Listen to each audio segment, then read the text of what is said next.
He's put a lock on the door. That wasn't there last time. They've got thumbprint security to get into a letting agents. I've never ever seen that. What agent has fingerprint entry systems on their door to get in, eh? What does that tell you? Well, we ain't going to get no joy here, are we?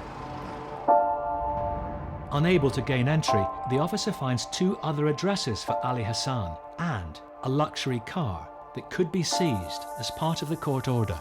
So I've just updated Saketi Patel, telling him what's going on. So he's still got a chance of being able to collect his money, bearing in mind that it's a Porsche 4x4, which is free of finance. That's worth more than 11 grand.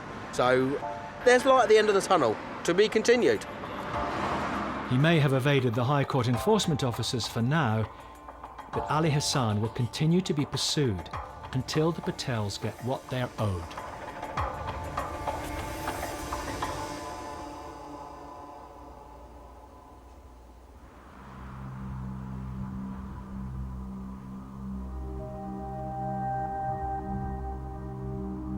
Letting agent Paul Ainsworth-Lord is on the hunt for a tenant who seemingly abandoned his property, owing more than £3,000 in rent to his landlord, Mohammed Khan. Having issued an abandonment notice, Paul is heading to the tenant's girlfriend's house, where they believe he's staying. He's not at the flat. I left him some correspondence. Nothing happened. Let's go up to her house. Maybe he's there, and maybe I can have a chat with him. I'm hoping today that we get, just a civil reception and we sort it out. 36. Hey, Mr. Kyle, are you comfortable coming to the door, yeah? Yeah, tell me wherever. Meeting him outside the property is landlord Mohammed. Let's go for this one, yeah? He's been denied his rent and he's denied his property, and that's not on. Whatever the circumstances, you're either paying your rent or you're out. There's not really a middle ground.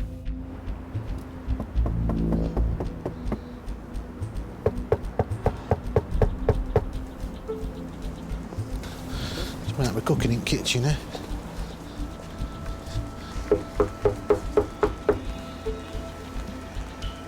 Hello? Hello? Oh, hi, is it? No, I'm a mum, why? Oh, do you know where she is? No idea.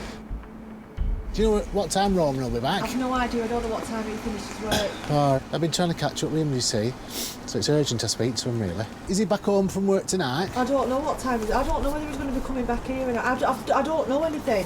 I do need to speak to him, because this problem ain't going to go away unless... Right, well, I'll pass them on anyway. Okay, then.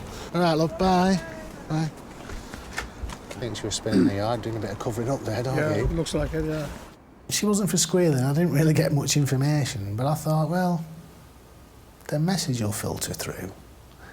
The daughter will get to know, and the tenant I'm chasing will get to know, so I can sit and wait.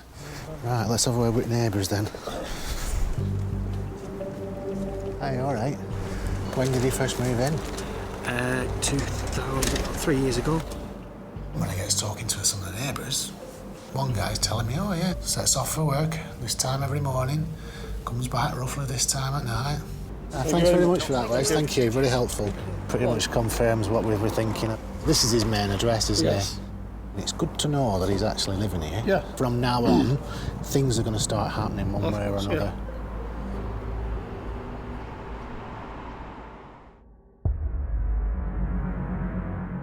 It's 3 days later, and there's been a breakthrough. There's a text message off Mr. Khan. The tenant's been in touch. I thought, yes, job's moving forward. Roman's agreed to meet Paul at the flat. I'm hoping to get him to sign a surrender document, which means we're going to end the tenancy, basically, without the rigmarole of having to go through the courts. No rent, you're out. And that's what we're hoping to do today. If he can get Roman to sign the surrender document, the tenancy can be ended early. If he can't, there will be a lengthy court process, meaning more costs for Mohammed. Hiya. Is it Roman? I live here, but because of my little ones, and my missus have a problem. So to support her, by the social, they've told me I can't leave the missus on her own and bring the 4 kids in a small house. The main reason I've come is because your landlord's got problems with the rent arrears. Yeah? Yeah. And I need to resolve them. Yeah. So we've got roughly 3,200, 3,500. No, that was I told him yesterday as well when I rang him. The issue I had, I've lost lots of my job. They sacked me up for a reason because I cut my finger. Can you see my finger up there? Huh? Oh, yeah. So I had an accident. I sued them for losing my finger, and after that, they sacked me without telling me. So it became like they victimized me in another way. So that's why I couldn't afford to pay the rent. God bless him, he did try hard. He tried to talk me round. He tried to let me agree for him to stay. I thought, no, we ain't getting nowhere. Your landlord's had enough and he just wants you out, you see. Yeah. One way or another, we've got to sign a surrender agreement, or it has to go to the courts and the bailiffs. So I'm happy to give you a week. Finally, Roman agrees to surrender the tenancy. Right, let me sign it and see what happens. So, if we're not able to come to a solution, will you be able to clear all your things out? By Friday? No, by Friday. You can't just give me a week without coming with a solution. I paid for deposit, I paid for everything, I didn't even stay here. So you have to know that. I know, but even if you're not staying here, you still have to pay for it. You've already annoyed me now because you're telling me if I don't get the solution by Friday, I might be have gone. So it's like you've told me by Friday, get out. Well, unfortunately, that's how it is. Unfortunately what you were trying to make it to my face. I didn't have to give you a week. I'm giving you a week to give you the time. Now that the surrender document is signed, unless Roman can come up with over £3,000 in back rent in just 7 days, he has no choice but to leave. They make you feel like you bloody nothing. I try my fucking best because that's what I want to do. You telling me how many times you're gonna work to get 3,007 days. So now it's my head is racing now. Will I get the money, will I not get the money? For them, they want me to go back to clear themselves, to make them happy, and me continue struggling. No, it's not working that way. Main thing is I got the surrender signed, and the chance of him coming up with the money, slim to remote. But at the end of the day, you can't pay his way. He's got to go. End off, and he's going. Good job.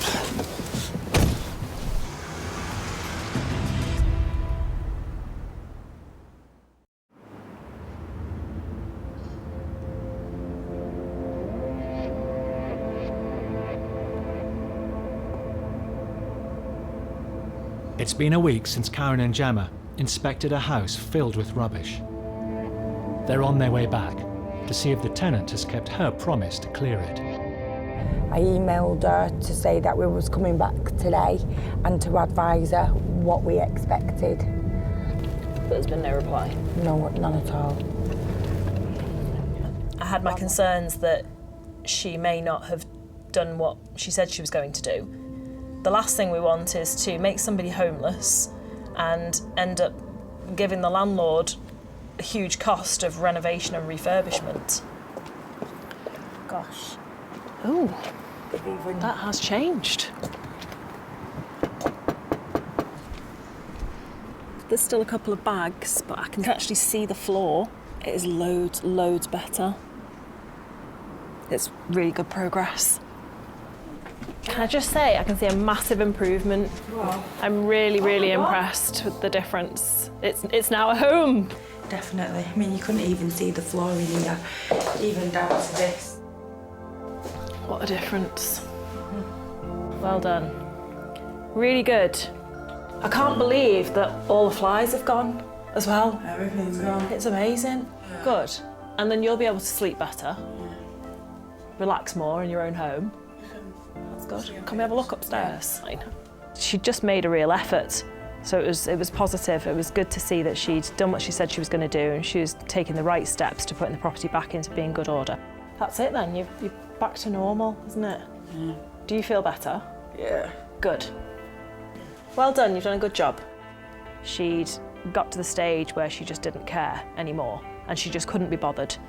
And she just needed to realise that it isn't okay. She needed to tidy the property up for herself as well as the landlord. She needed to have a home that she felt comfortable to come home to. How can we prevent it from happening again? It's not happening again for... I guess, I know, because the hard work in putting it back. 3 days it took me doing it. At least now, you can just keep on top of it, can't you? Yeah. Brilliant. I'd be quite happy to come and live in this glitzy place myself. I like a bit of glitter.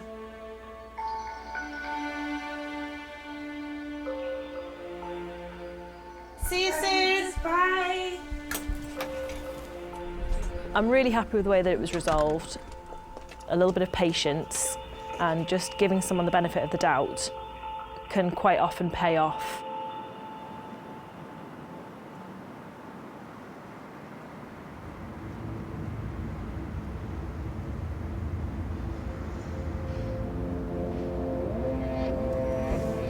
Anyone kind enough to let me through? Thank you. Lovely people.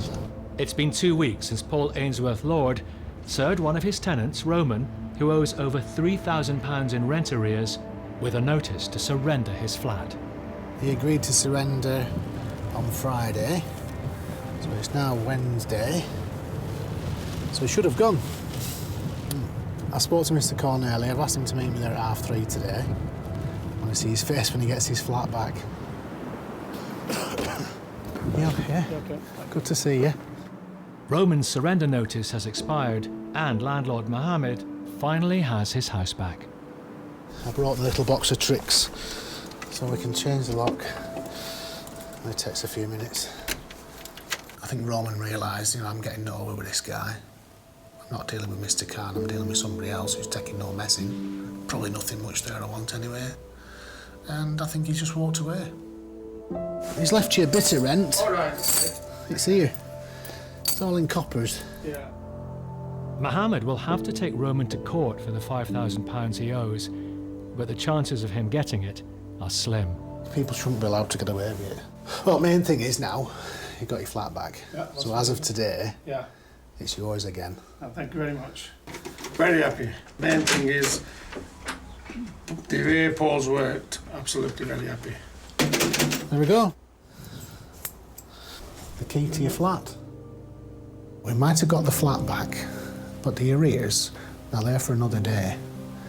And I'll be giving them to our enforcement team. We'll get them. We'll get them. It might take a little while, but we'll get them. Job done. Thanks a lot. Good to see you again. Thank you. Bye-bye. See you later. Okay, bye. A good day's work today. Made a nice landlord happy. Seems a very nice chap, him. I like working with nice people.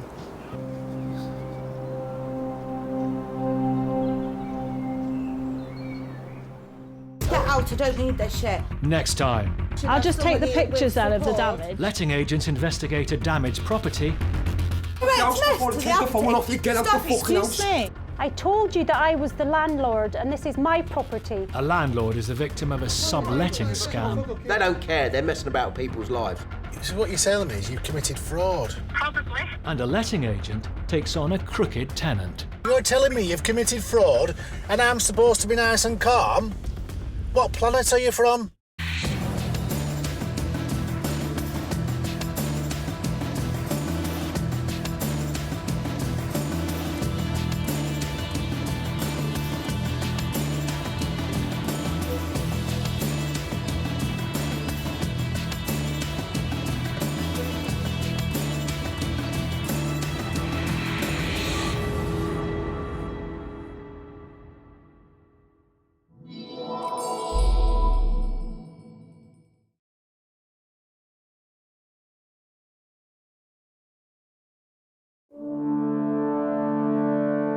Britain's rental market is at breaking point. I have 2 children. I'm living in what is like a crack den. She's just chatting shit, yeah? Straight up. With not enough homes to go round, No one should be allowed to live like this. This is unacceptable. This is our home. This ain't his land. soaring rents, I'm going to have to mortgage my pension to pay this debt off.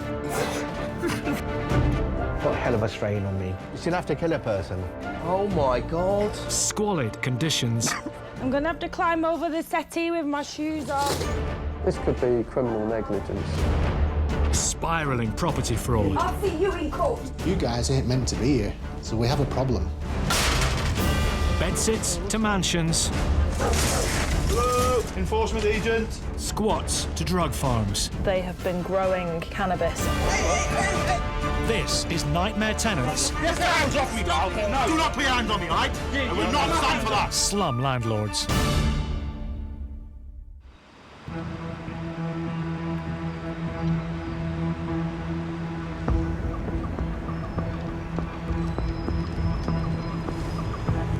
It's a very difficult and very unfortunate situation to be in. He has been abusive to the tenants in the house. A lot of threatening behaviour. 6 months ago, landlord David Coppin was an HMO with 6 bedsits and tenants already in place. So I've inherited somebody who's causing trouble in the house with the tenants and also refusing to pay his rent. So I had to decide whether I frankly carried on with the purchase or not, but I decided to because that's what I promised to do. To get the tenant out, he's relying on eviction expert Paul Champlainer. Paul knows all about the property and the troublesome tenant because 3 weeks earlier he served him with an eviction notice on behalf of the previous landlord. I think he's going to be abusive, he's maybe threatening, and I'm going to confront him to say this is the new landlord, and actually you can't abuse and bully this landlord like you did the old landlord. Today, with the help of security, You all right? Paul wants to serve a new eviction notice on behalf of David. Why don't we go in, knock on the door and have a chat with him to see why he hasn't left.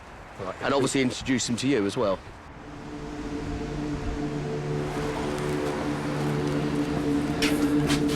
There we go.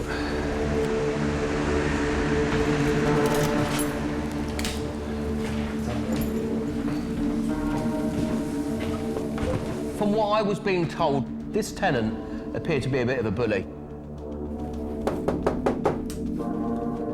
He was confrontational, quite aggressive. So yeah, sometimes you're apprehensive, but you've just got to be on your toes and you've got to be wary of the situation. Hello, mate. You know, open the door. It's my name's Paul. I'm from Landlord Action. I'm with the landlord, David. What's that, mate? Well, I'll just have a little chat with you. It's about the outstanding rent and just about the notice that's been served. Do you want to come to the door and have a chat? No? Shall I post something under the door for you? You see me in court? Oh, right, OK, so you're not going to leave, no? Are you going to leave in 2 weeks? Right, OK, so no more abusive, no more antisocial behaviours while you're here, yeah? Right, I'm going to post the stuff under the door for you. Yeah? It's been served. Right. What's that? What? I'm not coming into your room. You can't come to my room like that. It's not disturbing me like that. You can't do that. I'm not disturbing you. I'm not coming in your room. Yeah? But you've been served. I'm not coming into your room. I'm not coming into your room. You've been served, and let's see if you leave. If you want to go to court, we'll go to court. But don't abuse the other tenants. And don't threaten them. No, I've got statements. Don't threaten other tenants and don't be a bully.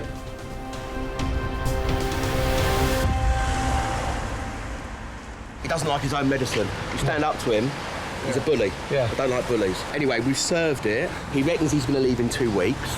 Okay. Yeah. Who knows? The longer the guy's in there and the longer he's harassing and making other tenants' lives hell, you're going to end up losing all the other tenants. Exactly. And it's going to cost you a lot of money. And they're good people. They're good people. I don't want to do that.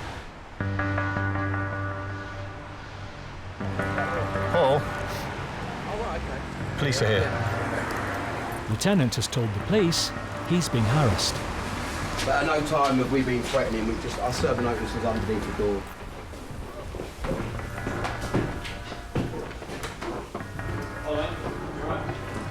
I just call it using the system.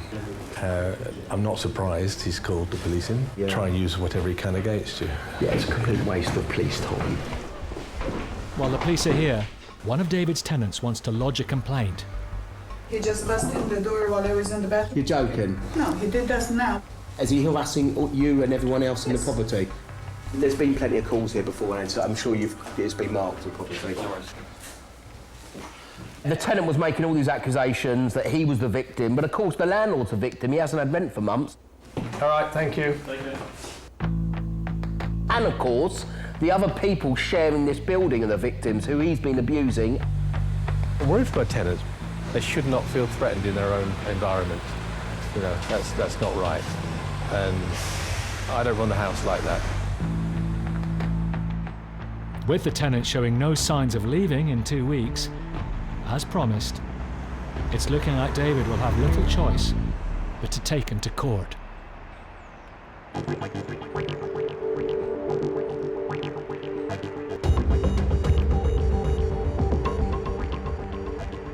He's a bit of a scruffy sod. You know, can't be allowed to carry on. Letting agent Paul Ainsworth Lord is about to inspect a shared house he looks after.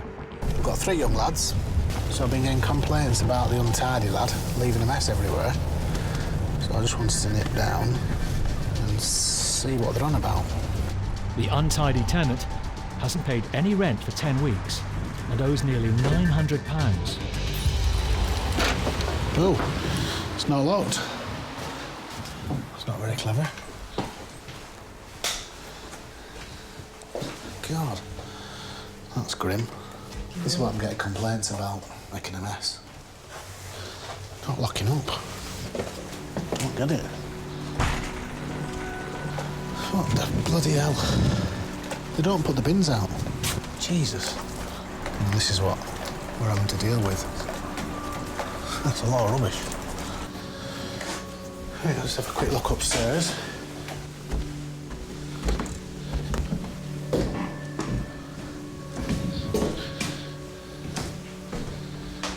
What the bloody hell? 2 tortoises in here. They're turtles. What the bloody hell? There's no pets allowed. You're not supposed to have bloody turtles or tortoises or whatever they are in Bath. This is a shared house. It appears the same tenant is keeping 2 terrapins, usually kept in tanks or ponds, not a bath. You can understand a rabbit running around out of its cage, but you know, these turtles messing around in the bath. I thought, that's weird. How long have they been there? Nobody else can have a shower, nobody can have a bath. You can't have this. I'll tell you what. Do you know there's always something new comes along that you've never experienced before, and this is a first. I've never gone to an house where they've got turtles in the bath. There's plenty of life in them. It's trying to get out. Never get out of there, pal.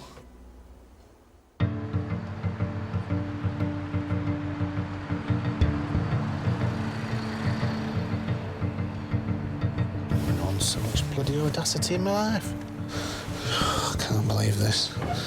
Letting agent Paul Ainsworth Lord has found 2 terrapins at a shared house he rents out. But this is not on. This clearly is not on. I think I can work out who these belong to. He believes they're owned by the tenant who's been upsetting his housemates and is 10 weeks behind the rent. Oh, great, this, isn't it? They ripped the door casing off. Must have locked himself out, silly sod. That's took somebody getting off. No, something not right. The tenant arrives home. Hey, you just come in back door? Yeah, what have you got there? Are you fucking mad? Can you leave? Can you leave, please? Can you leave, I need please? to ask who's these terrapins I don't know. Will you move out of the house, please, mate? I've come back from work. I want to chill out. If it was a firework, you'd light the blue touch paper, then stand well back. You won't get a penny off me yet, and we'll pay it at the end. There's no time to step back. He just goes off immediately, and that's what I was dealing with. Your space is... I pay for this house. Space. Can you leave, please? You pay for your room. Please, can you leave, please? You pay for your room. Right, I'll go to my room then. I'll go to my room then. Everyone's complaining about the kitchen, the bathroom. Everything's pointing at you. Wow! Fuck, man! Listen, fuck off, mate, or I'm going to go to jail for hurting you. I don't want to hit you. You're a bit old. I'm going to jail. I don't hurt. I've been in jail for 7 years. I'll come back tomorrow when you calm down. Hey, he's a bit excited, isn't he? Last time I spoke to him, nice lad. Saw a different side of him tonight. Started getting his stripping off like ready for a boxing match. What he said he was going to do to me, well, if everyone said they were going to do what they said they're going to do, probably won't be in out, but clearly I hit a nerve asking questions about kitchen and bathroom and terrapins and what happened to his door. We'll see what tomorrow brings.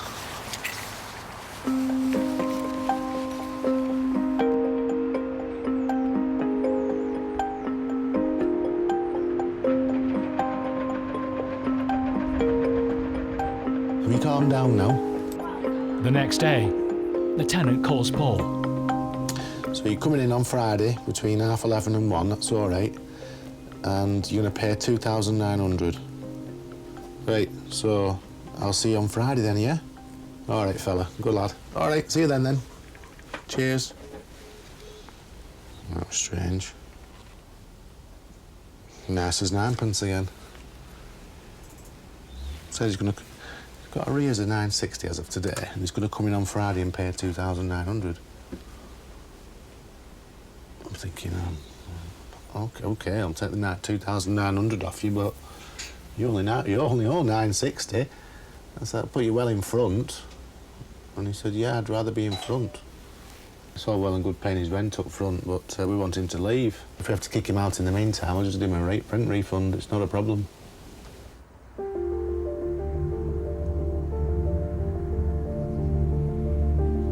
He's not right for that property. He needs to be in a flat on his own.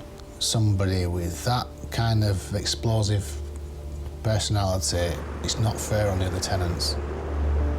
The tenant didn't come to the office to settle the rent as promised. 4 months on, and Paul has no choice but to start eviction proceedings. But the COVID-19 lockdown restrictions have held things up.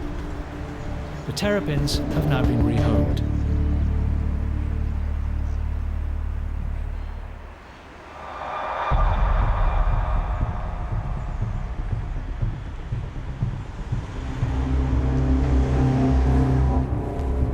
They shouldn't have to live in an environment in which they feel threatening. It's been 3 months since landlord David Coppin asked his abusive tenant to leave his bedsit. The tenant now owes him £3,300 in rent and is still causing upset for the other tenants. It is very stressful because the other tenants come to me for advice and for help and saying, please get rid of him, please get rid of him. This guy had to go. He was making life hell for the rest of the tenants living in that house. Today, the case is due to be heard by a judge. See you in court, see you in court. He sent that message to me a few times on the mobile phone. It sounded like he was actually enjoying the process, not paying me anything, and just stretching it out as far as he can. Very unpleasant guy.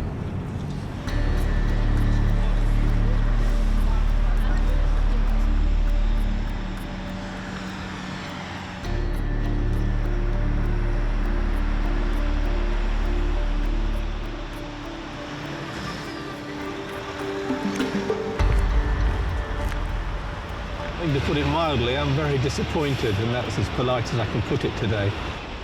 The judge has asked for an adjournment because he's brought up some technical issues on harassment and rental payments to the previous landlady, which were not detailed. Yeah, not a good result. And that's the problem, you know, they turn up to court last minute, they say there's a defence, they make accusations, and you have a 2-3 minute hearing. They play the system. Yeah. Tenants turn up last minute with a defence.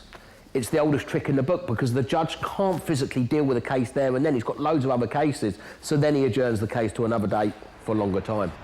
Let's wait the 7 days. Let's see if he files that defence. And then obviously we'll make sure, witness statement-wise, and everything, we're prepared for the next hearing to get your possession order. All right. Take care. Bye-bye now. Bye, Paul. Bye. I shouldn't have to go through this. It's time-consuming, it's stressful, it's costly. There should be a better way of dealing with this, but there isn't.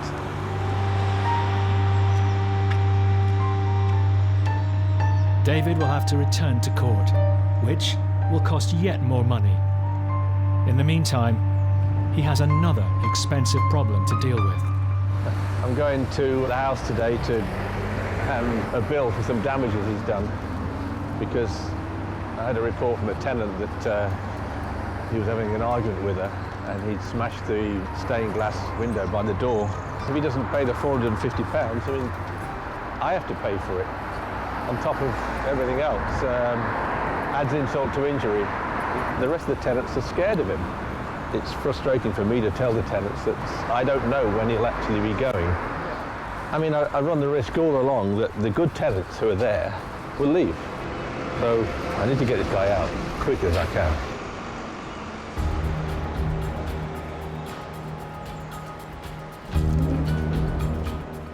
This is the door here. I've had to secure it temporarily to make it safe.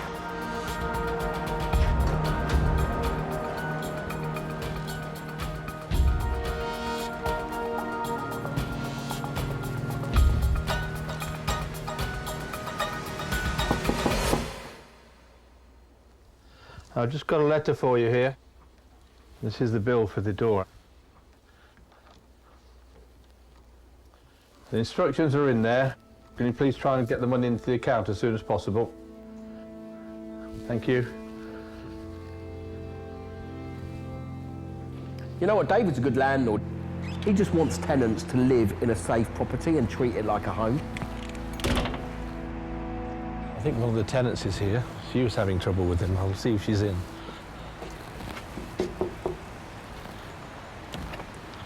Hi, Imogen. I'm just actually trying to find out, are you having any more trouble with him? Yeah, I have some problem with him. What's he been doing? He doesn't act normal. He's just shouting and running in the corridor all the time, opening the door and closing, very, noisy. And then, sorry, and at the night, midnight, I'm just sleeping. He just shouting and listening to music and then playing some game very loud. So yeah, it's not normal. Actually, I'm not happy with. Antisocial. Yeah. Well, we're trying to ask him to leave, but it's causing us some legal problems. So sure, we're doing my best for you. Yeah, of course. Hopefully soon. Yeah. Okay. Bye. First day I came here, I had a very bad experience with him. He's been very aggressive to me. This house is very beautiful, but he destroyed it. It's not normal. That's the kind of tenant I don't want to lose. She's good. So she has the worst case scenario. She's living underneath him, and we'll be glad to see the back of him, I'm sure. David has another court day booked. He's pinning all his hopes, and the hopes of his tenants, on a good outcome.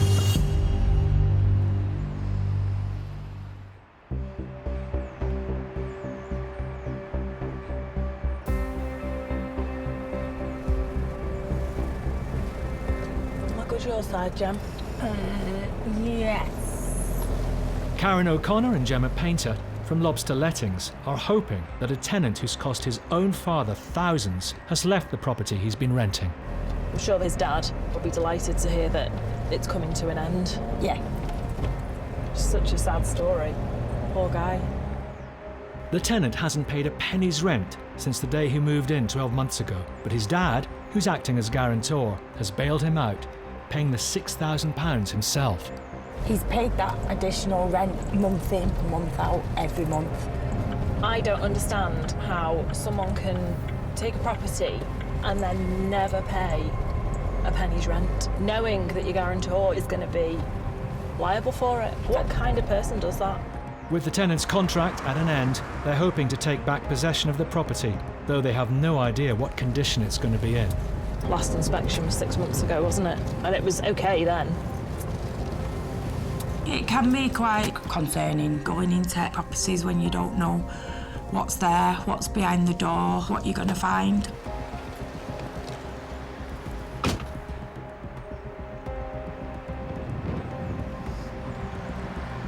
Doesn't look great from this, does it? Not a good start. I'm hoping that everything's going to be fine and there are going to be no issues.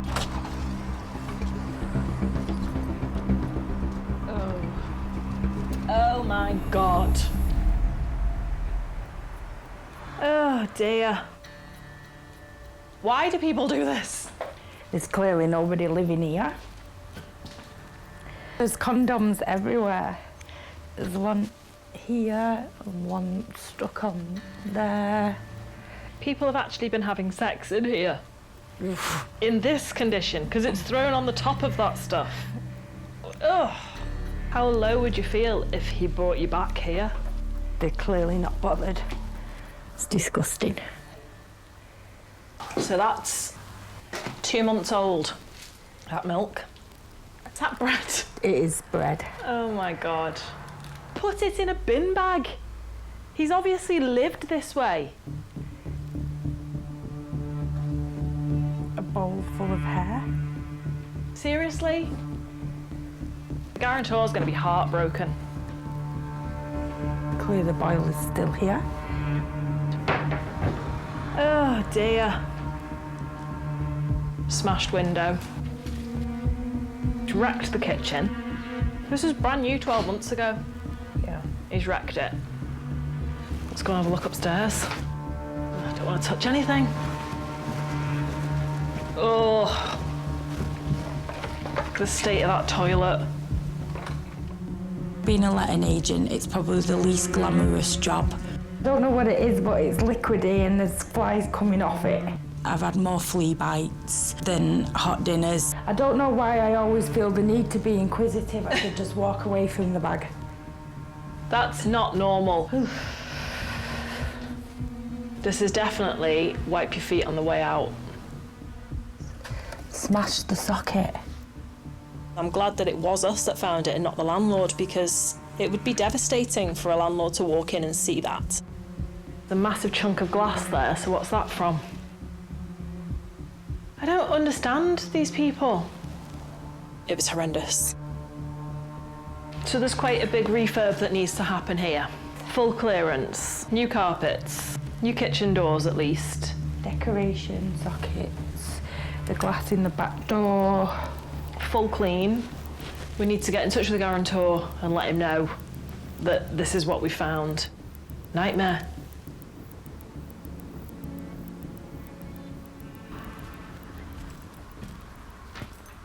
Seeing this makes me really sad because the property was brand new.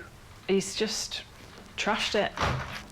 I think the dad will be heartbroken and mortified. It's already hard enough that he's had to pay out £6,000 worth of rent, and still his son's caused this unnecessary damage and left this mess. For him to then pick up as guarantor is heartbreaking. Some tenants don't treat the house like it's their own and have no respect. Let it go to rack and ruin. Right, let's go. Karen and Gemma have the property back, but it costs £3,600 to repair the damage, meaning the tenant's guarantor, his dad, had to fork out £9,000 in total.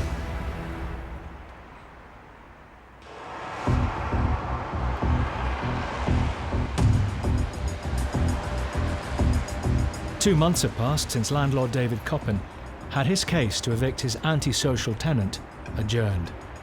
Now owed £4,400 in missing rent, he's back in court, hoping to finally regain possession of his property. I'm rather hoping that we're going to get the court order today. Wait and see what happens, but I'm hopeful anyway, so it's fingers crossed. Advocate Emma Fanochiga is overseeing the process. Hiya. Hi. How are you? I'm fine. We'll have to wait and see if the defendant does turn up. If he does, we'll see if he's trying to defend the case, and then we'll have to go from there. I don't want to see him. Not here.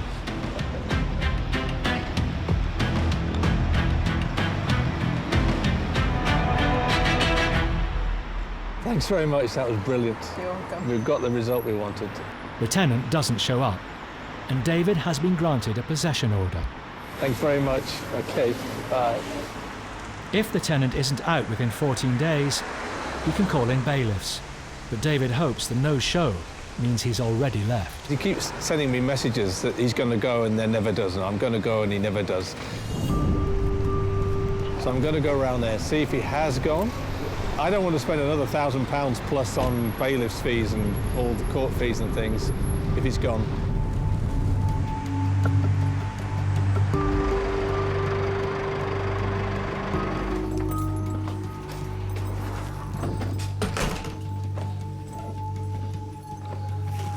Well, he's left the keys in, so I'm going to have a look, see what we've got.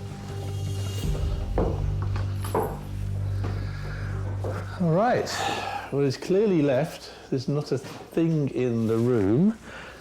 And to his credit, he has left it nice and clean and tidy.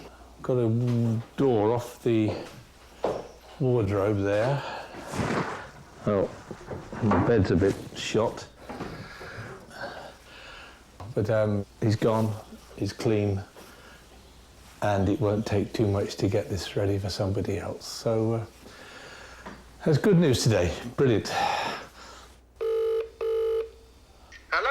Hi, Paul. It's David. Got a court order. Fantastic. Have you been to did you go to the property? Yeah, I'm actually in the room. The room is in a good condition. So, you know, good riddance to him, and hopefully that you can get some decent tenants in now that can appreciate it, and all the other tenants can live in peace. Yep, all good stuff. Yep.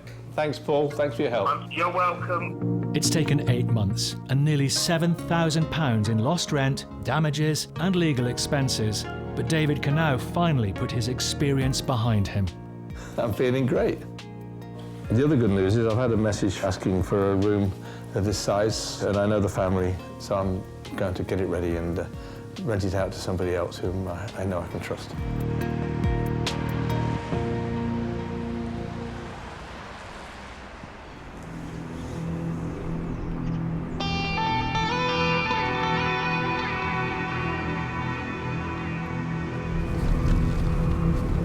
With over 800 rental properties on his books, dealing with difficult tenants is all part of the job for Paul Ainsworth-Lord. Today he has another tricky case on his hands, as 2 of his tenants have done a runner halfway through their tenancy, owing £4,000 in rent. He decides to go around and check out the house, see if they had actually left, and sure enough, they'd done one. And they've left behind a nasty surprise. When he gets back to the office, my ankles and my feet and my legs were itching everywhere. I didn't really think anything much of it. I just thought, well, what's going on there? And as it turns out, blooming bitten with fleas, isn't it? It's making me itch thinking about it, actually. This is the one. A lot of tenants, they expect everybody else to pick up behind them. You all right, Connor? Yeah, you all right, yeah? Comes a point where you got to start picking up your own stuff and taking responsibility of your own space. And there's a lot of tenants that, in many ways, haven't left home. Cupboard doors hanging off. Stick of oil, grease. The floor there, you can just see it. Really thick with grease. That's fresh damage to skirting. Dead fly collection. I don't think the cleaners are going to thank me when I ask them to come and do this job. To leave it like this is not the deal. Yeah? They've made a mess, so we're not happy with that. This is the second time Paul's colleague Connor has tackled the infestation. So we use, what, 2 or 3 in each room? Yeah. The bang on these paper suits just keeps you clean. But in this case, stops you from getting bitten. Yeah. So I'm going to leave Connie to it because I don't want to get bitten.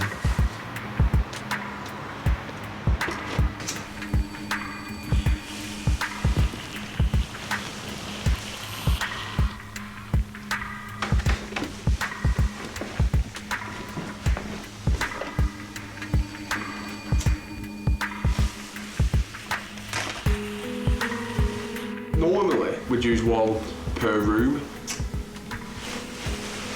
but this were full of fleas. It were completely ridden, the carpets. They got up my legs, so they were biting. So that should get rid of the problem.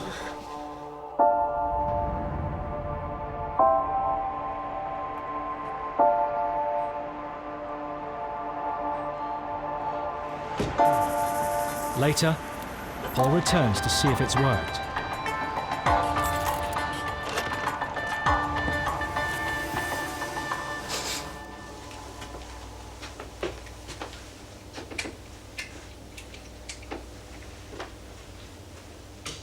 You can see we've still got some fleas here, so we're going to have to get it done again.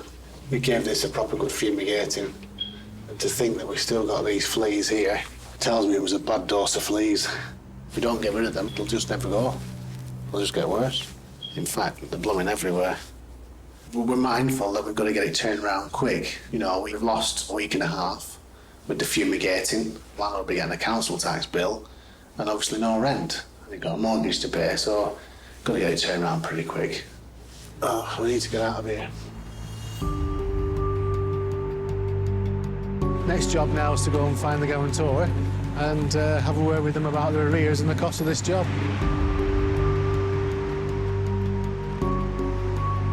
You misbehave, you create any damage, you don't pay your rent, then the guarantor has to step in and cover you. If you become a problem, you're the guarantor's problem. I dare say this comes a bit of a shock. It's not like the postman, you expect him to tip up about dinner time every day. Shame, I feel sorry for them. But it is what it is, and what can I do? The mother of one of the tenants has guaranteed the rent. I know I've got to get the rent off somebody. As much as I feel awful, I've got a job to do. That's just how it is. Hiya. It's Paul from Ainsworth Law Estates. It's not good news today, unfortunately, but I'd rather do it in face-to-face. You acted as guarantor, and they've got some arrears, and they basically did a flip from the house. They left a load of stuff in the house, and it was, for want of a word, pretty minging. Yeah. And it was riddled with fleas. To be a guarantor for somebody, it's a very serious responsibility. So where we're at is with the billy of £4.5 roughly speaking. Would I be a guarantor? No. Don't care how well I know him. Never nice news, and I'm just the messenger. You're the victim, just like the landlord. What a decent landlord, he may still have been there. Yeah. No. There were rats in the place and holes in the floor and holes in the wall. So it was a bit disgusting, they were like a place. We have to create win-wins, keep everybody happy, and if we can achieve that, we're doing a good job. Now, how you keep everybody happy is all about keeping the money flowing. Now's the real time we would have a discussion of how best to resolve this. So this is like the contractual amount. So you are saying they've got issues with this, this and this. We would take all that into account, speak to the landlords and reach a settlement. They won't be able to afford to put it in, and I certainly can't put it in. What I can be sure of is this figure ain't disappearing. There's perhaps some massaging can be done on that, but it ain't disappearing. If you make a sensible offer, I can see if I can get them to agree it. If an agreement between the landlord and guarantor can't be reached, both face a costly legal battle. Sorry to be the bearer of bad news. Thanks for talking. See ya. I'm pretty confident we're going to reach a good settlement on this. I don't want it to drag on. The quicker it is resolved, the better it is for all parties, I always think. It's a shame, but it's what happens. So always be careful when you're being a guarantor.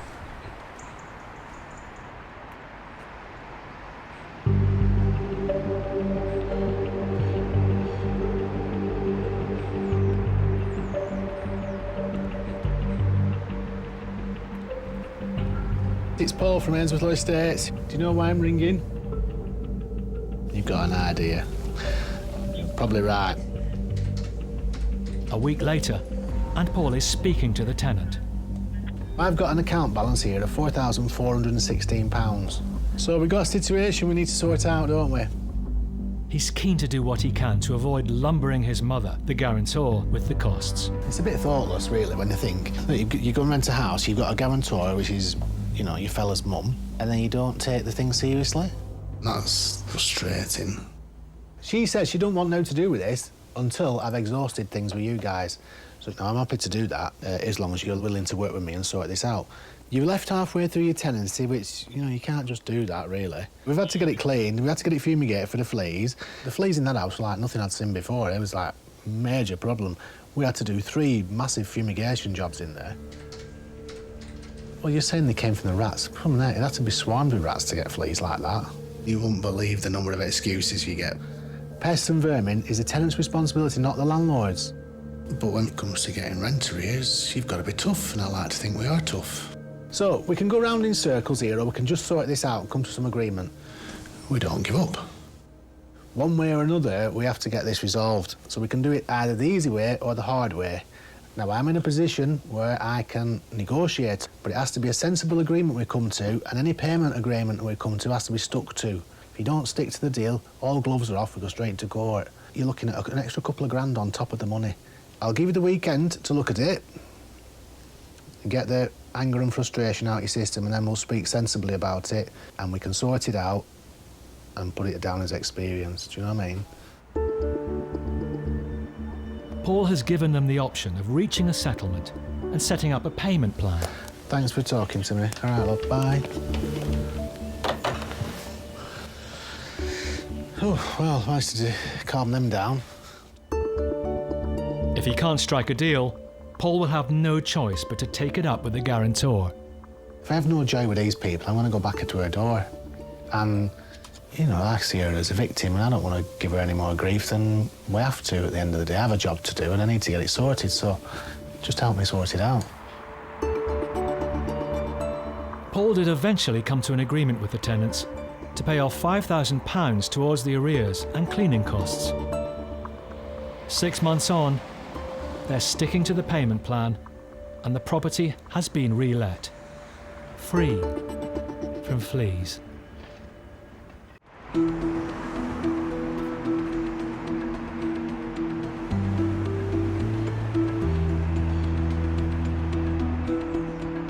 Just a day in the life of a letting agent. You never know what's going to be around the next corner.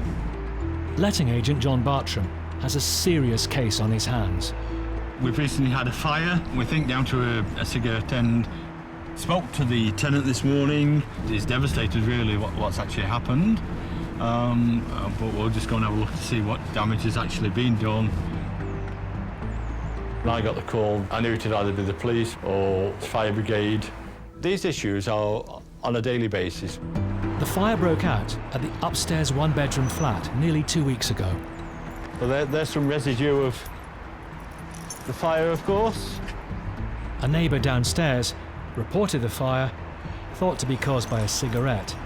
No one was hurt, and the tenant, Amin, has been temporarily rehoused.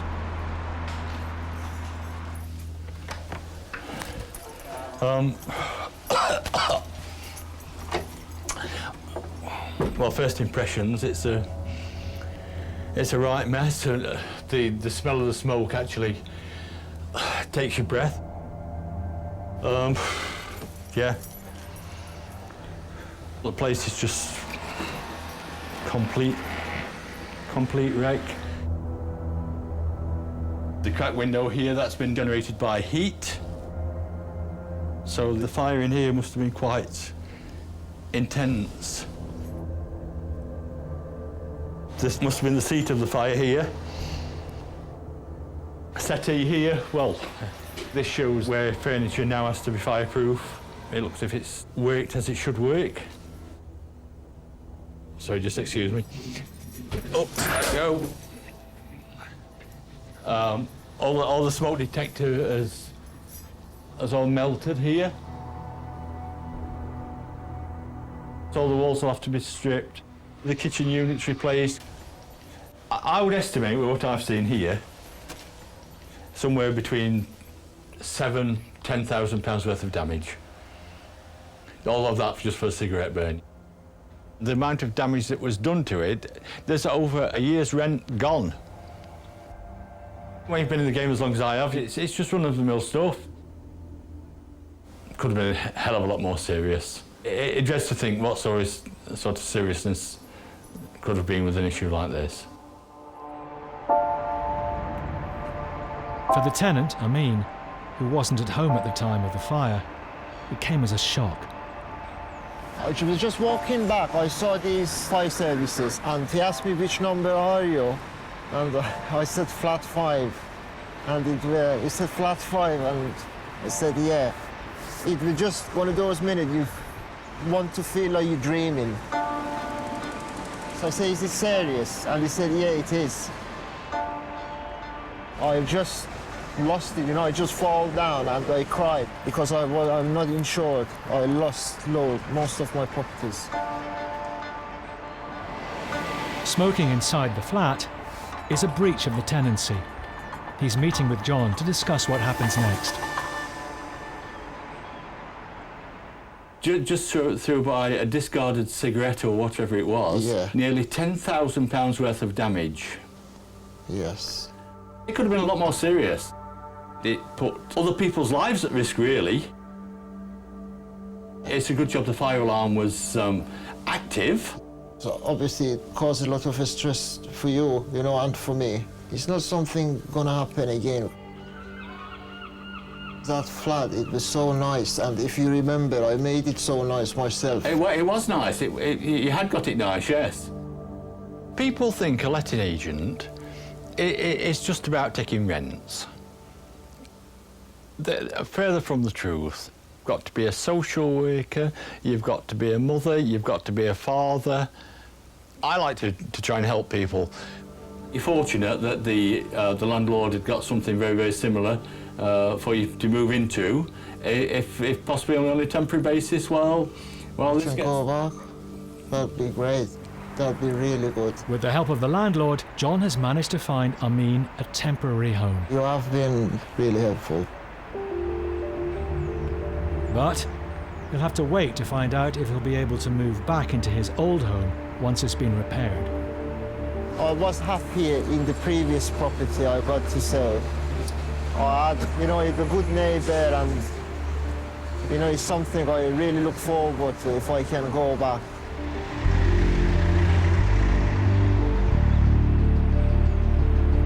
Seven months on, the flat has been repaired and Amin has returned home. He no longer smokes inside.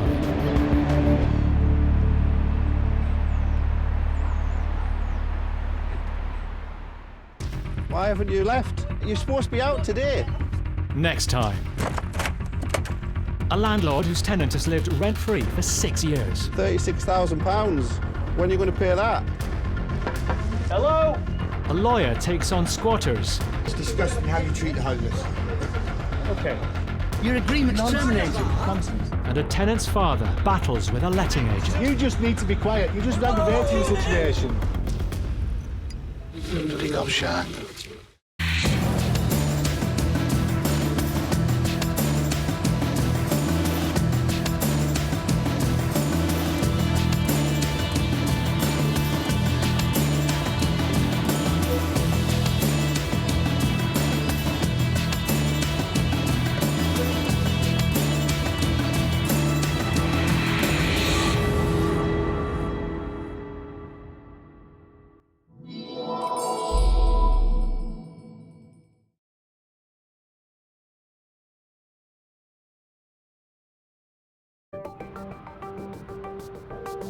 Britain's rental market is at breaking point.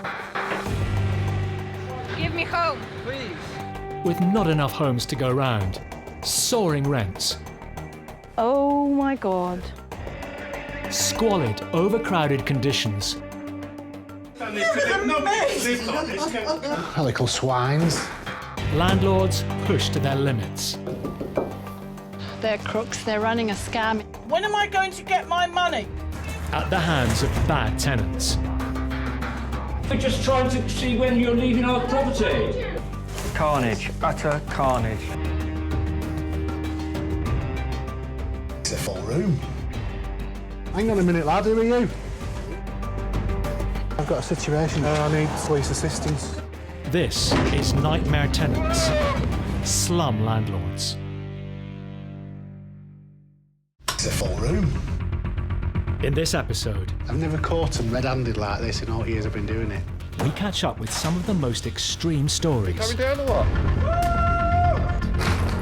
Absolutely atrocious. Find out what happened next. So what was there has been demolished. And discover the lessons learned by both landlords. Oh my good lord. It's a bit of a rainforest. Isn't it just? Are you okay? And tenants. What, you're a little bit untidy, but you're not like you were, are you? No.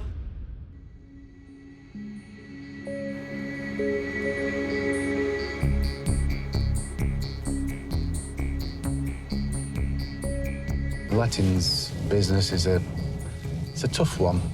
I did have a tenant pull a knife out on me once. This blooming great big bread knife. It was about, I don't know, a foot long. Letting agent Paul Ainsworth-Lord is on his way to a two-bed terrace, chasing up a tenant, Dermot, who hasn't paid his rent in 4 months. He owes nearly £3,000. We've been trying relentlessly to get hold of the tenant. The guarantor says, yeah, I'll speak to him, straighten the account up. And, of course, they've not been playing ball. I don't think he's in. Half of me thinks he's gone.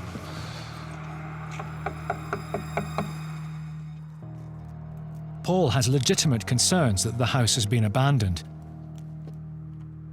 So legally, he can now enter. In theory. He's changed the bloody lock.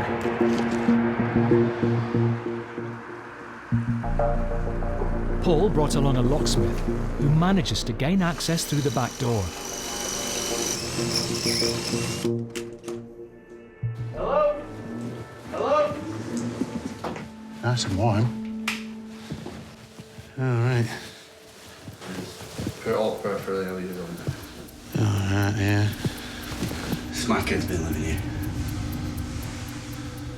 I mean, I'm not overly clued up about, you know, I can put two and two together. It was clear that this was like hard drug paraphernalia stuff.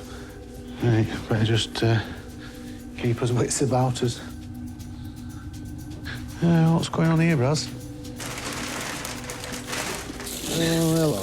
Remnants of your little cannabis plant there. Distinctive with leaf, you know. You coming up, lad? Yeah. There's something going on up here in one of these rooms. Blood on stuff. You know, blood, when it dries, goes sort of browny colour, doesn't it? This was like fresh red blood. That's not good, is it? And my head's doing racing round my mind, you know, thinking, oh, God, what am I going to find next? I'm going to find a dead body. I'm going to find somebody keeled over high on smack or whatever it is they take. You've got needles everywhere. It was almost a bit of a nightmare. There's a light switch there, bro. Can you turn the light on? Oh. The full room. I have never seen in all the years, I've never caught them red-handed like this in all the years I've been doing it. You know, on my watch side, so to speak, you know. How stupid can you be? Don't pay your rent, your agent's chasing you. They're never going to come round, so we'll tamper with doors so they can't get in front way. We'll change locks just for good measure. I think we were born yesterday. I don't know how much that crop was worth, but we're talking a lot more than 3 months of rent arrears. Do you know what I mean? We're talking thousands and thousands of pounds. Police, please. Police, thank you. So we had to do forced entry today. Right. And then we've got the growing equipment. I mean, the tenant who rented this house, he's a young bloke, from a nice family. His family's nice people. So I was a bit surprised that he'd actually gone and done this. Yeah, thanks for your help. Cheers now. Bye.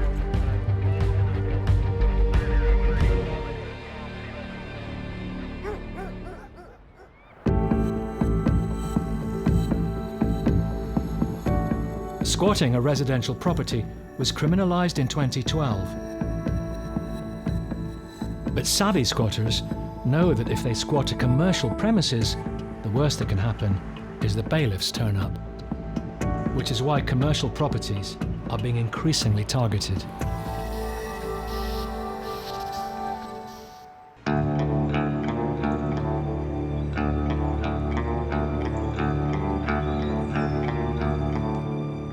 Eviction lawyer Chris Sharp has a tough job on his hands.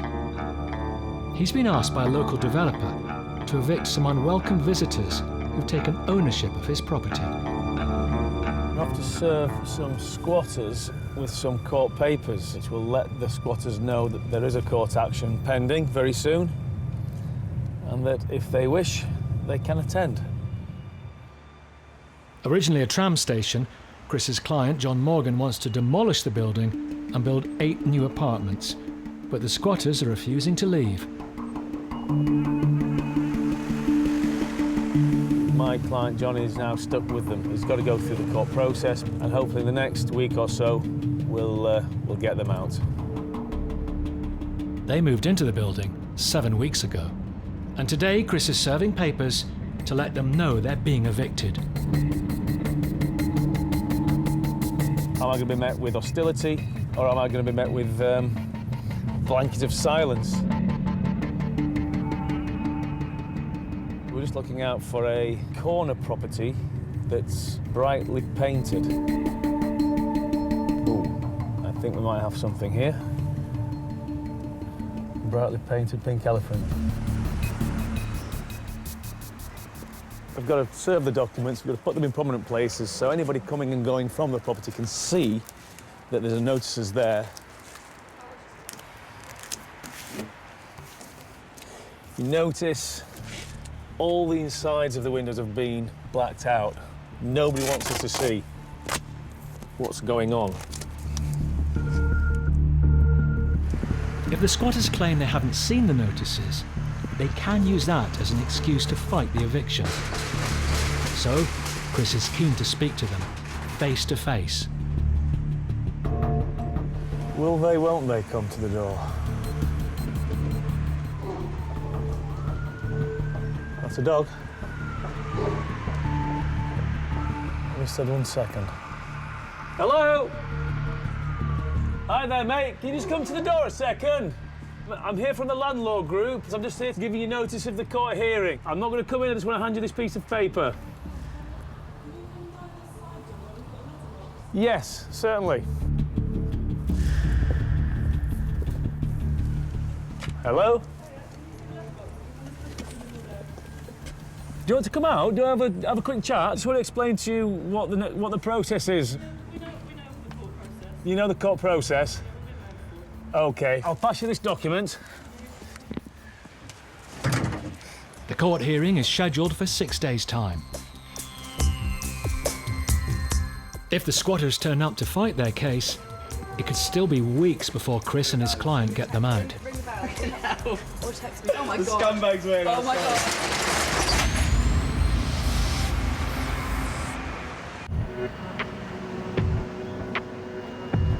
In Bristol, Chris Sharp is meeting his client, property developer John Morgan.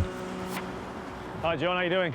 Very well, Chris, how are you? Yeah, good journey? John owns a derelict tram station, which he hopes to turn into 8 new flats. But 2 months ago, squatters moved in. John's hoping the judge will award him immediate possession of his building, but he's worried the squatters may put up a defence.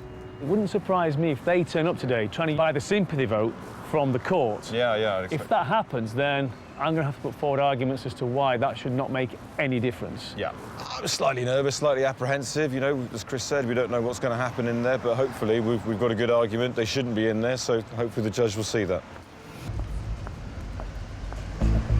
But as John and Chris walk into court, 2 of the squatters turn up. It looks like they're going to fight the case.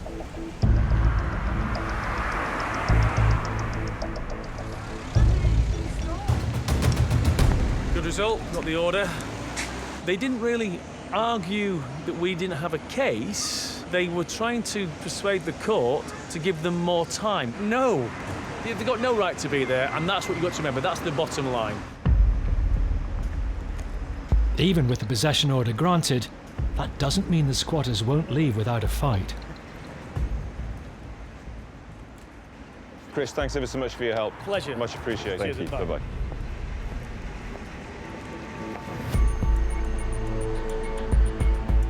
It's 4 weeks later, the day when the squatters are due to be evicted. Hi, John. How you doing? Morning, Chris. How are you? Have you brought a fan club with you?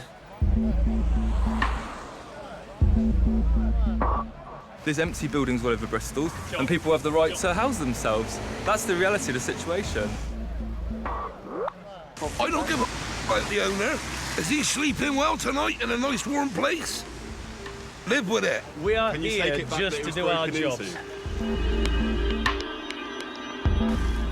Chris calls the bailiffs, who still haven't arrived, to find out what's happening.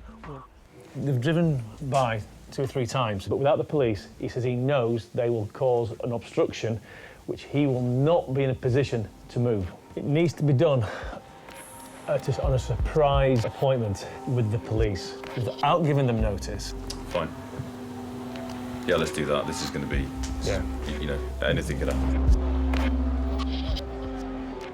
Chris and John plan to return after a few days with High Court sheriffs, who by law don't need to give the squatters notice.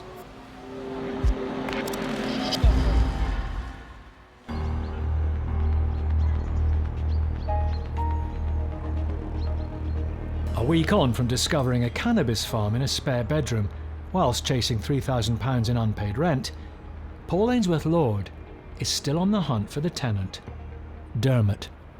The police informed me that they were going to put a warrant out for his arrest. However, said that they were busy and not a lot they could really do, and left it at that, really. So it leaves you with sort of like a feeling of, you know, this is absolutely crazy. We're almost powerless in the short term, what we can do. The police have removed the drugs as evidence. You all right, Ian? Oh, you got here all right, yeah? And today Paul is showing the property's owner, Ian, the damage. So these are the tents, you know, that they grow the... Oh, it's tents? I believe so. And the lights as well. Yeah.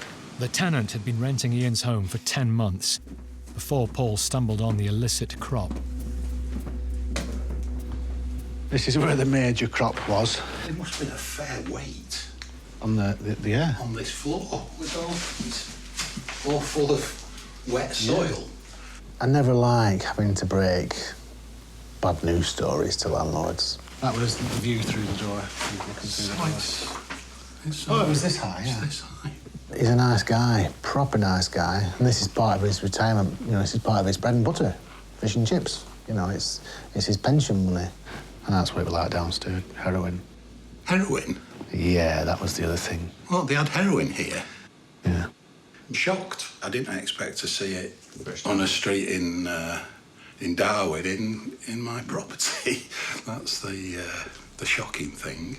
Just sort everything out for me, turn it all around and get it back on the market. Ian can't rent the house back out until Dermot the tenant officially surrenders it. Right, I'll speak to you again, Ian, and I'll be in touch and we'll get it turned round. Don't let it blag your head at all. It's okay. All right. Thank you very much. Catch you later. But there's a problem. Paul's got no idea where Dermot is.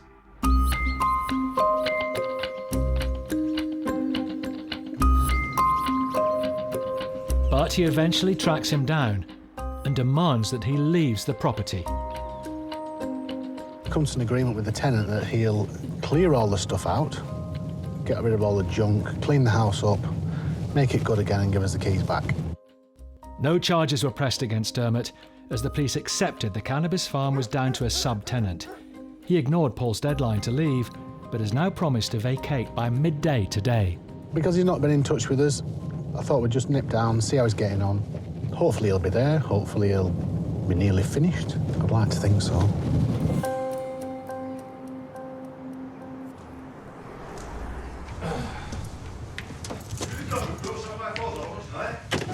Oh dear.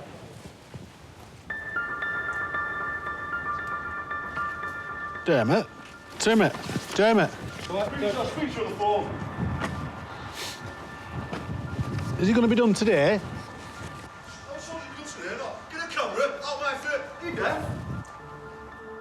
One thing I have learned is that you can't be seen to be backing down and you can't be seen to be weak. You stand your ground and you enforce your position. Well, we seem to be making plenty of progress, doesn't it?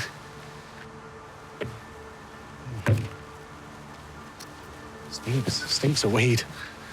Not the sort of pot plants I like at my house.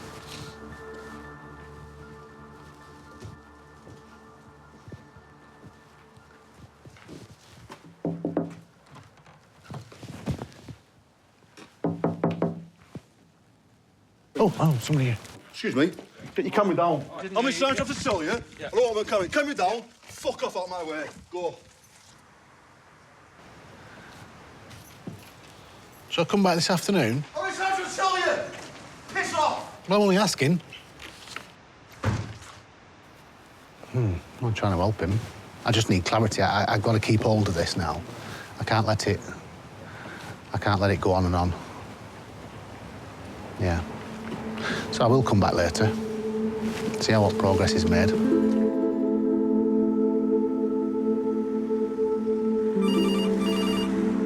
Good afternoon, Ainsworth Estates. Deborah speaking. Before he has a chance to return to the property, Dermot arrives with the keys. Kiss, right, mate. Kiss this, right? All right. I've told you to contact me on the phone.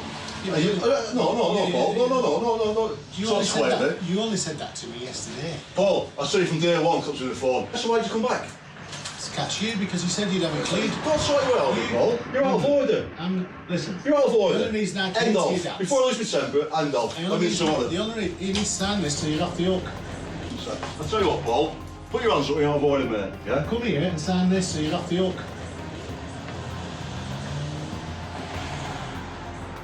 You haven't signed it. You can accept the keys to surrender. Paul has the property back, but he still needs to somehow claw back nearly £3,000 in outstanding rent arrears.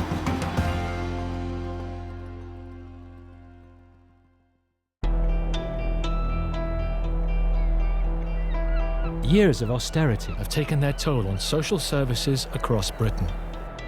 Vulnerable tenants don't always get the support they need, leaving those on the front line of the rental market sometimes having to pick up the pieces.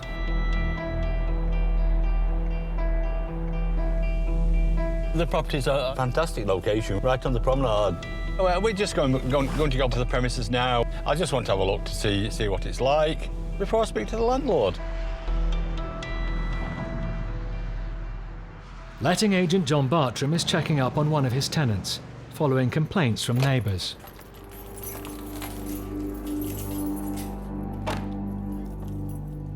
Oh, bloody hell. I don't really want to go in here. Absolutely atrocious. The tenant, an unemployed woman on benefits, is out at an appointment, but there's clearly issues at her property. Oh, there's a chicken that's been there defrosting. The smell is horrendous, absolutely horrendous. I have never, ever, in all the years that I have been in the game, seen anything like this. This is absolutely atrocious. You think you've seen it all, and then something will crop up and think, I wouldn't believe that could happen. There's half a pound of butter here that's just chucked on top of there's no wake surface to do anything. However this lady's been living in these conditions, I will never know. This door where I'm actually going now is... Oh, no. That is into the bathroom. All you can see is the top of the toilet. The rest is full of, I do believe, used incontinence pads.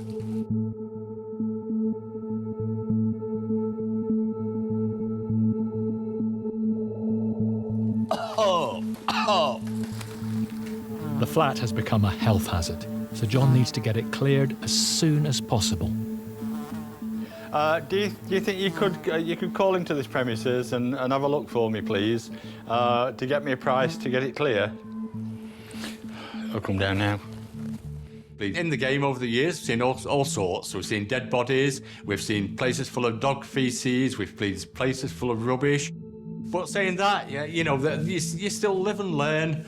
There's always new issues crop up, and you think, that could never happen, but it does. Hi, mate. Thanks for coming, pal. Hi, pal. I want you to have a look at this. God knows how it's gone like this. Wow. I just can't believe what I'm seeing in here. You know, I don't actually could live in a condition like this, but on behalf of the landlord, we've got to get a price to agree so we can actually get it all cleared before rats start appearing, basically. I just can't believe it's got like this in 3 months since we last did an inspection on here.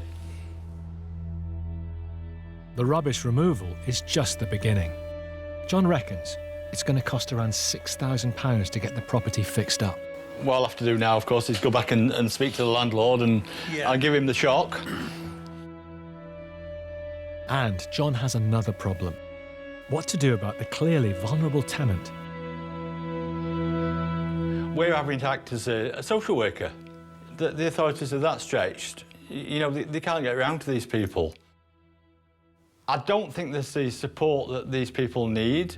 It's either that or these people don't know where to go for support.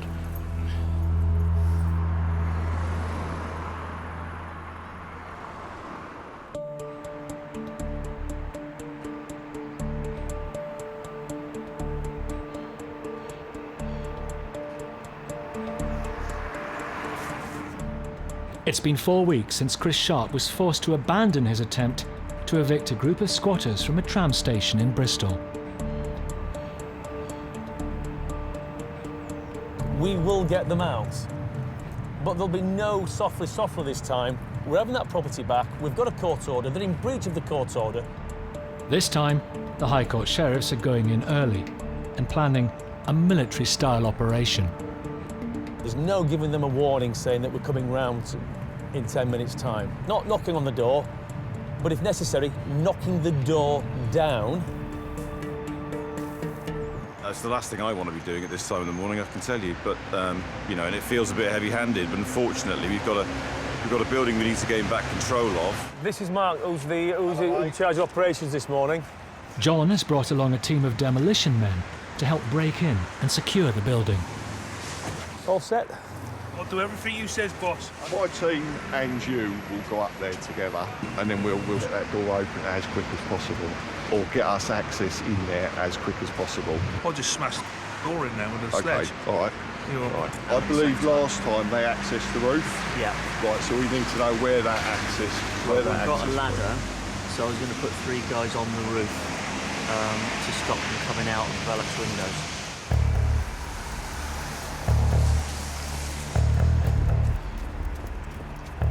Chris and the team must take control of the building before the squatters wake up and call in reinforcements.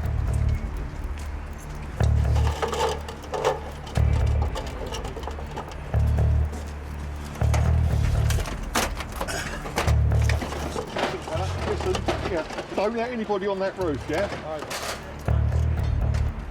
So we've got guys on the roof making sure that they can't get out of the windows there, because if they get onto the roof, then we've got a really difficult job.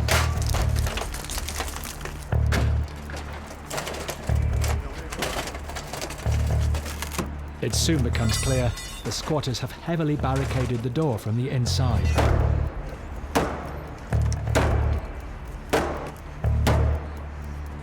Hard work by the look of it. I don't quite know how they've managed to barricade themselves in quite so well. This is like Fort Knox. Stop reporting.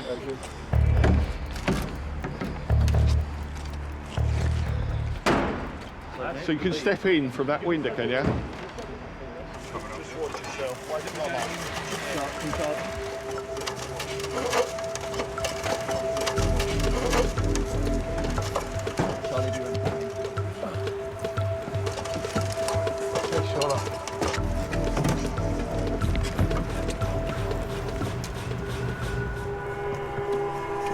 Go, you all right? Let's go. Let's get down there. Good boy.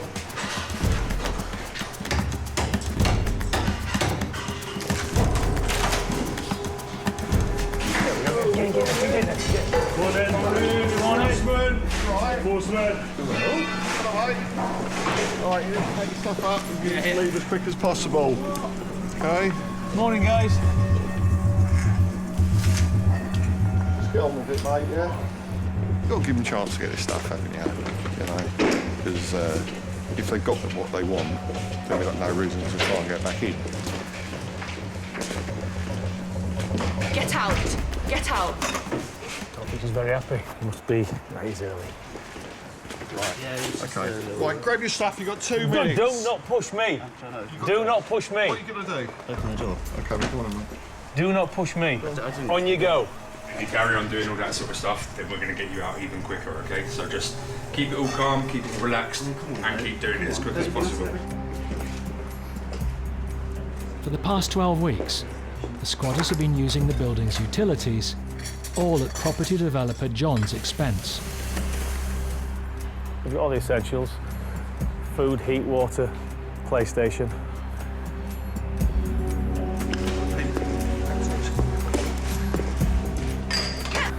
Out of my face, yeah?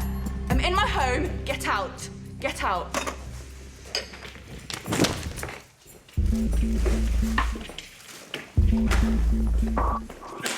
They're dragging the feet a bit now. You've got 2 minutes now, and you're going to be removed.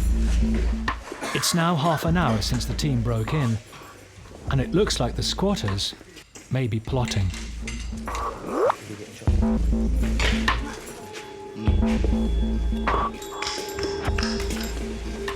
Can you help me get the fairy lights down quickly? No re-entry, sorry, lovely. Could someone give me a hand? I just want to get the fairy lights.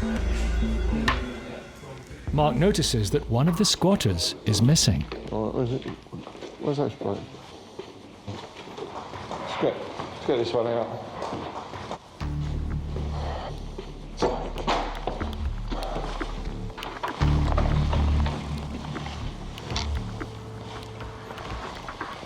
It's right up on the top there. Yeah, a few of the squatters' friends are now turning up.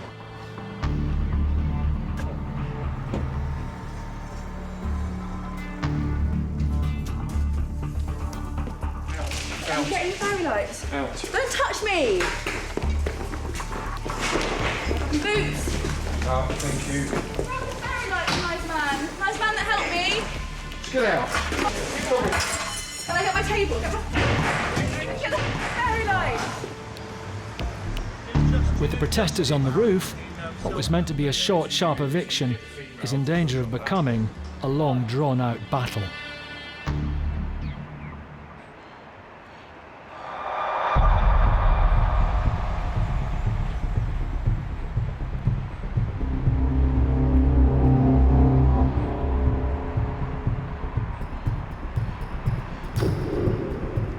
It's a year after a cannabis farm was discovered in one of Paul's rental properties. The original tenant, Dermot, is no longer there. They just couldn't believe that this would happen in a little town like Darwin, you know. Fortunately for the landlord, Paul has managed to recoup all the rent arrears. We went after the Guarantor on this one too. Just like we normally would do. That's never a nice job to have to do. The house now has a new occupant. So I've asked if we can just bob around this afternoon, just see how she's settled in, see if everything's okay.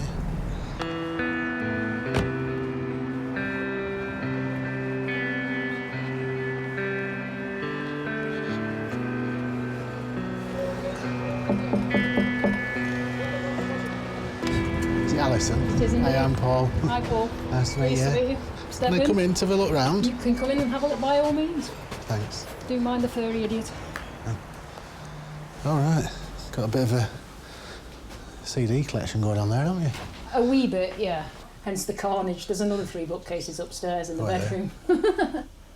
So that was Oh my good lord. that was the bedroom that your partner's in. It was a bit of a rainforest. Isn't it just? It was like Well, this I big. can tell.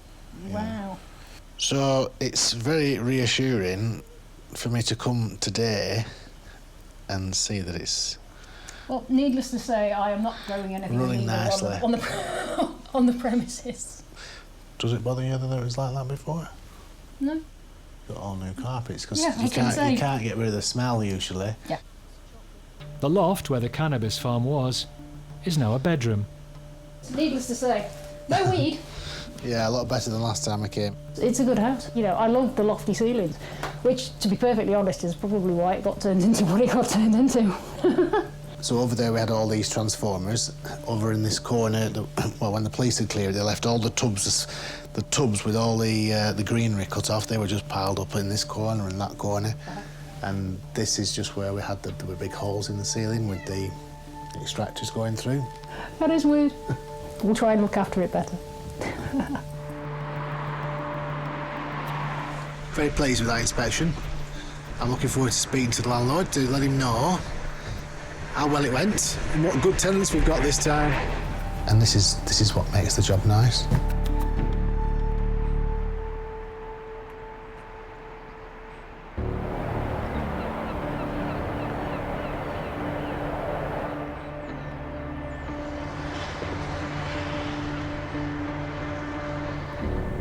Letting agent John Bartram is dealing with a vulnerable tenant with a hoarding problem. She's living just a stone's throw from Blackpool's famous Golden Mile. I don't think she's 100% mentally stable, and I don't mean that in a bad way. When I saw how she was living, we've contacted the local authorities. They've actually been to the property this morning, and literally they won't let her live in those conditions. John's agreed to rehouse her, but it's a delicate situation. The removal men don't know what is rubbish and what the woman considers possessions worth keeping. She's not quite sure on what she wants to take out of the flat. The contractor just phoned us and said, can you call round? And hence that's what we're doing.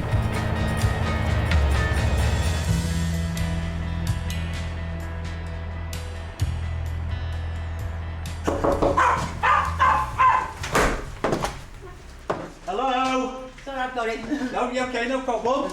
As you know, your conditions that you're living in aren't the best. Oh, no.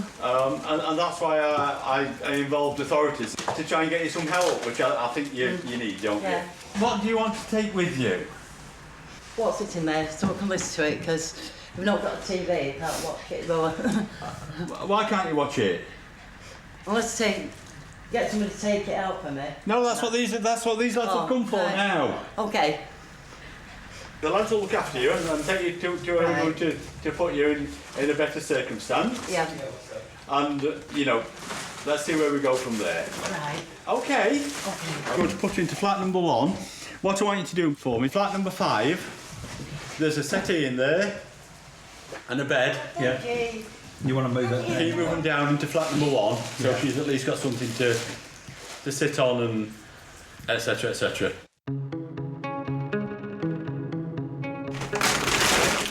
John has found the tenant somewhere else to live, but he's concerned that without help, her hoarding may get worse. We do what we can, but when all's said and done, unless these people are, let's say, put in rehabilitation, which they've got to agree to do, it'll carry on in the same scenario. So everybody's banging their head against brick walls, basically.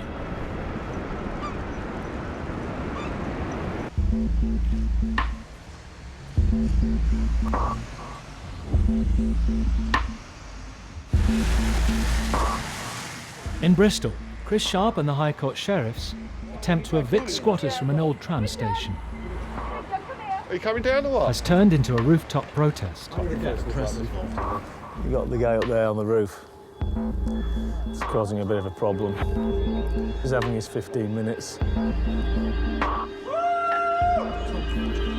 The sheriffs aren't permitted to go on the roof to remove him, which leaves Chris's client, John, in a stalemate situation. Yeah, not quite sure what this means, but I mean, look, at the end of the day, we've got access to the building now. He didn't come out. To make matters worse, a group of angry protesters are gathering outside. Just go away. This is their home. They lived there. You should just piss off. Go on then, go get one. Go and get one. You ingrate Go and get dog, one. you. Go and get one. You ingrate looting hog. Go and get one.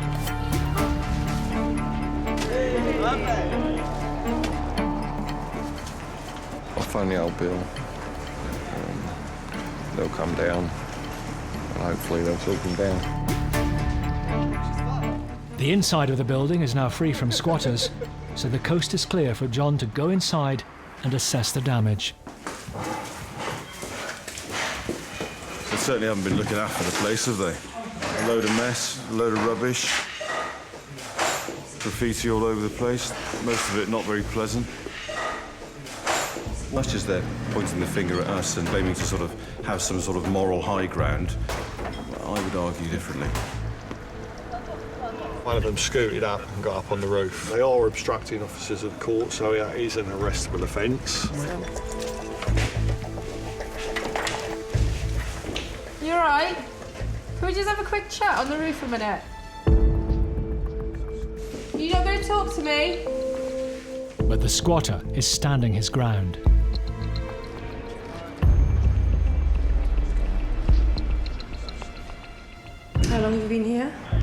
Since 7. Chris and the sheriff suggest a new tactic. Board up the entire building and leave the squatter to come down when he's ready. But before that, they're giving him one last chance. Give them the option. Look, there's a ladder here now that we've put here for you. Do you want to get off the roof this way? This window is going to be open for 15 minutes. You heard what I said. To make sure the squatters don't return, John's team are making the building as uninviting as possible.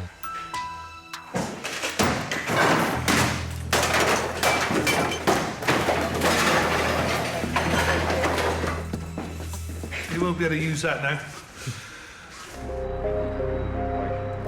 Right, this is being shut now. This is your last opportunity to come down this way, yeah? Yes, no? Thank you. Right. His response was, I'm going to have to turn you down. I heard him, really. Just lock it all down and that'll be it. He'll just be stuck on a roof.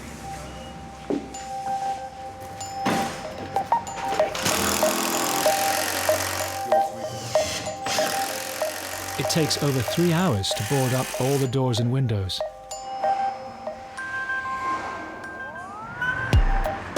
The squatter found another way off the roof, and after a 6-hour protest, he left.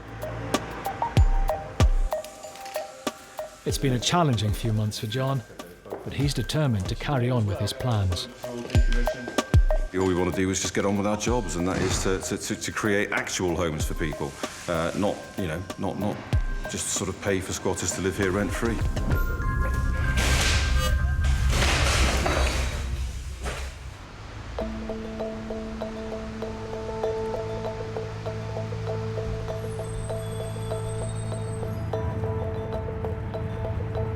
Two and a half years on, and property developer John Morgan is on his way to the site of what was the old tram station.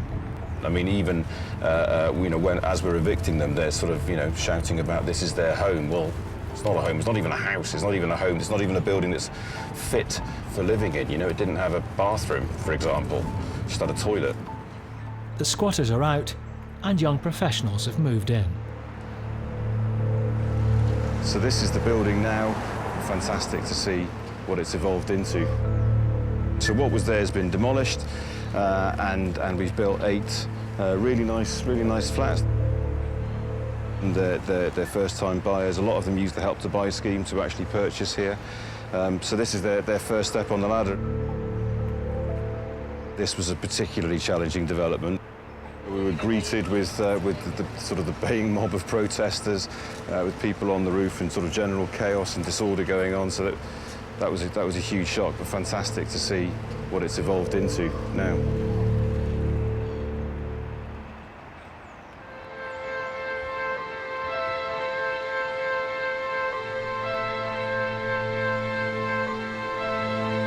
It's been 12 months since John Bartram's hoarding tenant was rehoused, and John is on his way to carry out an inspection to check on her. We cannot like get things into the same conditions as they were before. There's only one way to check, and that's to go around, knock on the door, see if she's in, and see if she's okay.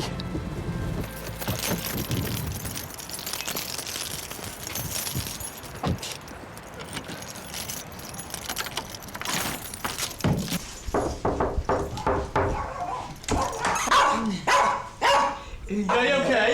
Yeah. Hello. Hello. As you appreciate what I've come for today, I thought I'd just call past to make sure how you're getting on. Okay. You okay, are you? Yeah. Can I just pop in 1 minute? Is that okay?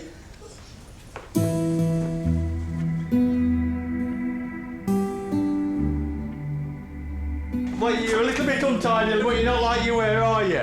No. No. Did your son come and see you? Does he still come and see you? Yeah. We're not getting back into the same routine as we were before. No. And, we're there for help if you need any. So I've started cleaning up now, but it needs another go over. Clean all work down. You want a little bit of room to do some preparing on, don't you? Yeah. We'll start baking as well. We'll start baking? We'll do some cakes. Okay. Anyway, I'm going to go because we've got other things to be doing. Right, John. But I thought, yeah. Yeah, you love John, don't you? Eh? I can see that there's a little bit of rubbish about. I can see that she's got to be kept upside off because I can see it still mounting up again. But as long as I say, do visits and ask if she wants any help and just giving her that little nudge to keep tidy, I think she'll be okay.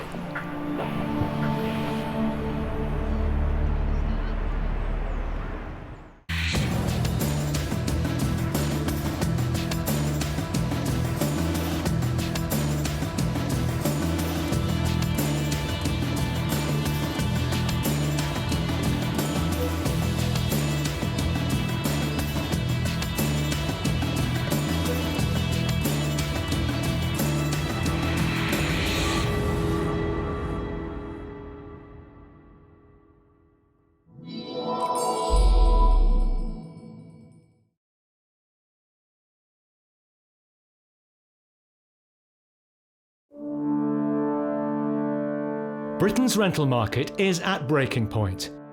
I have 2 children. I'm living in what is like a crack den. She's just chatting shit, yeah? Straight up. With not enough homes to go round, No one should be allowed to live like this. This is unacceptable. This is our home. This ain't his land. soaring rents, I'm going to have to mortgage my pension to pay this debt off. Put a hell of a strain on me. It's enough to kill a person. Oh my God. squalid conditions, I'm gonna have to climb over the settee with my shoes on. This could be criminal negligence. spiralling property scams. I'll see you in court. You guys ain't meant to be here, so we have a problem. From bedsits to mansions. Hello, enforcement agent. From squats to drug farms. They have been growing cannabis. This is Nightmare Tenants. Get your hands off me, pal. No, do not put your hands on me, all right? I will not stand for that. Slum landlords.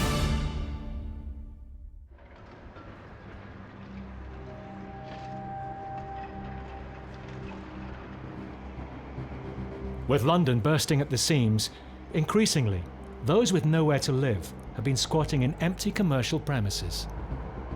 For landlords, getting them out can be challenging.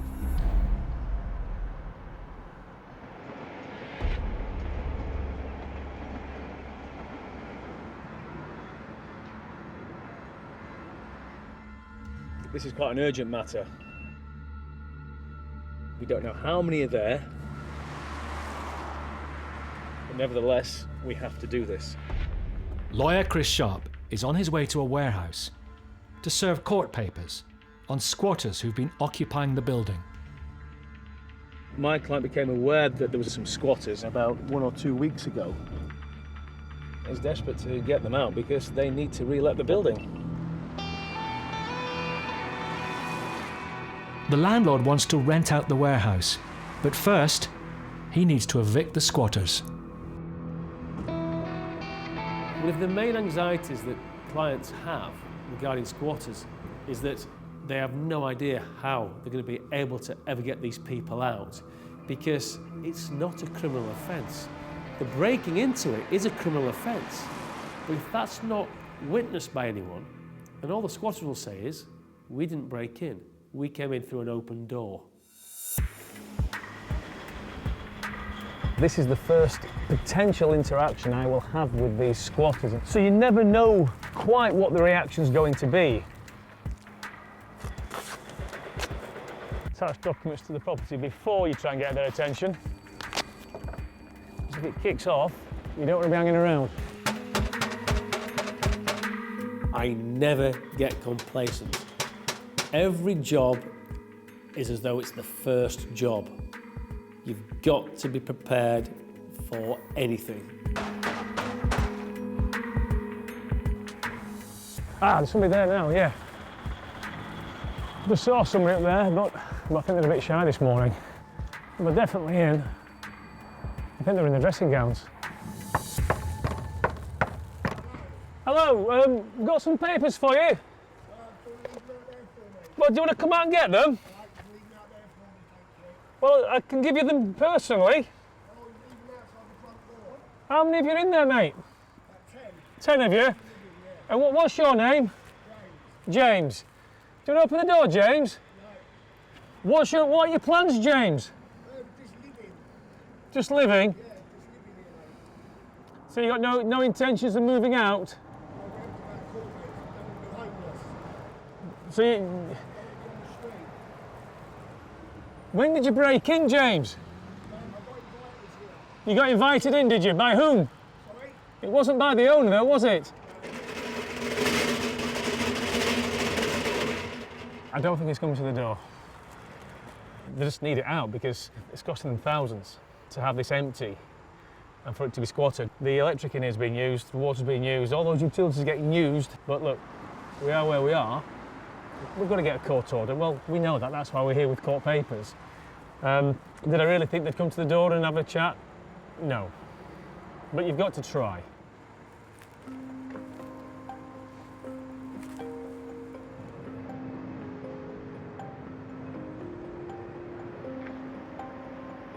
It's a week later, and the day of the court hearing. Chris is hoping the judge will grant an interim possession order, or IPO. But if we get the IPO, then it will make it a criminal offence for anyone to be on the property without permission within 24 hours. 2 of the squatters have turned up to fight the case. We need to save enough until we start renting. That's the point. That's the point.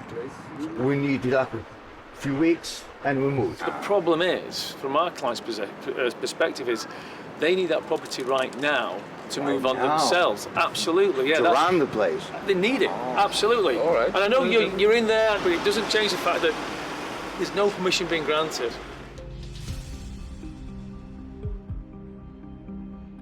It takes just 20 minutes for the judge to make a decision.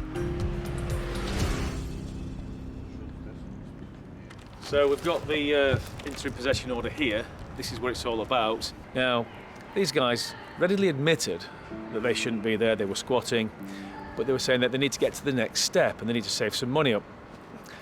Don't get me wrong, I'm a human being, I understand that, I really do. But we still have a job to do and they still shouldn't be there, and there are about 18 or 20 of them just having a free run of the place, which has got to stop, I'm afraid. If the squatters haven't left within 24 hours, Chris will instruct High Court enforcement officers to forcibly remove them.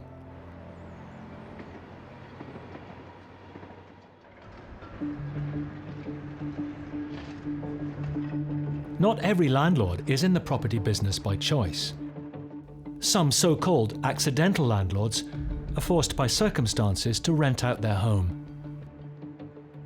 And when things go wrong, often they're not prepared for it.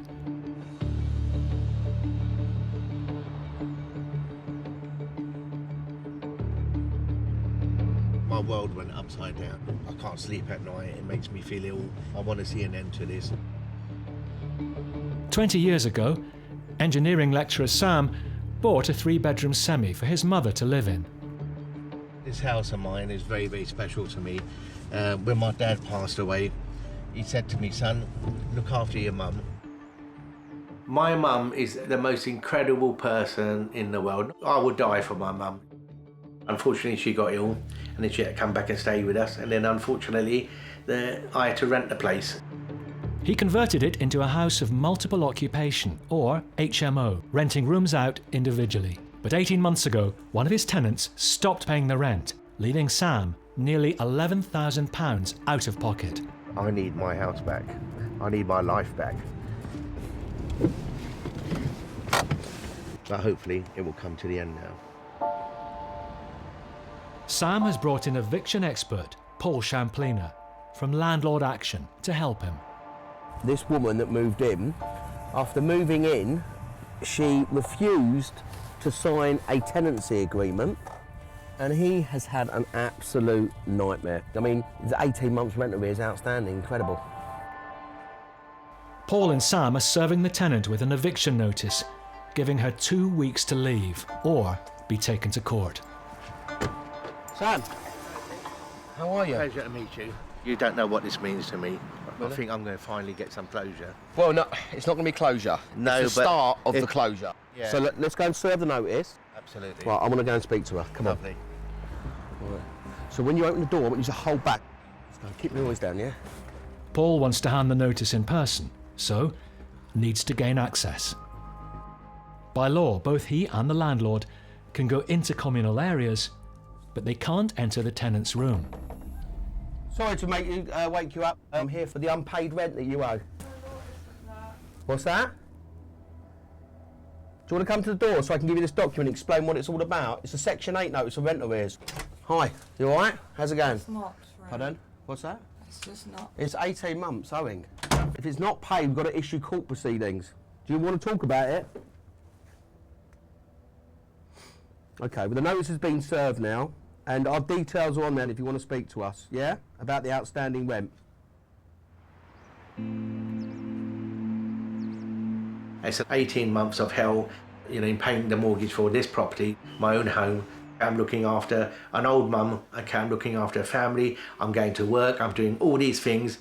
I'm absolutely exhausted from the experience. Right, don't get emotional. No, I know this has no. been a long time coming. It's very hard, yeah. This is what you've been waiting for. Let's just get her out, and then we can focus on going forward. Absolutely. All right. I Good really stuff. appreciate it. Hopefully you can sleep better tonight. God bless you, I will sleep better. No, I haven't good. slept properly for 18 months.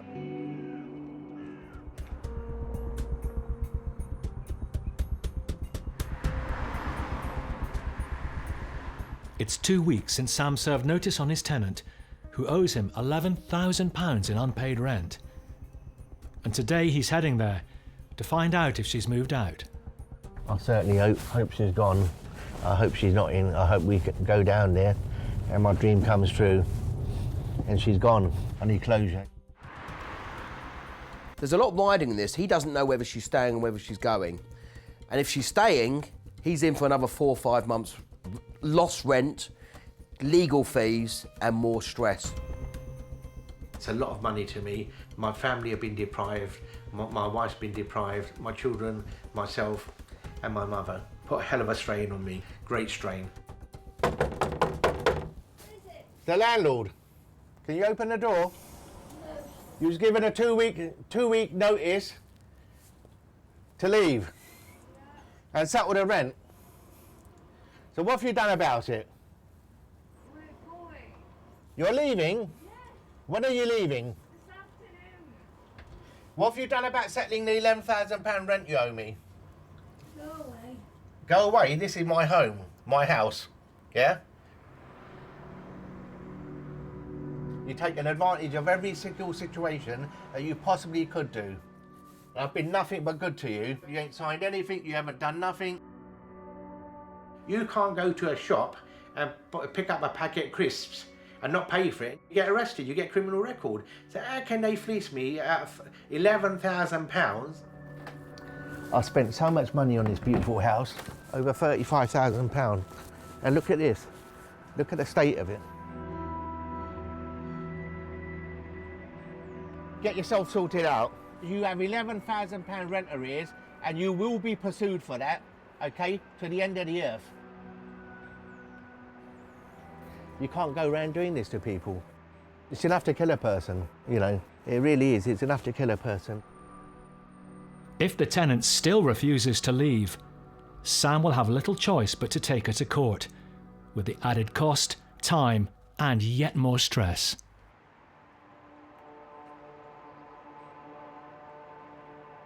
The private rental sector has more than doubled in the last 10 years. And that rise has gone hand in hand with an increasing number of landlords having to resort to evicting problem tenants.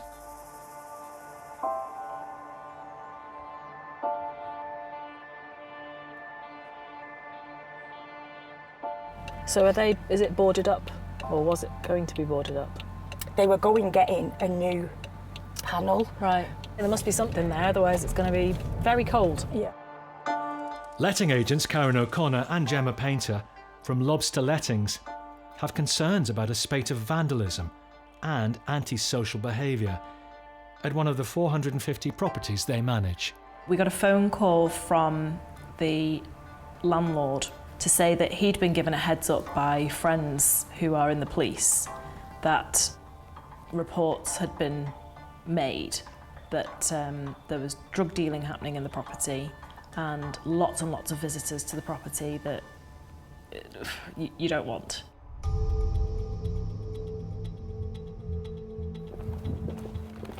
You're always apprehensive when you go into a property when there's been issues because you never know what you're going to be walking into.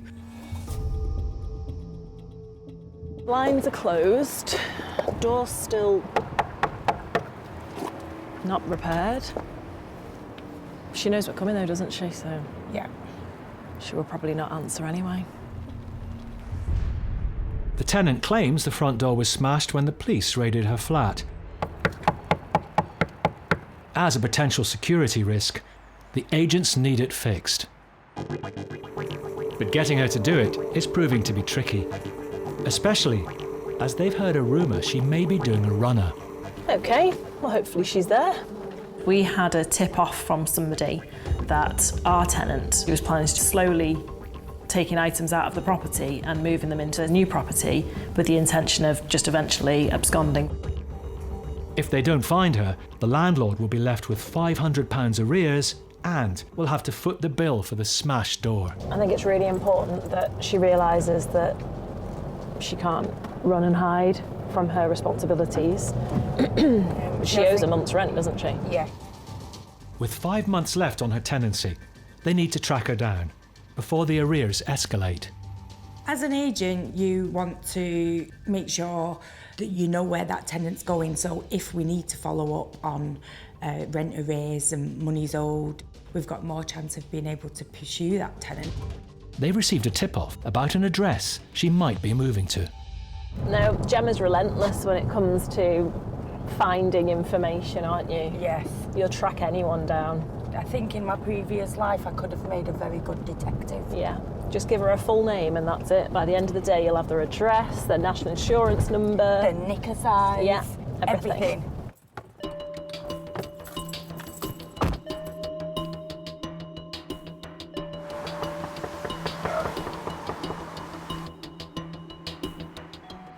It's her. Is it her? Her settee and her things are in there. Crap. So it's too late, she's already got possession. Oh, I just want to cry. It's unfair.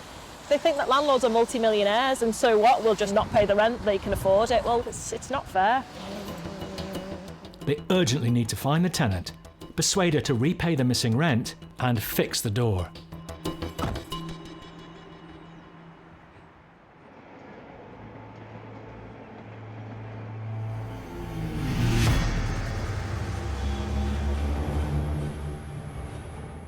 It's dawn in East London, and armed with a High Court writ, lawyer Chris Sharp has the paperwork he needs to evict the squatters from his client's warehouse. We're going to go meet the High Court sheriffs to hopefully get the property back. There's no perfect time to have an eviction. We'd rather not have to do them. But if you're going to do it, then the element of surprise is always the way forward. You never know what's going to happen. Again, it's the old adage, isn't it? Prepare for the worst, hope for the best. How you doing? Good, thank you. Meeting him at the warehouse are the High Court enforcement officers and a locksmith.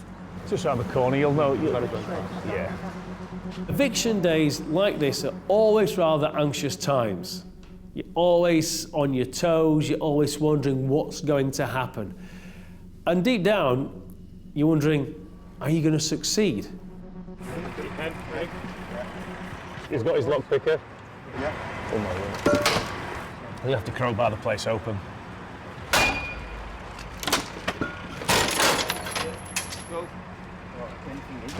What's my hands then? Hey, my back's in right now. Hey, my back is in up. So if you put that through my back, you're in trouble, sir. This is going to county court. We've got the High Court writ, so that's all we need. Okay. There's my ID. That's all you need. Okay? You're breaking the law by obstructing a High Court officer here, lads. That's the only reason you can come in is only that the police is here, right? Go on then, 999 the number. Why am I back to mate? Ah! You fucking got me! These guys are doing all they can to resist this, and they're saying they'll call the police. Well, if they call the police, that's fine. High Court writs are in place. Let's start packing, please. I ain't arguing with you anymore, nothing more to talk about. But the beauty of it was, whilst we were there trying to get into that door, grabbing their attention, we'd gone to the other door as well and broken into that one really easily. By causing all the commotion at one door, we'd basically sneak around the back. Right, we're in. Just got to be careful. Enforcement agent. Bring us up, make for me, please. Where are the High Court papers? Here you go. Guys, it's got to end today, unfortunately. All right. Well, fair enough. You know that, guys. You know how it works. Okay. You know, we don't want any trouble. That's the last thing we want. But I hope you know how it works to move. We need a van. You know how it works. You know the score. Yes, but one way or another, we're leaving, yeah? So, Yeah, can you okay. give us some time until we're ready with the stuff? Absolutely, yeah. Right. Indeed. We're not going to fight. Of course not. Neither are we. I hope you understand that. Yeah, that's the last thing we want. We're not occupiers or some people who came just to destroy the place and leave. No, we made it livable. We've cleaned the place, we've painted the place, we started with decoration, interior. Yeah. Sports, badminton. We have pools, seriously, we have tennis stuff. To be fair to the guys, they've not wrecked it, but it's just, it's now, it's D-Day. Our client needs the property back. The police arrive. They've been called by the squatters in a last-ditch attempt to delay the eviction. But the High Court writ ensures they will be leaving. As long as they've provided you a copy of it and you understand what's on that paper, pretty much it really. So pass the message on to the rest of the people that are here, and then just collect your belongings. Come have a look what we've done. All right. Nobody's questioning how you've looked after the place. It's just that our client needs his property back to give to someone else now, okay? You being here cost them a fortune, okay? It just needs to come to an end now. A fortune? Yes. Air conditioning that you're using, the electricity, the water, the heating, because it's not cold in here, is it? It's got to end today. Thanks, guys. Thanks, officers.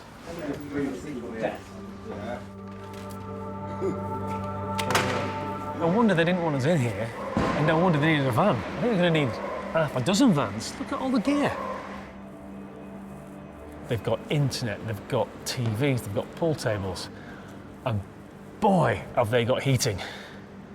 It is hot in here. This is the warehouse, and this is warm. Go upstairs, you're taking your top off. So most of the places you go to, are you big enough to play badminton? Plenty of ceiling height.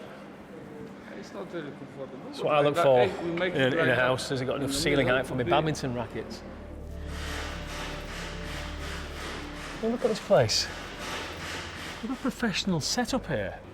I mean, you don't get a setup like this in Ibiza. It's perfect for a rave. Look at it. They've even set up their own little minibar.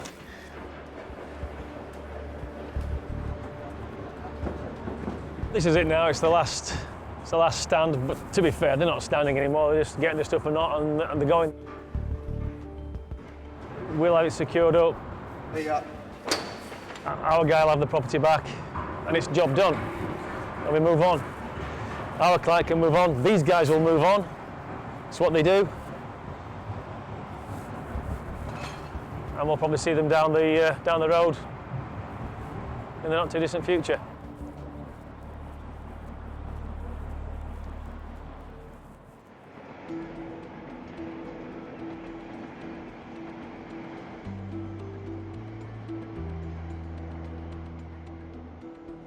The number of people renting has nearly tripled over the past 20 years. So now, a third of all adults rent rather than own their own homes. It makes life extremely busy for letting agents such as Paul Ainsworth Lord. He's been stringing us along, for want of a word, and the arrears are a bit out of hand. Today he's visiting tenants in a two-bedroomed house who owe £3,000 in rent to serve them with eviction papers. For Paul, this case is personal, as he owns the property himself. It turns out, when we get the full story, he's split up from his missus. They'd had rent arrears in the past, but they'd always straightened them up. And he started going on about little bits of jobs and that. I said, well, I'll come round and have a look. I said, I'm thinking to myself, I can do an inspection while I'm at it. I'm pretty sure they're in, because I saw the curtains move upstairs. As Paul has given 24 hours notice of his inspection, he can legally enter. Hello? Get out. That's his missus. And I'm thinking, what's she still doing here? Well, they'd split up. Oh, wasn't expecting that. That's a bit of a surprise. Can you open the door? I need to talk to you. I'm Paul from Ainsworth Lord Estates. I need to speak to you about the arrears. The other tenant, named on the agreement, arrives home. I thought you'd split up. They'd split up, but she's still there. We've got nowhere else to live at the minute, mate. Right. So, two things. I need to get a grip of the numbers on this. Yep. And the other thing is I need to do an inspection.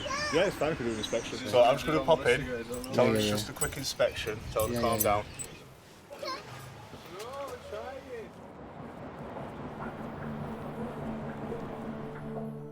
Paul inspects the property, but the tenants haven't offered to settle the arrears.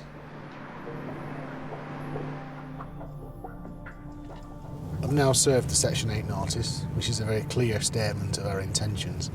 If the account's not cleared, well, go straight to eviction level.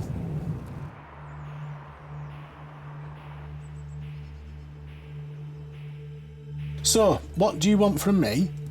The next day, the tenant calls Paul with an unusual request. You want me to send them an email and say that your account's straight, so you can search for a house with them. Let me speak to Deborah and I'll come back to you. Bye. He wants me to write him a letter to say they haven't got any arrears so he can get an house with social housing lot. He's got £3 grand arrears. What? I know. Well, it's fraudulent.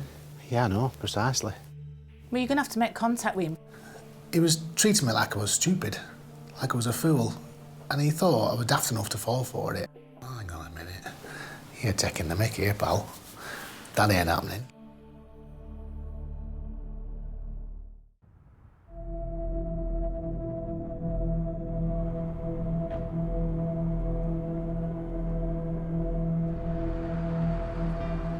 It's 2 weeks since Paul Ainsworth Lord received a surprising request from one of his tenants, who owes £3,700 in rent.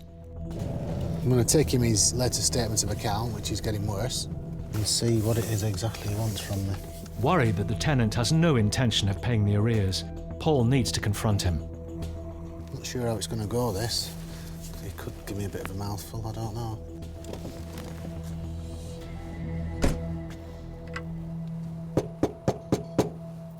What are you doing, man? I've come to see you. What are you cleaning?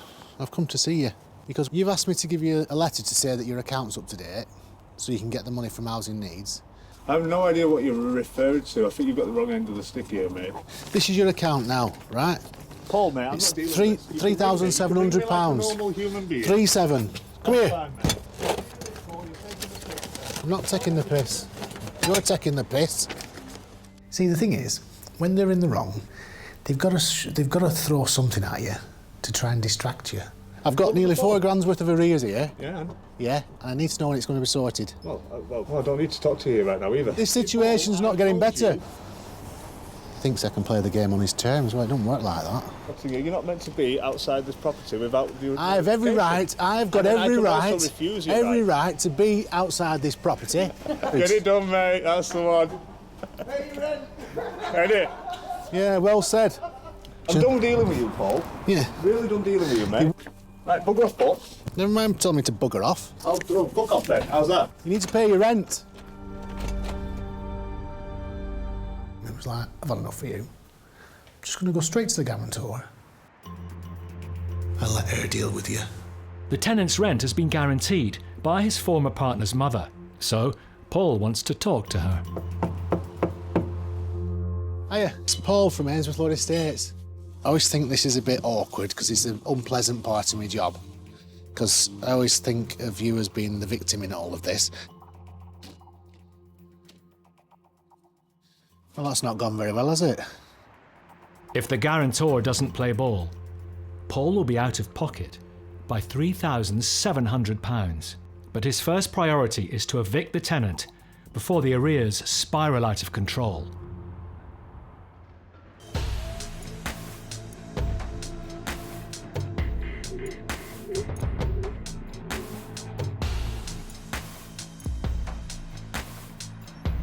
Sam's tenant owes him £11,000 in rent arrears, and today she is due to leave the property.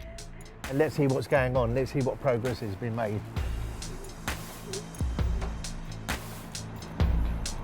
Looks like something's going on.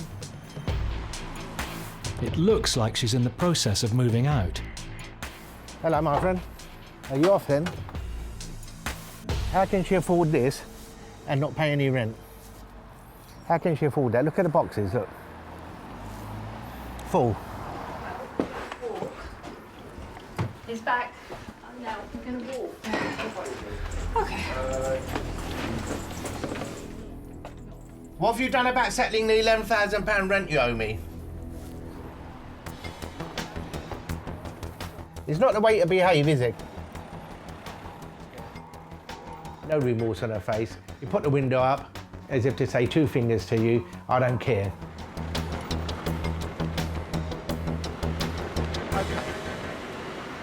Okay.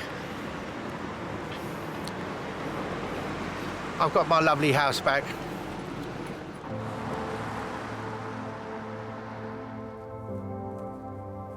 I think today I've had a result. Yeah, I lost £1 million and found £1. It's a beautiful room in the summer. You open that, you've got a lovely view out there. And I was quite happy to see that, you know, the room was in reasonable, clean condition and there wasn't much to do, thank God, you know, so that was a result as well. Peace at last. I ain't got much money, but I'm happy today. It's a bittersweet feeling, you know. Never again do I want to go through this again. Never, ever do I want to go through this again. Now he has his property back, Sam has peace of mind that in time he could convert it back to a family home for his elderly mother. My mum always said to me, son, everything will be okay. Don't worry, be strong. Everything she said to this day is right. I love her to bits. Mum, I know. We've finally done it. Peace at last. Yeah? Yes, I am very happy, my son with him. God bless you. I love you, Mum. I love you, my son. I felt so elated. This will be history, never to be repeated again.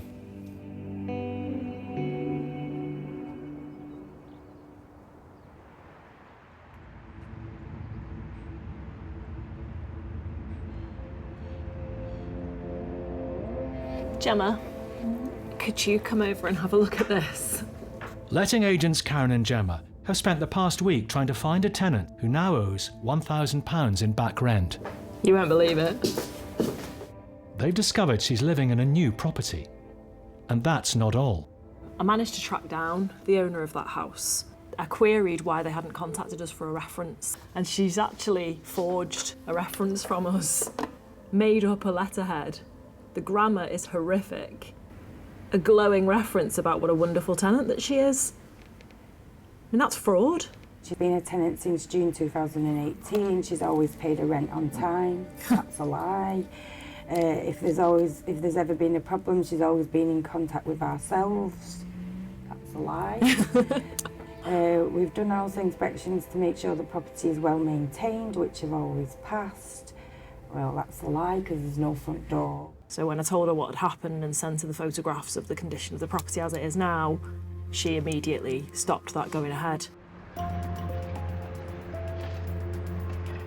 The agents believe their tenant may be living in both properties at the same time.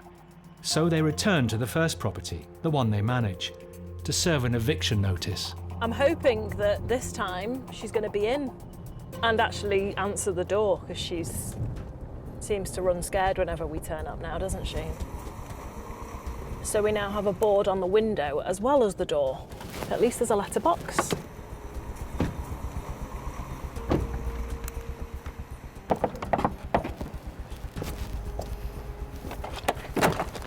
Hiya. How are you? I'm fully aware that you're there because your boyfriend just opened the door and then closed it again. So I'm forewarning you that I am now currently serving you with your Section 8 notice, giving you 2 weeks to vacate this property as a result of the 2 months rent arrears that you're now in. The Section 8 notice is being posted through the letterbox, which is attached to your wall.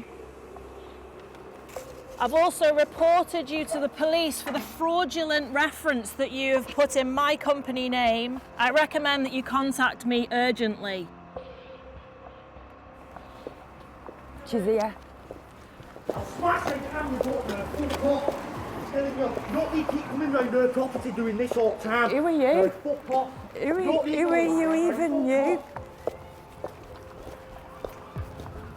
Unless you wanted to proceed with the police, I said yes, you talk to me.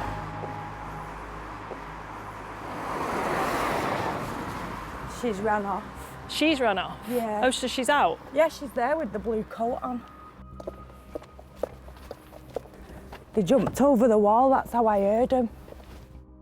The fact that two people are prepared to throw themselves over a brick wall rather than face us is worrying. And as we were driving round, I clocked them sat in a cafe. They're there.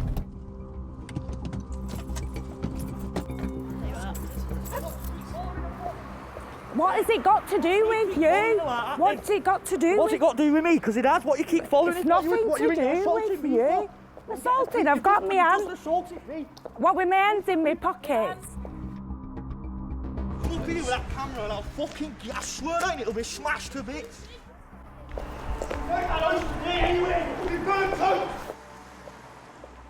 When they make threats to firebomb the house, there's a little bit of your brain that thinks he might be capable of that. I think that it was probably the most dangerous situation that we'd been in ever in 15 years. This guy, he had no control whatsoever. Shortly after the confrontation, the tenant calls Karen. I want you to go because you don't pay your rent. You have dogs in the property that make it smell. From the landlord and our perspective, it had definitely gone too far. You've been served notice today. You've got 2 weeks.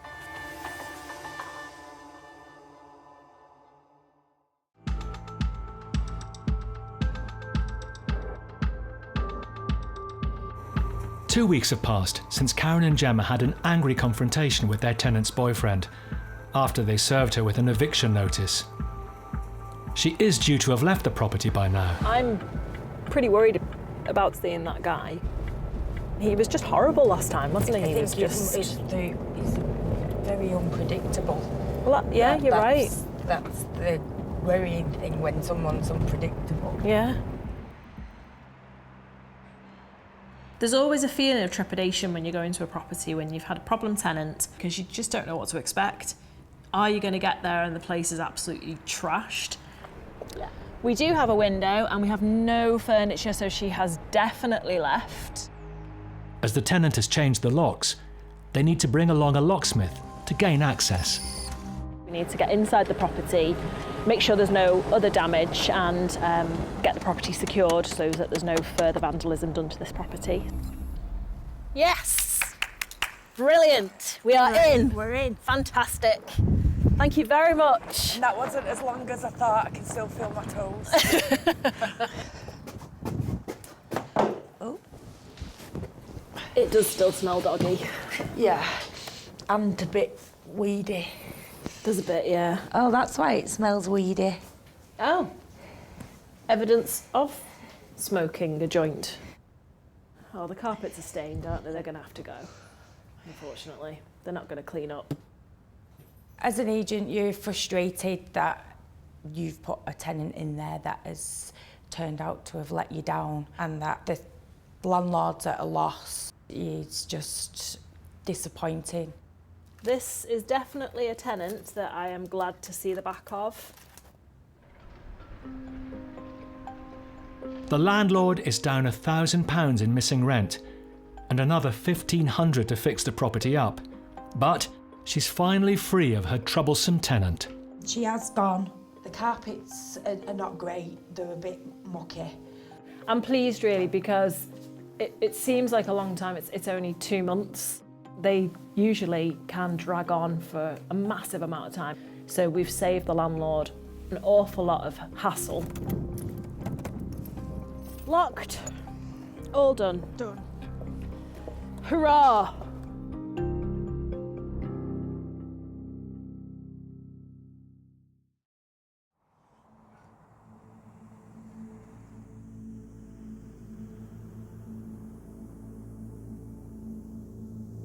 Right, there we go. Hey there. Paul Ainsworth Lord is evicting a tenant, owing £3,700 in rent arrears. The tenant's guarantor, who is ultimately responsible for the rent, gave him short shrift when he approached her earlier. So you want him out of the house, as we do. So when he straightens his account and everything, we need to make sure he's going. Well, this is where we need to work together. If he says I'm not leaving, the only way we could evict him is through a full court process, which is expensive and time-consuming. And in my experience, it's always better when we ask the guarantor to help us. She's assured me that the bill will be paid very soon, and she wants him out of the house as much as we do. Dealt with a lot of guarantors over the years, and I get a good feeling with this one. She'll come good. She clearly doesn't want this to tip up in court.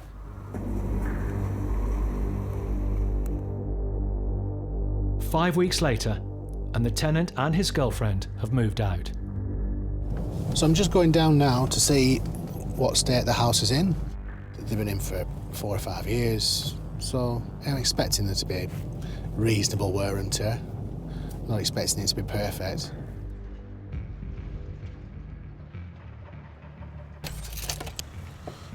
Really stinks. Oh, wow, stinks of dogs. Now this paintwork is what causes us a problem. What have all these blinking holes? Loads of holes. Holes everywhere. Holes in the ceilings. Umpteen in the walls. Paul is concerned that painting and decorating costs alone could be in the region of £1,000. You know, this is just bad news. 2 flat screen tellies they must have had, but can't pay me rent. Don't know what that lean-to thing is. He's made a makeshift carport, for want of a description, really. That's got to all come off before the next tenants move in. Yeah, it's a blinking hazard, if nothing else. All told, Paul is down £5,200 in rent arrears and renovation costs. Eventually, the tenant's guarantor stumped up the arrears, but Paul is still out of pocket for the repair costs. The cheeky sod tenant, he even kept a key. And he still kept going back to that house. And I can only think the reason he kept a key was just because he wanted to have the last word. You cheeky sod, why don't you just give up and sod off? Hello? Oh my God. Wow. Next time. Linda, how can someone live like this? A landlord falls victim to a hoarder. This is what he's hoarded over 14 years of living here. This is the third tenant that's moved out now because you've been abusive to them. Letting agents confront their racially abusive tenant. I won't bring immigration in, and immigration will tell you straight. All the broken window here? This is disgusting. And a landlord's flat is used as a drugs den. There was people injecting in front of them.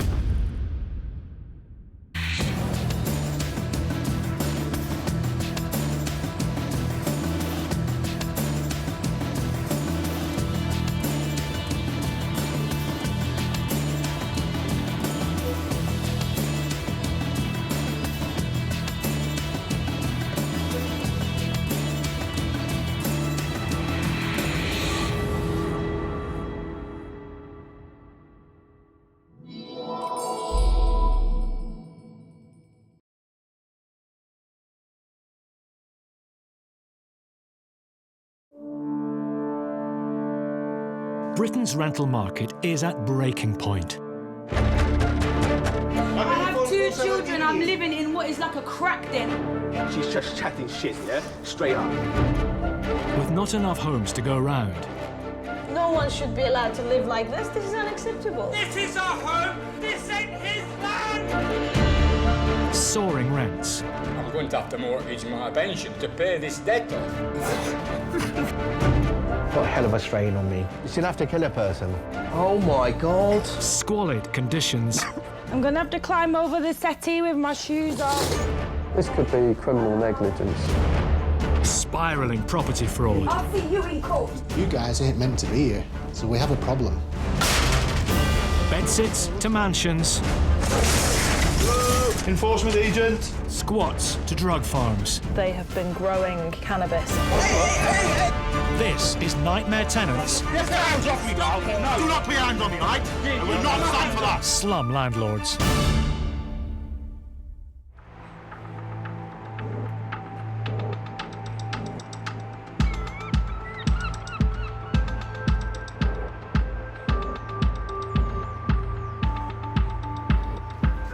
Letting agents Karen O'Connor and Gemma Painter have arranged to inspect a 2-bed property they manage.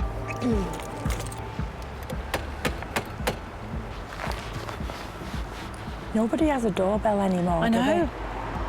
No, doorbells are not fashionable anymore. The tenant is due to move out in 3 weeks' time, but hasn't paid the final month's rent. So you've got broken blinds, you've got mess on the window, and messy windowsills, and tape on the window. Excuse me, what are you doing? Hello. It's just lobster lettings. We're here to do our inspection. No, no one told me at all. Oh, we wrote out to you on Friday. Who I else do gave not me a have letter? any letters, like, at all. Nobody's even tried to contact me. I've had no notice. I've had nothing. You're gonna have to come And back by tomorrow. email. I can't come tomorrow. Sorry, but I'm busy. Like, I'm going out in a second. But like, this whole thing is just a shit show. And I'm absolutely fuming with this whole property because I'm trying to leave, and then I've got this lady who told me that I'm supposed to be leaving on the 2nd of December, and then she told me I don't have to pay any rent. No, you do have to pay rent. That's why I'm here. She told me that. She did because I sat in the office. Yeah, I sat in the office with you if you let all. me speak. And no, because I can't be bothered talking to you, and I don't know why you stood at my door, so I don't want to speak to you. Well, we've Why given you tomorrow?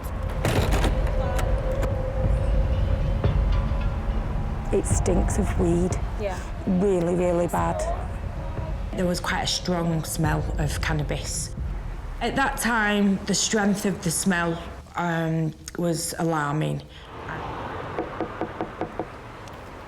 We need to speak to you about your arrears. You can't smoke indoors, so if they're brazenly smoking in the property, you know that chances are they're going to not be looking after the property the way that you would hope that they would be. Could you come back to the door, please? When tenants are reluctant to let you into the property, you know, it's vital that we do go and inspect because there sometimes can be issues. She's not going to open the door, is she? No. Right. Hopefully the property's going to be in decent condition because the smell of weed was quite strong. So I wouldn't hold my breath. We'll have to go back to the office and try and rearrange an inspection and come back and see what we find. We knew categorically we had to go back to that property. So she refused to let us in that day. So we agreed with her that we would be back the following week. And the last time we were there, the smell of marijuana that came out of that house was pretty strong. Yeah. So I'm concerned really about the condition of the property. So we definitely need to go in today and make sure that it isn't being trashed. We wrote to her to say that we would be re-inspecting the property and that if she didn't allow us access or she wasn't present, that we would be going in with a key because of our concerns.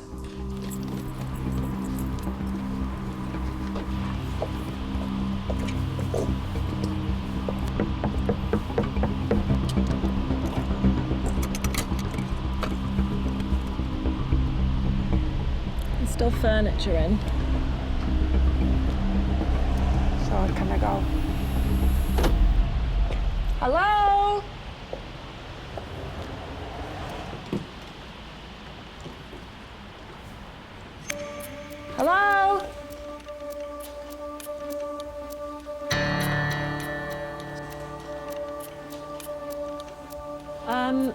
It's not the tidiest, I have to say. Hopefully they'll move out, come back, take all of their stuff and then clean and tidy it. Carpets are ripped up here, Jem, at the door. The handle off here. When we do move out inspections, it's so we can pre-warn the tenant before they've moved out of what we expect them to do to get the property back into acceptable condition. The seal's all gone, bit dirty inside. And so we know what we're looking at in terms of maintenance that might be required in order to get it re-rented out. How long before she's out? She's got about a week, 10 days before she has to be out. Right. So let's hope that she tidies and cleans. There's quite a lot of rubbish in the back garden. It was pristine, this house, when she moved in. It had just been refurbished.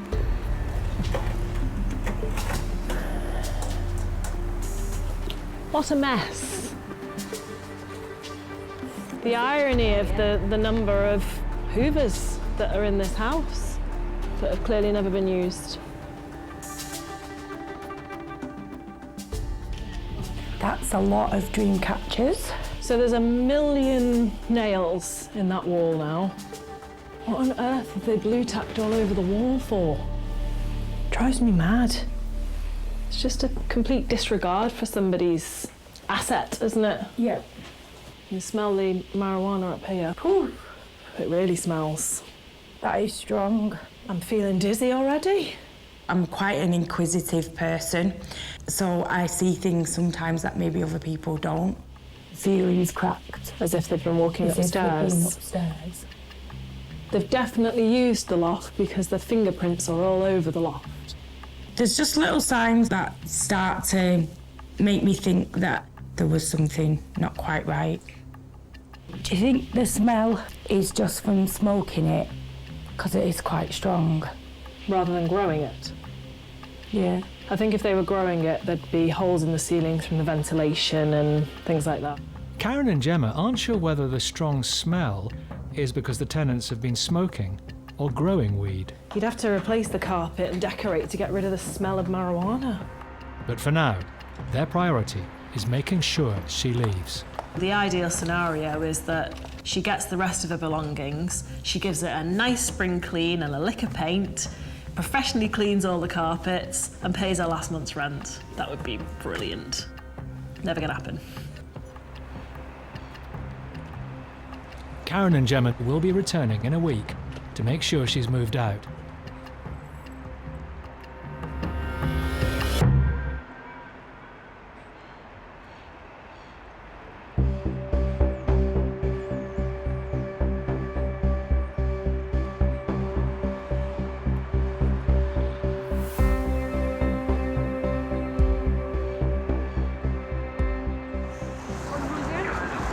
We can knock here.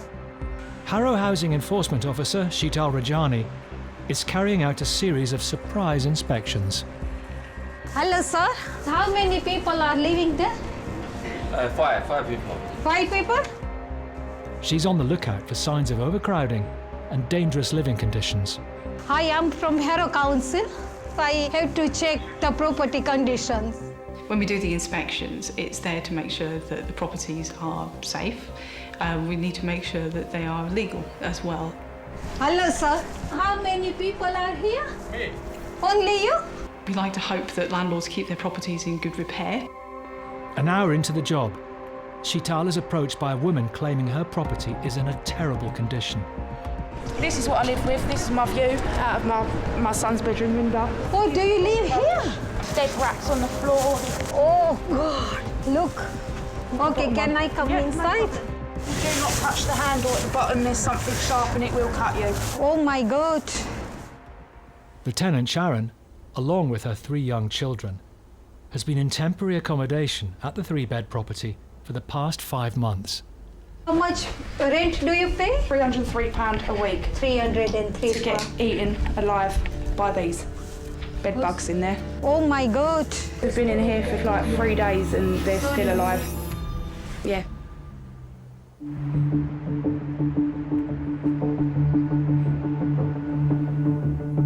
Sheetal Rajani from Harrow Council is inspecting a 3-bedroom rental property.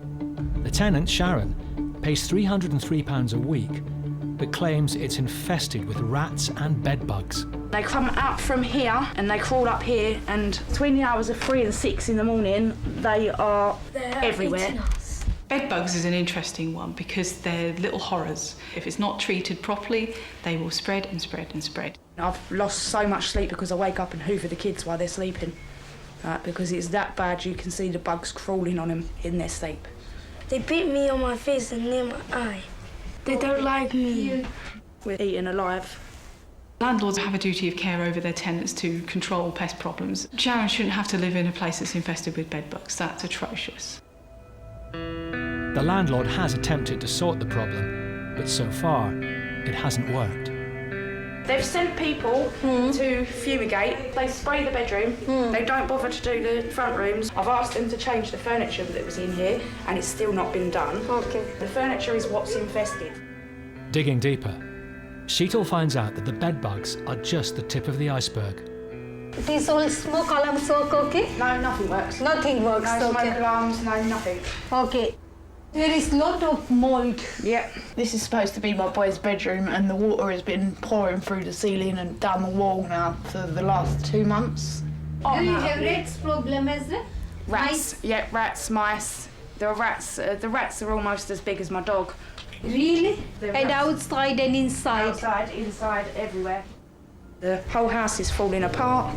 It's just one thing after the other since we've been here, to be fair. Sharon's landlord is claiming the infestation is coming from the flat above, which is undergoing renovations and owned by someone else. Because it's 2 different landlords, they're arguing between themselves who's liable for what. The landlord's just passing the buck, really, rather than doing anything about it. Who's this then? That's my dad. That's my dad. Okay. He's just dropped us back. Okay. Sharon's dad doesn't live at the property, but he's seen the issues firsthand. Nothing but problems since she's been here. There's mice droppings in the cupboards. It's disgraceful. It's an absolute nightmare. No one should live like it. Nobody. Don't worry. We will make your flat up to the good condition, okay? Excellent. I Thank you. will speak to your estate agent and tell you. Okay, thank you. Thank you. I am grateful that I've got a roof over my head because I spent 3 months living in a car, but I'd rather sleep in my car at the moment than live in this.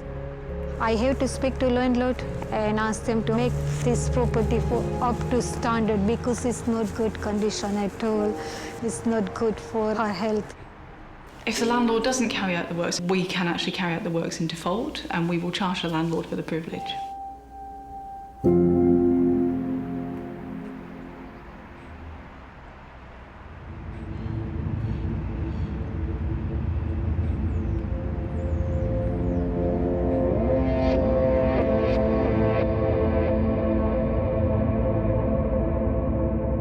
2 weeks have passed since Karen and Gemma inspected this 2-bedroom property.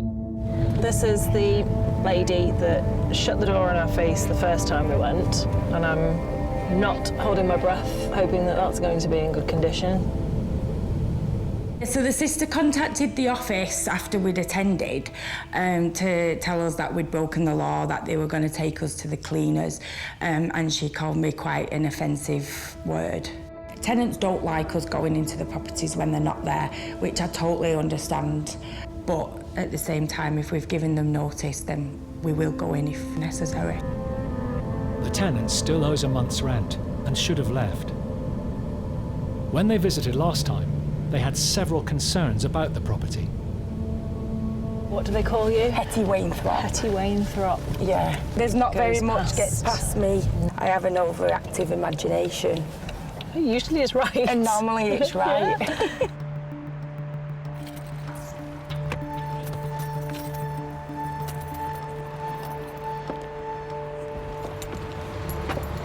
Well, we still have a cat thing, half of a couch. Thought you meant a cat then. No, cat play table thing, whatever they're called. We have a key, so she's definitely given possession. Okay. I can smell less cannabis. It still smells quite strong.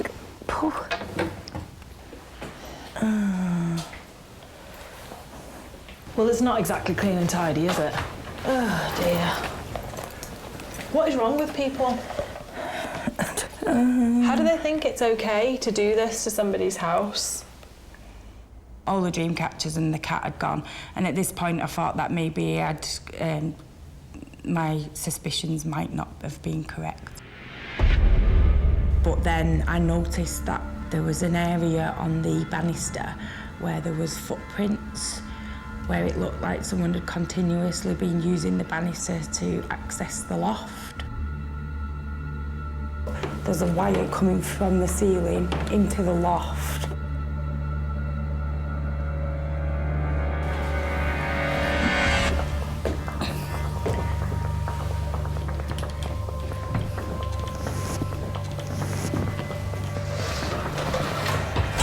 Let's have a look and see.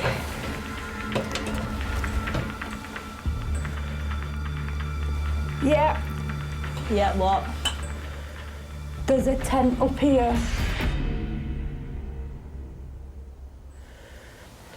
Really? Yeah. Hetty Wainthropp strikes again. She does.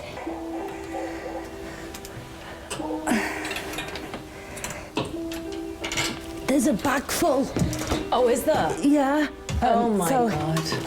So this is the tent where they would have the plants with the lights on. With the vent With the vent going to outside so you can't smell it. But the smell was quite strong when we came the other week. Oh my goodness. And then... Can you see? Poof.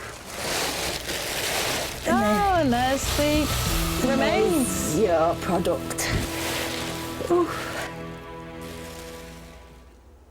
I was surprised that they clearly moved the majority of stuff but left enough evidence to show what they'd been up to. No wonder she was so standoffish and rude. Yeah. I think we're going to need to call the police, aren't we?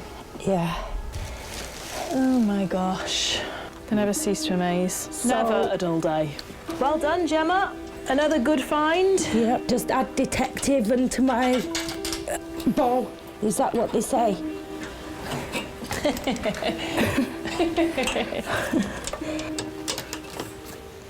Thank goodness it had step ladders. Should ring Daniela to get a locksmith up here. Change the locks. Right. Ultimately, we need to secure this property and make sure that the tenant can't get back in to remove any evidence. Should have just paid their last month's rent and tidied the place. And not let Hetty Wainthropp do the inspection. Yes, exactly. Silly things, aren't they? Nothing passes me. Once again, it's just frustrating that tenants have used a property for illegal purposes, left it in a poor condition, and just managed to move on to another property with no repercussions.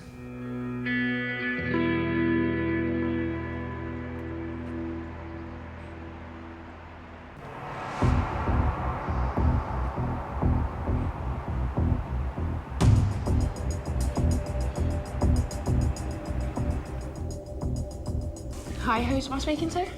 It's 2 weeks since Harrow Council's surprise inspection, and tenant Sharon is still battling bedbugs and vermin in her home.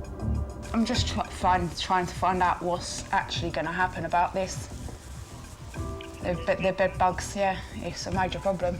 Yeah, well, can you ask them why they won't let pest control in? It's actually not fair. I will come to the office and show you my skin. It is terrible. Thank you. Thanks, bye. They actually don't care. Every time I call up my letting agents, I'm told the same thing. They are trying, they're actively trying to sort the problem. They accept the responsibility for the problem, but there's nothing they can do until upstairs stop refusing access. The landlord has been trying to fix the problem, but without access to the flat upstairs, he claims his hands are tied. We normally recommend that if, say, a block of flats has bed bugs, that All the properties get treated, even if they've never seen a bed bug at all, because they will move and they will hide, and you will never see them until they're hungry and they start biting you. We are actually living out of black bags now, so the bed bugs can't get into our clothes. I'm buying new quilts every month. They come from the walls, the ceilings. They're coming from everywhere. Actually, like something out of a scary movie, to be fair. Freeholder does need to get his act together and resolve this, because otherwise they are never going to go away and they will keep biting and biting until the people become anemic. I've tried communicating with the builders upstairs, like doing the landlord's job, and it's like all I'm meeting with is owed abuse and told to go away basically and mind my own business. But obviously it is my business when it's damaging where I live. Sharon wants to know why they're refusing access. Hi. Yes. Hiya. Pest control wanted access yesterday. No allow inside. Pardon? No allow inside. No, not inside. No. Why? Speaking in the landlord. Yeah, but it was pest control. Okay, I you mobile you call it. Yeah. Okay? Yep. No problem. See, that's what I deal with. Not his problem. ठीक है.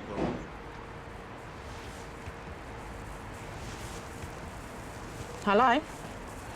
Yesterday, pest control tried to gain access to your property because your property is infesting my property. They're actually coming through the light fittings and the fixtures in the ceiling. You don't agree with it. But so why can't my pest control come in and investigate? You might not agree with it, but you don't live here to know what's going on. Something needs to be done because I'm being eaten alive. It's not fair. Okay. Well, it's not really great, is it? Fucking idiots. That just really annoyed me. He's basically denying that they're coming from here. He doesn't care.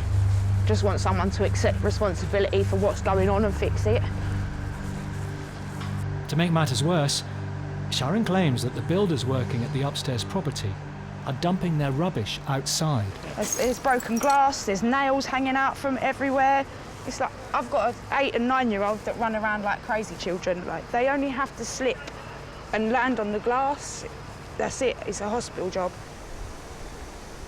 4 whole months of rubbish dumped on the street. It's absolutely disgusting. This is an everyday occurrence. There'll be another pile tomorrow. It's a rat breeding ground. My children shouldn't have to live like this. They're living amongst rats and bed bugs and mice. It's not fair. Why you is that thing? Because of you dumping all your rubbish. You know, that rubbish there that belongs to your flat? This, yeah, this, rats, yeah? I've got the evidence of you putting it here. Evidence. I've got the evidence. Me, I not give the delivery, give money, all your people dumping it there. All your people dumping it there. Got the evidence. This is all new. I thought you weren't talking. I thought the landlord was. Doing a lot now. Goodbye. Feel free to move on the next job and dump it wherever you like.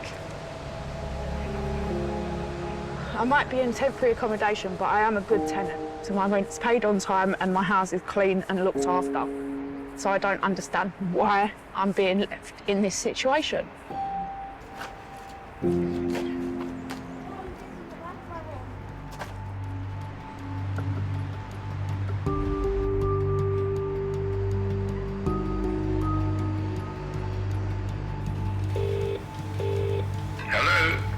Hi, Sheetal calling from Harrow Council. Oh, hi, Sheetal. Sheetal calls Sharon's landlord to discuss the issues. Regarding your properties, there is some bed bugs issue and mice problem as well. Oh yeah, we've had everything. Our pest control people asked if they could get access to the flat above. They made 3 appointments to let us in and never turned up. It appears that they had no intention of letting us in there. We're hoping the Harrow Council can help us get access to that flat so that we can put the situation right. We can be incredibly useful in this sort of thing because we've got powers at our disposal that can force the landlord to take action whether he likes it or not. Now I will approach the upstairs landlord and I will have a word with him. If he becomes elusive, it doesn't matter. We'll find him and we'll get him to do the works, by hook or by crook. All right then, thank you. All the best. Thank you. Bye-bye. After pressure from the council, the landlord of the property above eventually sorted the problem. The leak has been fixed, and Sharon and her children no longer have to deal with bedbugs and rodents.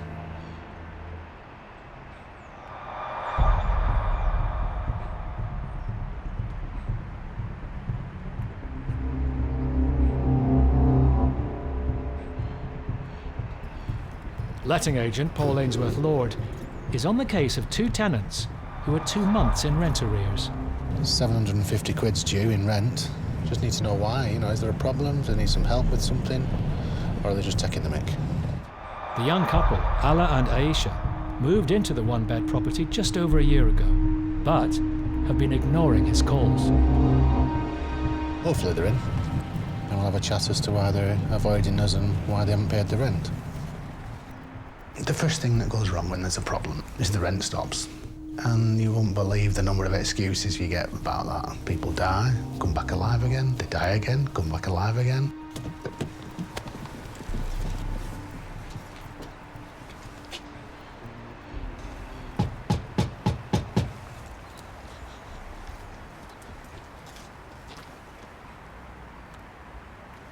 Oh, the fire's on. Sir. Hello.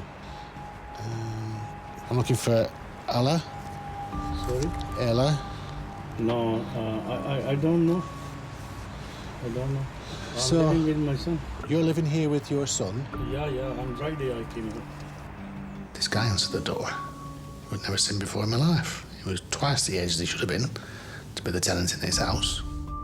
Who gave you permission to move in? Because my son is living here. I'm here just a guest. So is your son in today? No. No? When will he be back? Where is he? He's working. He's working? Yeah. I need to have a look inside for the landlord. Yeah? Just give me 1 minute because... 1 minute? 1 minute. OK, that's fine. I'll wait here.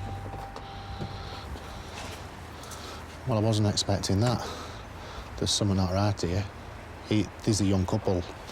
You know, they're early 20s, if that. Well, ish. Early 20s. This guy's 56-year-old.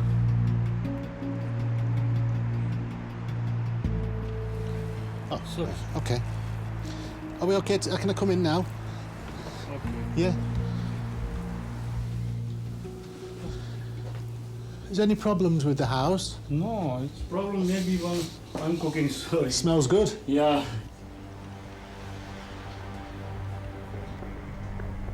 Thank you.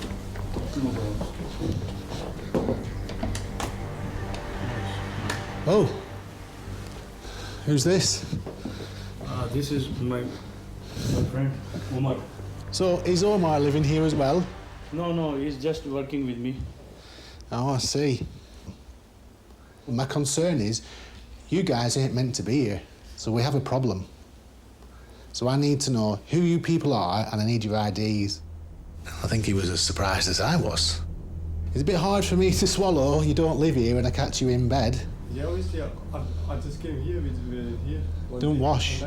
I think you're living here. Where's your ID? You must have something. The iPhone Pro? Yeah. Wow, how come you got one of them? They cost a fortune. I can't afford one of them. Yeah, you work hard and you get it. I do, yeah. I do work hard, but I still can't afford one of them. So, you're Malik, yeah? Is that your dad? He is your dad. It turns out that this isn't the man's friend, Omar, but instead his son, Malik. I don't understand what's the problem. Well, imagine if you own a house, yeah, and you come to me and say, rent the house out for me. And I say, yeah, I'll find some nice people. I find some nice people, move them in the house. And then I come round to make sure everything's OK in the house, and then some strangers answer the door. I say, well, who are you? You're not the person. I didn't rent the house to you. Yeah, but we know, like... This is my problem. Yeah, but we live here because who's rented the house, he let us be here. Yeah. Concerned that there's no sign of the actual tenants, Ala and Aisha, Paul tries to call them. Aisha, I've been trying to get hold of you. I've got 2 months' rent outstanding and I'm not getting any response from either of you or Ali. Hello? Oldest trick in the book, eh? Bad signal. The story they kept coming out with was mixed. It was mixed at best. You came on Friday, and your son came on when? It was conflicting, it was inconsistent, it was just a mishmash or a jumble sale. So, who was it that said you could live here? Allah? Landlord, yeah. Al-Momani. Allah, the landlord? Yeah, not the landlord, the tenant. No, he's not the landlord, he's a tenant. When I first spoke to you, you said you weren't living here. What? When? You said you didn't live here. Now you're telling me you do live here. Because you asked me... You're just digging a bigger hole for yourself. Right, I'll tell you what the problem is and why I'm here. There's nobody paying rent on this house. So I want some rent, you see, today. So have you got his number? No, I don't have his number. Yeah, you do. You must have his number. I don't have his number. How does he get hold of you? What? How does he get hold of you then? Through my other friend. Because... I'm not stupid. I need to speak to this Allah, because he ain't answering the phone to me.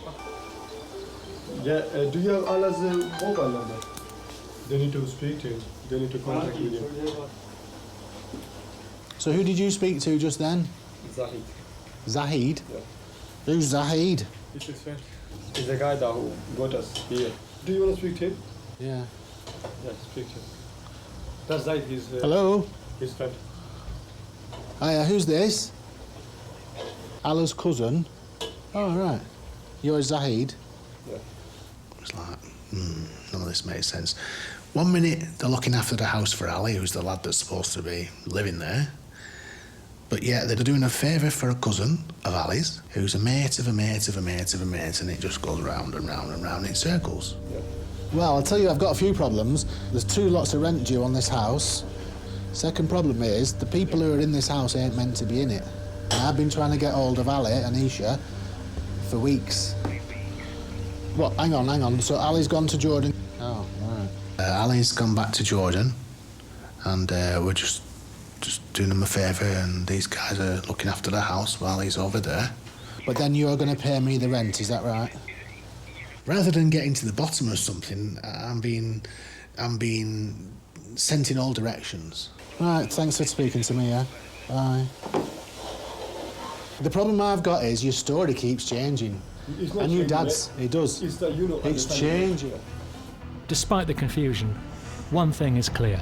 Paul needs the rent paid and the property back. I don't know who these 2 guys are.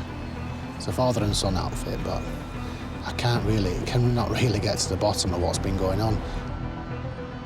They think they're going to get away with it. But you don't get away with it, does?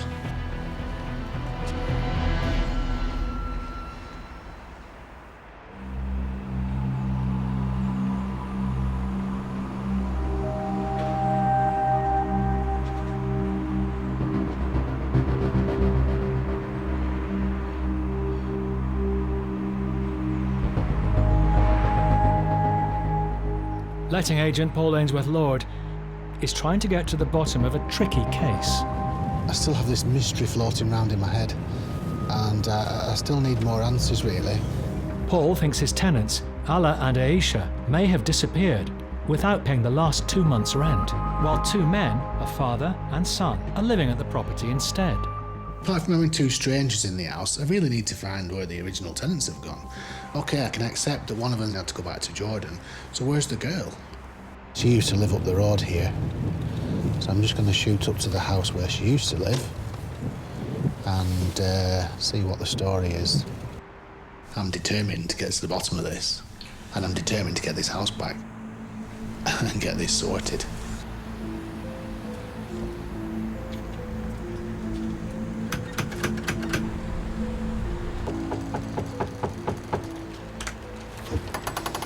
Hiya. I'm looking for Aisha. That's across the road.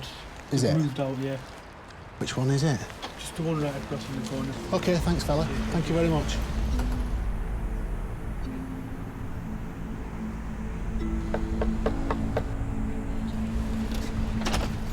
Hello. Hiya. Hi, pal. I'm looking for Aisha. She's not here, sorry. Oh. You've got the wrong address, pal.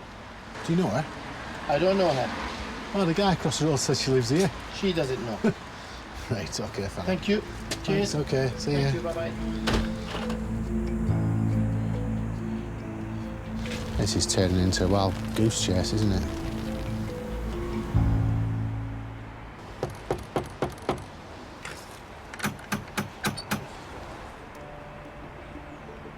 Can I just check which house? Because that guy says nobody there by that name. Definitely across the road, 100%. Which house? That first house, this one, that literally opposite. What, this one on the end? The one with house, the one with the taxis? Yeah. So what does the guy look like who lives there? He's a big chap, isn't he? Yeah. Right, okay. All right, thanks, fellas. Sorry to bother you again. Thanks. With the neighbours certain that they had the right address, oh dear, Paul decides to try again.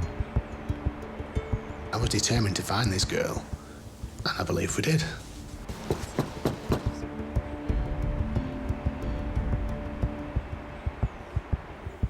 But she wouldn't come to the door. The smell of a rat is getting stronger and stronger. They're not for coming to the door anytime soon, are they?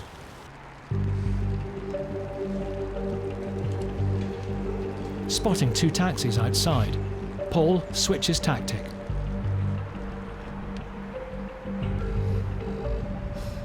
Oh, hey, is Mr. on tonight?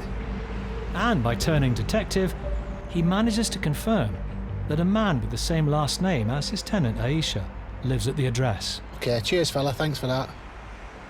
Bye. Yeah, I've got the right house there. Yeah, I've got them. I found them. So tomorrow, she'll be coming back and tell them that we're starting court action. Maybe they'll get in touch then. Because if they don't speak to me beforehand, they'll speak to me in court. I hope the cops are about. They'll have pulled a harassment card. They're going to come to the car by the looks of it. Never ceases to amaze me the stunts and tricks that people tried to pull. Are you alright? Yeah, good, thanks. What's been going on? I've been trying to track somebody down, and I think I've tracked them down to that house there. Okay. They owe some money, and Right. there's some dodgy goings on with another property, and the lady that's partly at the bottom of it's in that house there, and she won't come to the door. Tomorrow I'll come back in daytime, and we'll serve them with some pre-court paperwork. Have you been to court? Not yet. No. Well, that's where we're going to end up with this, I think. All right, cheers. All right, thanks a lot. See you later. See ya. Bye-bye. Yeah. They decides to do a 999 and get the cops onto us.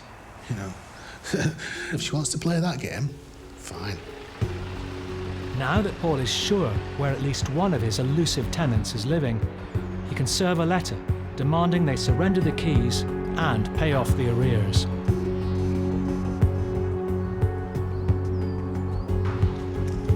A week later, and the house is empty. There was no row, no confrontation, no tenants. They took the stuff and gone. Paul is now on his way to meet Malik, one of the sub-tenants, to collect the keys and to try and uncover where the rent has actually been going. I questioned him quite heavily on, have you paid anybody any rent to be in this house? And he says, yeah, I have. I said, who have you paid the money to? And all I'm getting is Zaid, this guy called Zaid, and I'm thinking, I need more. You'll hear a lot about subletting, but it's something that we don't really come across very much. Very, very rare on our patch. For him giving me the keys means he's then saying to me, I'm surrendering the property to you. Even though he shouldn't be in it, he's still surrendering it to me. And it just means I've got better grounds to stand on if I'm challenged. To ensure he returns the keys, Paul has brought along some possessions that Malik left at the house to exchange, including his driving licence and phone chargers. When he said to me, well, I'll bring you the keys back, you can have the keys back, I don't want the house, I thought, well, you ain't getting your stuff unless I get the keys. Oh, Mike, have you got the keys for the house? I don't have the keys for the house. I've got them at home. I'll post them to you. I need them today. I can't. I don't have them with me now. I can drop them off. Go on. So you want your charge and your driving licence? We have to trade. Yeah. You give me the keys and I'll give you the licence and the... Yeah, but I don't have it with me charger. now. Well, I don't have it with me either, do I? Well, you have it. I can play your game. So who's this Zaid? He's my friend. Who is it? Where does he live? I don't know his address. I told you, I don't know his address. So hang on. I will come tomorrow before 10:30 there in the morning. So you're, I will give you your keys, yeah? And I want my driving license. So you're telling me you don't know where your friend lives? It's not good enough for me because you've been paying rent to somebody. It's my problem. Who's that? It's not your problem. This is all our problem, and I want to know who that Zaid is. If you don't come tomorrow, it's not just my problem. I can put the house on fire, you know? So you're threatening to burn the house down? No, I'm saying to you, give me my chargers because I need my charger. Despite the threats, Paul agrees to swap Malik's things for the keys the following day. Right, see you in the morning, yeah? The frustrating bit of all this is he's told me that he's paying this guy, Zahid, money. Well, who is this Zahid? What's his second name? Show me a picture. Where does he live? He ain't telling me none of that. And that's really annoying me.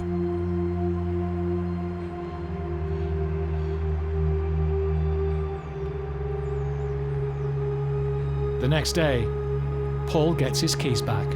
Do you fancy coming round to the house today with me? While the rent is still outstanding, the landlord, Karen, does have her property back. If they said Mr. whoever's coming to stop in for while we're away, then fair enough. You can work with that, can't you? Yeah, you can do. Yeah. But tenants that do things like this, it just makes you think, is it really worth it, you know? I don't know why I do it, being a landlady, I really don't. She's a very experienced landlady. She knows things don't run perfectly sometimes. This is not a cannabis factory in it, anyway. There is that. I'll get it cleared, get it back on the market, get it turned around as quick as we can, because it's no good while they're empty. It's a worry. I shall leave it all in your hands then. This is an ongoing case, and it's one that I'll not rest till it's finished, because people can't do stuff like that and think they can get away with it. They're in there, they're in there. Hello? Next time, Are they running away? Yeah. Let's go around the back. landlords owe 25 grand in rent. They've locked themselves in. They're like little cockroaches. Someone's come with a machete. A letting agent deals with a potentially dangerous tenant. Did the police kick this door in? Fuck off! Get out of the building, I'm gonna lose my fucking head! Fuck off! Yeah. Yeah? And a landlord at war. You wanna act like you're all fucking good? You ain't even done your fucking shit properly.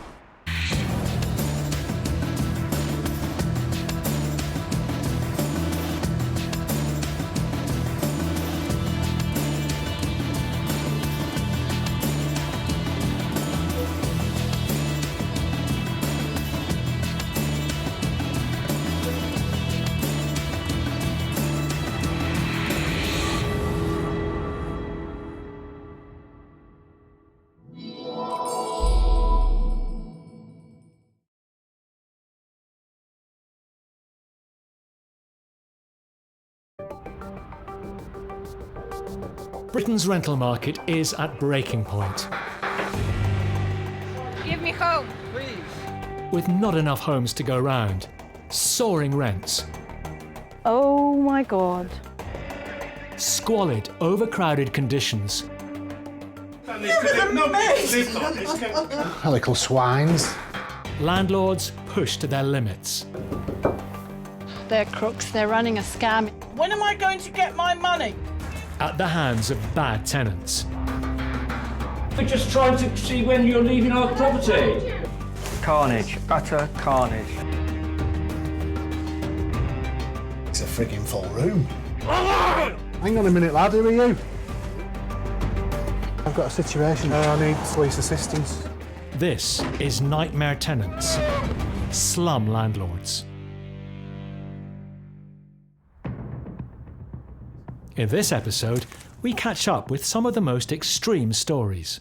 You've caused my client so much grief. I had nowhere to go. I want to speak normal, yeah? Just start laying your hands on me again. You'll be going out there a lot quicker. And find out what happened next. Might have been dead. Discover the lessons learned by both landlords little swines and tenants.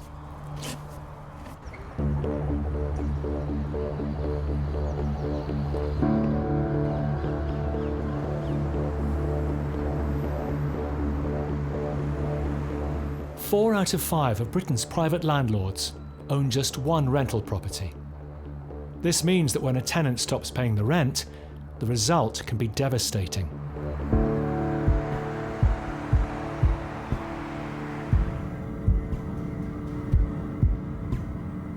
"32-year-old English teacher Mohammed Rahman is owed over £8,000 in rent and legal fees by his tenant Carmen. It's been almost 4 months since he received rent for his 3-bed house, and he's in deep financial trouble. The rent started coming in late, and I had to keep on calling them, and they keep on coming up with excuses. And after about 9 months, my rent stopped. Financially, it's really hard for me and my wife, and it's painful in so many different ways. At the end of his tether, Mohammed has asked eviction specialist Paul Champlina for help. A week ago, they took his tenant Carmen to court. We were successful in obtaining a 7-day possession order against these tenants, and now it's run out. So I want to go back and see whether this lady is in the property, and if she is, then we know that we're going to most probably have to go and get the bailiffs in. People have a perception of landlords, they're these greedy property investors that just want to make money out of people. They're just normal people, you know. 80% of landlords out there have 1 and 2 properties, you know, and it's really, really hard. Hi, Mohammed. Morning, how are you? How are you doing? I'm all Are right. you okay? Kind of, yeah. How You're are a little bit nervous, I presume? I am, yeah. Okay, so what I'm going to do is I'm going to knock on the door, see if she's here, and if she hasn't left, then we have to have a conversation about how we need to evict the tenants. Let's do it. We pitch up early in the morning to try and get tenants in. Some of them would slam the door in your face, or some of them would get verbal, and sometimes they would get physical. So, yeah, you're quite jittery. You don't know who's behind that door, and you don't know what reaction you're going to get. All right, let's go. Hello? Hello? Hi. You're the tenant? You're Carmen, yes? Yes. This is the letter explaining what happened at court. This is the landlord. You know the landlord? He's owed almost 4 months' rent. Maybe. He's had no money. He got a possession order last week. Are you going to be leaving then? Yeah. That was expected. I was hoping that they'd come to their senses, either pay the rent or leave. I was really hopeful, but it didn't work out that way. Although Carmen is the named tenant, Mohammed and Paul strongly suspect there are more people living in the house, which will make the eviction more challenging. The next time we're going to come back here is going to be with bailiffs. Yeah.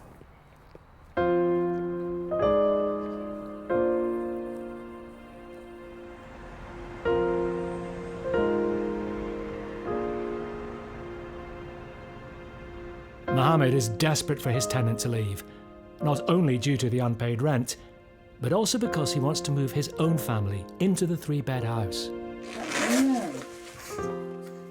At the moment, all 4 of them are sharing one room in his brother's home.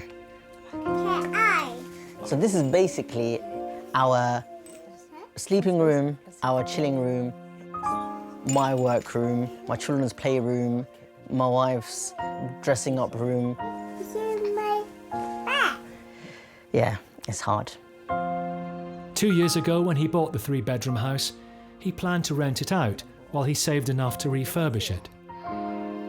There's no zip? Press it a bit harder. When his tenant stopped paying the rent, his life was turned upside down. Can you do one of these shapes? It's really hard not to get angry about something like this when you're living cramped in a room. Even though Mohammed works full-time as an English teacher, he's finding it hard to cope. I've had to think of different ways of making money. So I thought I'd do Uber, which is quite flexible, and I can do it after school or during my holidays. It is long hours. It doesn't pay well, but it pays. Mohammed can only hope that Carmen and any other occupants move out without a fight. At this point, where everything's just falling apart, I just want that property back so I can just start afresh.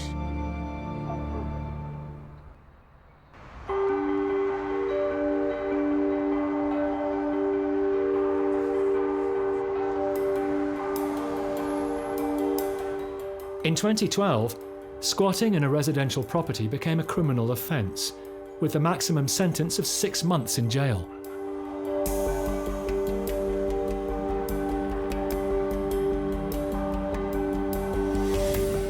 Lawyer Chris Sharp from the Landlord Group is on his way to serve squatters in Winsford, Cheshire, with an eviction notice.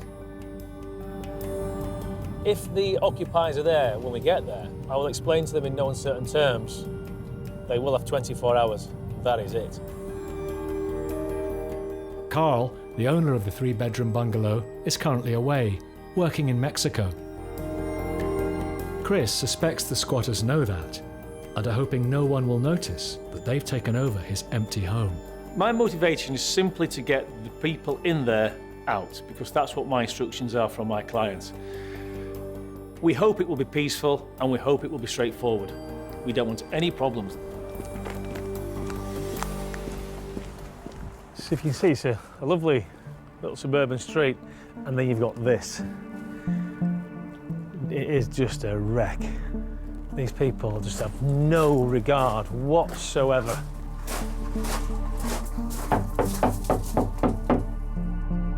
It's been broken into, you can see where it's been broken into.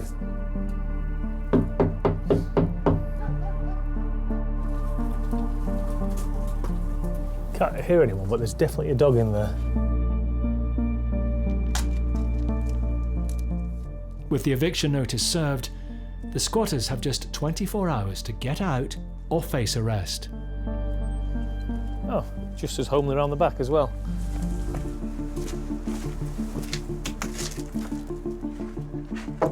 Oh, it's a beautiful dog. Look at that dog. When I turn up to a property to serve notice, if there's nobody there other than that lovely little dog, I'm quite relieved, because it just negates any potential for confrontation. I'm just going to give Carl a call now. Hello? Carl, I'm at your property. I've served the papers. There's nobody in. There is a dog here, but the place is a real mess, Carl. You know, you've got a lovely street here, and then you've got your house, which is it looks like they've just trashed it. It's just terrible. Round the back's the same as well. Oh, dear. Okay. How are you feeling? Well, I'm upset and I'm worried now. I mean, let's just wait and see what happens. Okay. Thanks, Carl. I'll speak to you soon. All right, thanks for your help, Chris. Here you've got Carl. He's 4,000 miles away, and they're pulling this stump behind his back. How frustrated must he be? I'm frustrated, and it's not my property. And whoever's doing it, they need dealing with.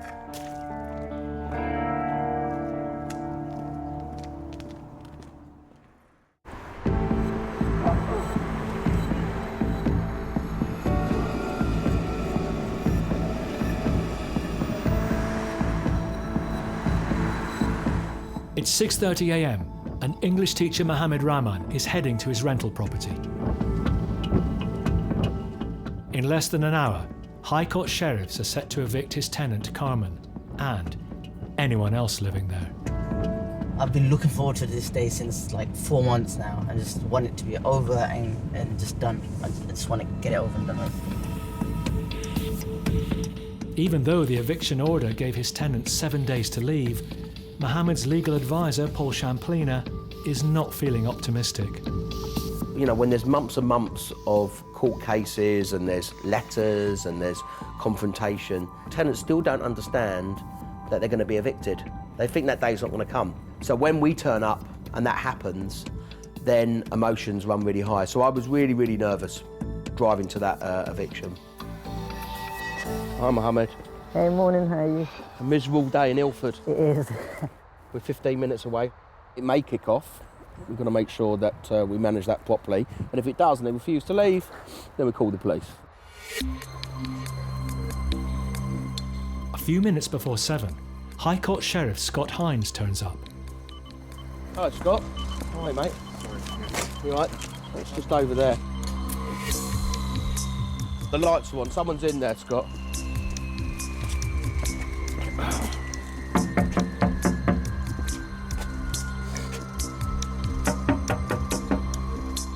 Morning. Do you want to open the door for me, please? Yeah. Hello. I'm an enforcement agent. This is High Court writ of possession. You're leaving this morning, yes? This tells me that you have to leave. Come in, please. Excuse me. Madam, you need to start packing for me, please. Who is doing? Mohammed is now owed over £8,000 in rent and legal fees, money he's having to make up by working 2 jobs, 7 days a week. This is High Court writ of possession.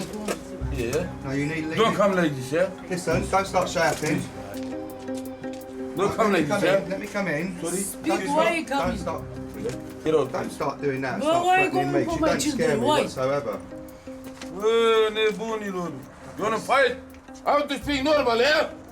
Yeah, children, come on. You're shouting. Don't come inside, yeah? I'm going to be honest with you. We can do this 2 ways, okay? The first way is I'll help you pack a bag and I'll help you carry it out. The second way is you're going to be carried out as well, which I really don't want to do. But you are leaving, so now you make a decision of how you want to leave. Because you are leaving. When we tell them they've got half an hour to bag their stuff up and leave, then the reality kicks in and then all the emotions come out. If someone becomes aggressive, then it becomes a different scenario. Hey, children, come on. Some people will try and intimidate so that it doesn't go ahead. Please, please. Get your hands off me now, please. okay? Don't push. Don't push me, okay?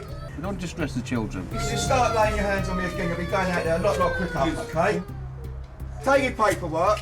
Okay? Listen, please. You can look at me all you like, you can stare at me all you like, okay? You don't scare me. Now get your shoes on and leave, please. I've asked you nicely. You've started getting aggressive. Get a bag packed, get stuff for the children and leave. With the situation getting out of control, Mohammed calls the police. We've got a High Court Sheriff in there with a High Court writ, and the occupants, tenants, won't leave.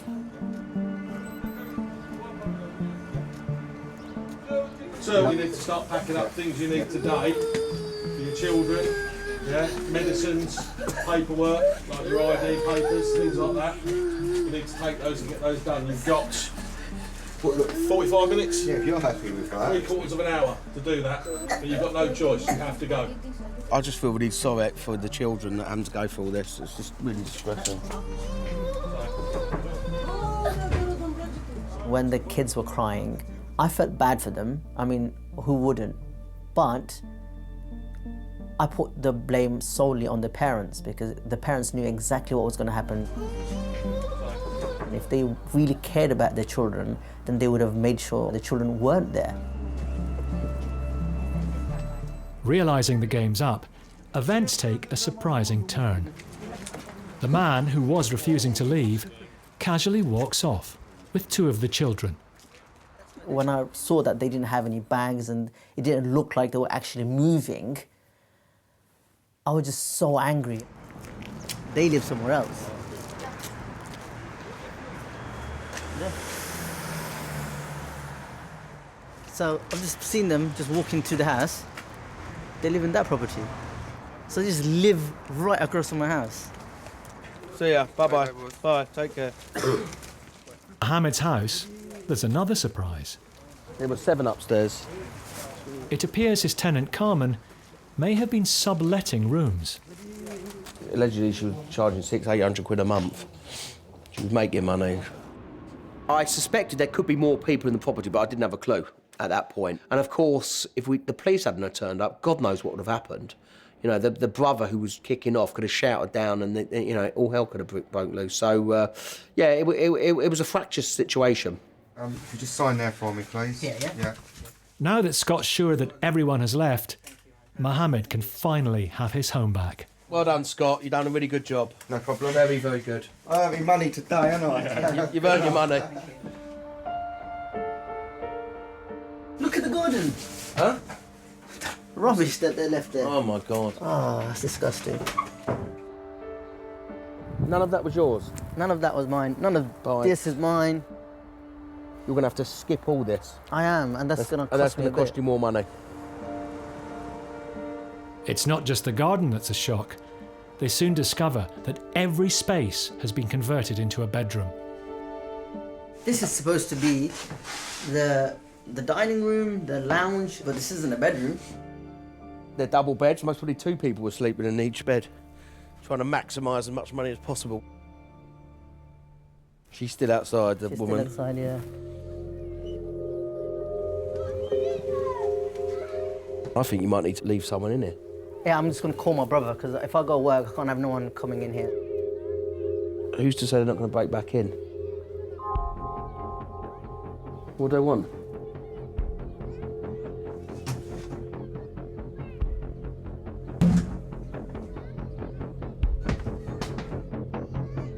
Nice.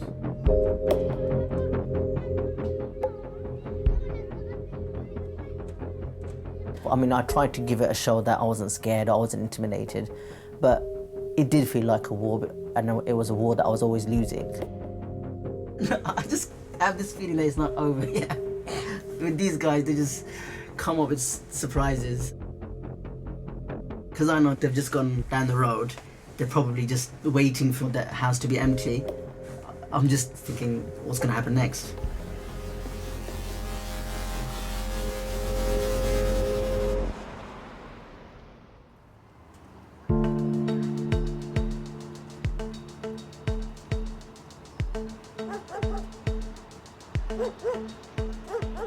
Two of letting agent Paul Ainsworth-Lord's tenants have been causing havoc with their neighbours.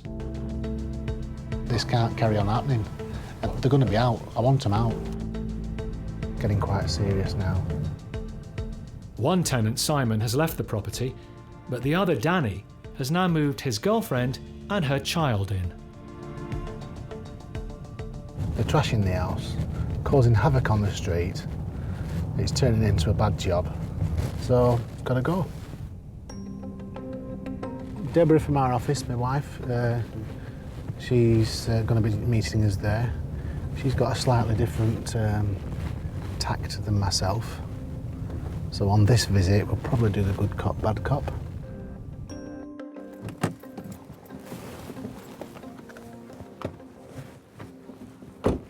State of play is, we've had the complaints, and the music's been banging all night. It's not stopped now, and it's 11:30 next day. The grounds for eviction, we've opted for grounds 14, which is the antisocial, you know, that kind of angle. Is he not? Right, so can you call Danny and ring him and tell him I need to speak to him?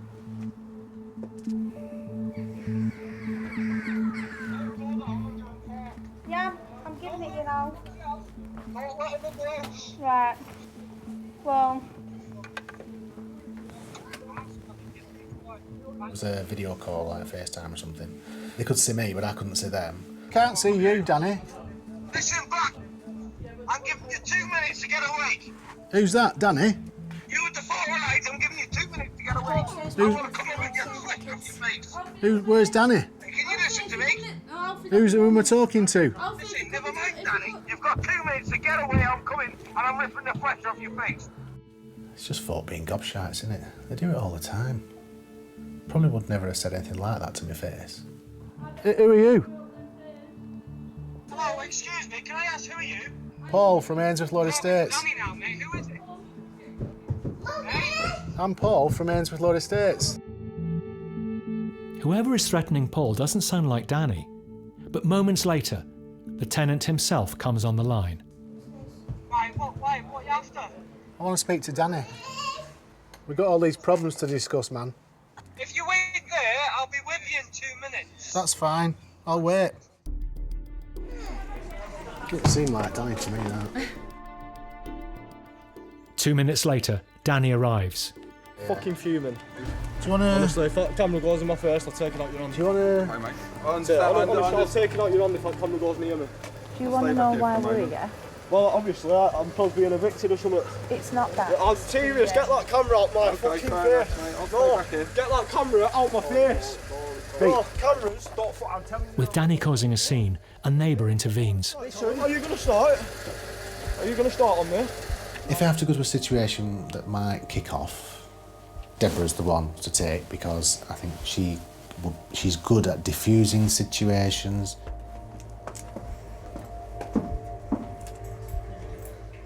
All the doors are damaged either side. Looks like punch fist marks. Yeah, there's a door off here. The fact that that's how they think they can behave within somebody else's property. Oh, that's not good because that'll bring our friends the rodents. If I was their mum, I would be heartbroken, I would be distraught. These holes ain't me. These ain't me. They're not me. This is Simon's. That one's me. I'll admit to that one's me. But there is... Paul and Deborah don't know for sure who is responsible for the damage, but the source of the noise complaints soon becomes apparent. There's some big speakers then, Danny. Oh my God, that's some serious speakers. Yeah. You played it through them? Yeah, don't go on loud though. It's just because... It's a wonder the wall's not down, fella. We were having phone calls on a Saturday from the next door neighbours telling us about the noise all night, the music. This was going for like 12 hours a night. And I do think we have to take some responsibility for antisocial behaviour. The lady began fighting and took it outside. Whilst they were outside, me and my partner went out and told them to be quiet and keep the noise down, that it woke the children up. Danny and Simon then arrived in a taxi with another guy and a massive set of speakers. He then told us the noise didn't matter as he's been evicted and was moving out in 4 weeks. Yeah, I'll admit I am going to go because I've been told off Simon that someone else is moving in, so I had planned it. So, if we can agree amicably that within 2 weeks... 2 weeks I'll be out and I promise... But also, you see all the doors? Yeah, I'm going to replace them. I'm going to come down to River Floyd and I'm going to give them whatever it costs. Because every door has been got a hole. smashed I know, in. for the £30 a door, so what's that, 30, 60, I'll bring £200 down. But can you get the rubbish shifted? Yeah, with of course them? I can. Of course I can. So we've got a plan. Yeah, we've got a plan. We 2 know what weeks, we're I'll doing. have the doors sorted and I'll be out. And no more noise. No more noise. Thanks for letting us come in. Yeah, you're welcome. It's got to breaking point now, isn't it? They're taking the mick to the extreme. I wouldn't want it next door to me.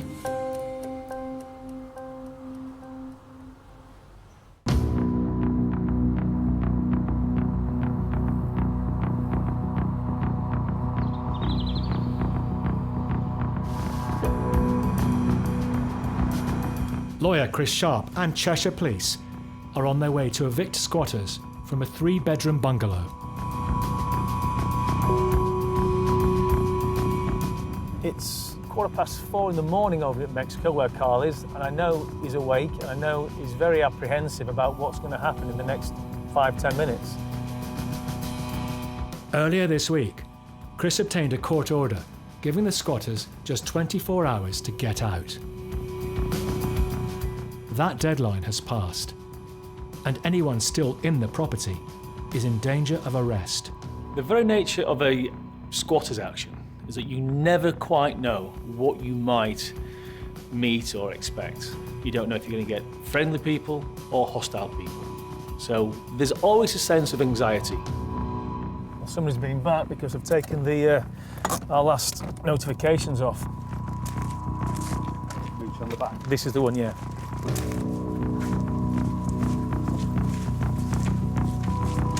Hello? No? Don't let the dog out. Don't let the dog out. Right, we're in. Hello, please. Everybody in? Obviously, signs it's being used.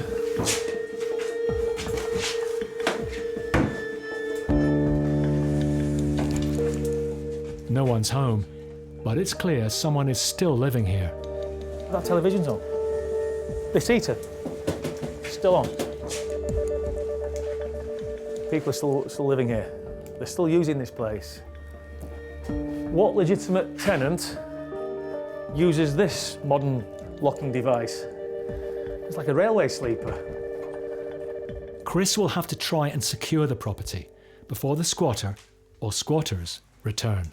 But for now, the police's job here is done. Guys, I'm sure you've got better things to be doing. Thank you ever so much. No problem at all. Thank you for your help. Soon after the police leave, a woman appears at the back door. Hello. How are you? You know that if you'd have been here about an hour ago, you'd have been arrested?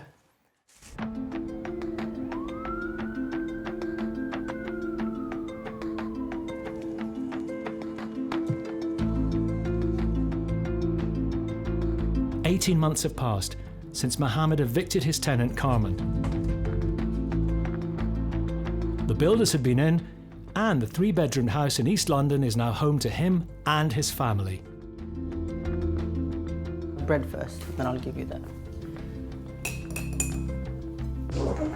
I want tea and bread. Okay.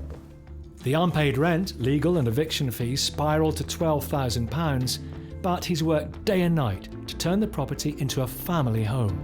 We've done a lot of work inside and outside. Before we were pretty much living in 1 bedroom, and now we're living in a bigger house with 5 bedrooms.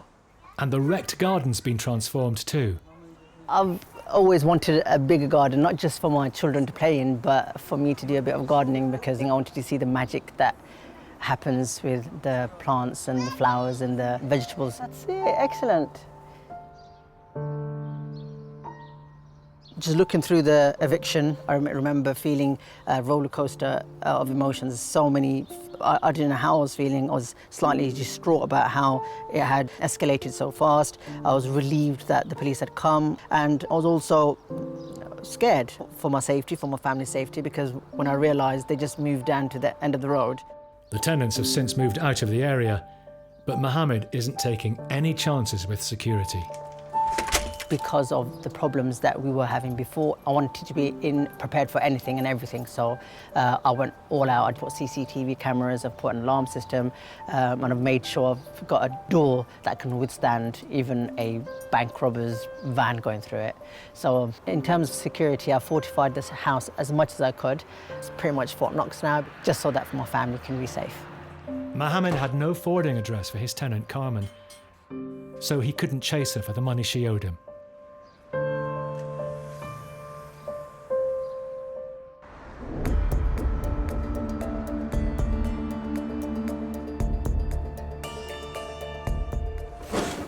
You can't come in. Lawyer Chris Sharp has been tasked with evicting squatters from a property owned by a landlord living in Mexico. If you'd have been here this morning... One of the squatters, Cassie, has just turned up. It's a criminal offence for you to be in this property. If you'd have been here this morning, you would have been arrested, because we had 4 police officers here this morning. So, it's up to you what you want to do, but you're not coming in. Okay. Okay. I understand. I was just looking for somewhere to live. I was made up that I had a roof to get over my head to go to. Cassie has been squatting there for at least 6 weeks. The builders are going to be securing it. Okay. Nobody can come back in then. Okay. So if you need a hand with some of your gear, Okay. we can get it for you. Okay. Do you want to come in and show me what is yours?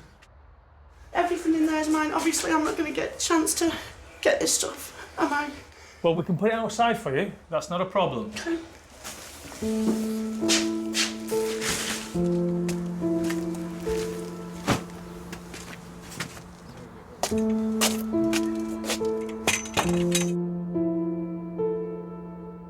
My children aren't living with me at the moment.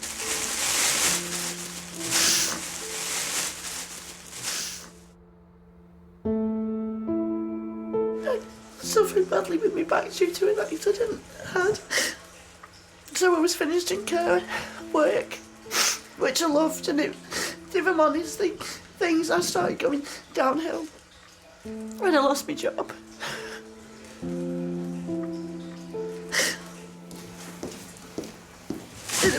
property I was in,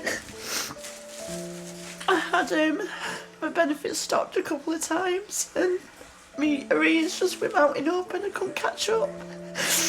And I've become further and further behind. And this is the outcome. I was just made up to have somewhere to go.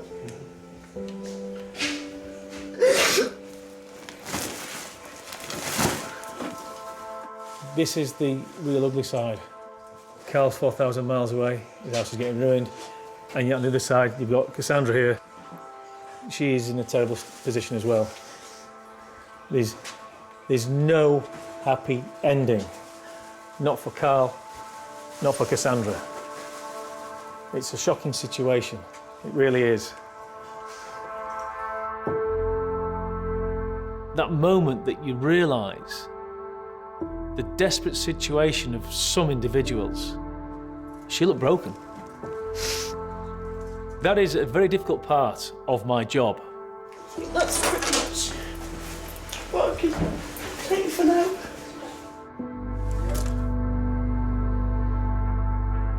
When we started this process, we knew we were dealing with something underhand. But what's come to the surface is clearly a very vulnerable individual. We've still got to deal with this, but this shouldn't be on Carl's shoulders. This is not his problem to carry.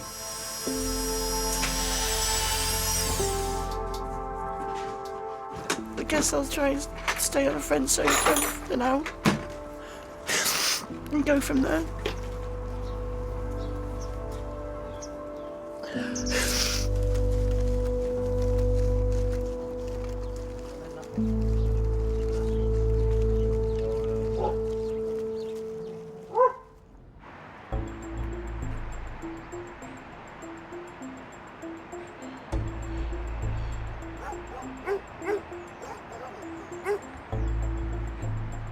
I want the tenancy surrendered, and then we can draw a line under this. I've got a frigging nightmare.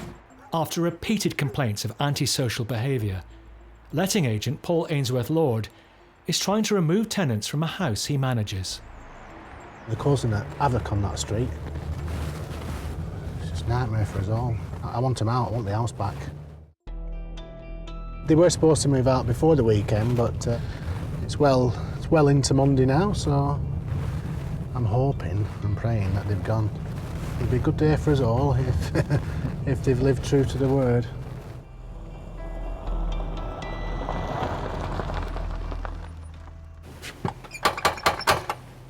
Well, they knew I was coming today, and it has been agreed they'd move out, so I'm assuming they must have gone.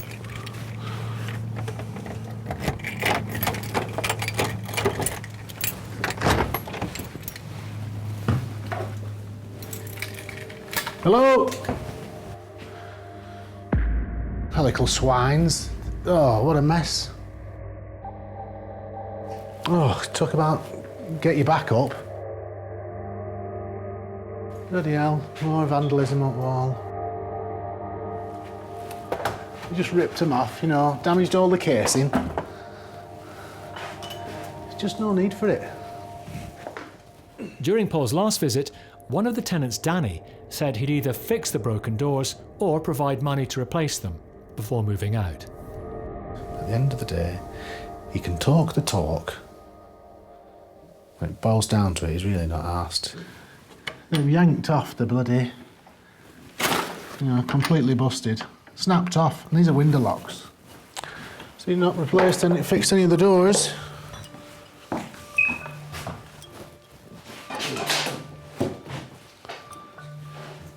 The key to the success is negotiating people out, coming to an amicable arrangement. It's far better to do things amicably, part as friends, if you like. We have failed, yeah. It's when Blackburn Rovers won the Premier League in '94. You know, somebody's had that for a long time. What? 25 years or 26 years they've had it. And it's just been lost now because it's wrecked. But the worst of the destruction is in the kitchen. Oh, nothing like ripping a few cupboard doors off, eh?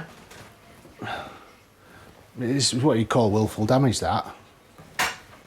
When I came here last week, this was all fine, you know, it was quite tidy-ish, but all the doors were intact. They'd been ripped off, physically ripped off. Just chucked down here.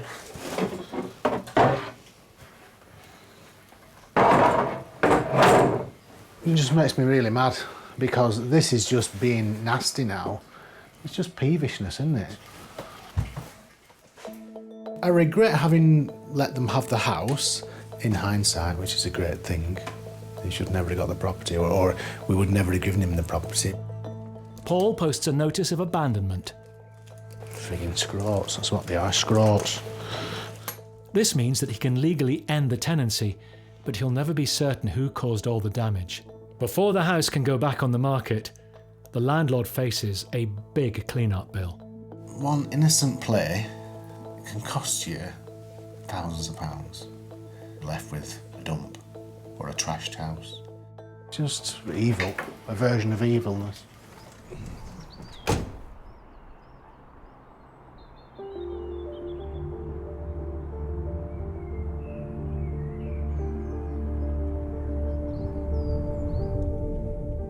It's been 6 months since the tenants moved out, and Paul is going back to the house.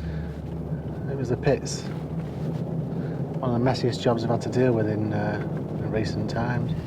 These lads were up to all sorts. Got complaints from the neighbours that they were driving up and down in the house with motorbikes. And it's like, you what? Shoot to God, no. It's not that big of a house.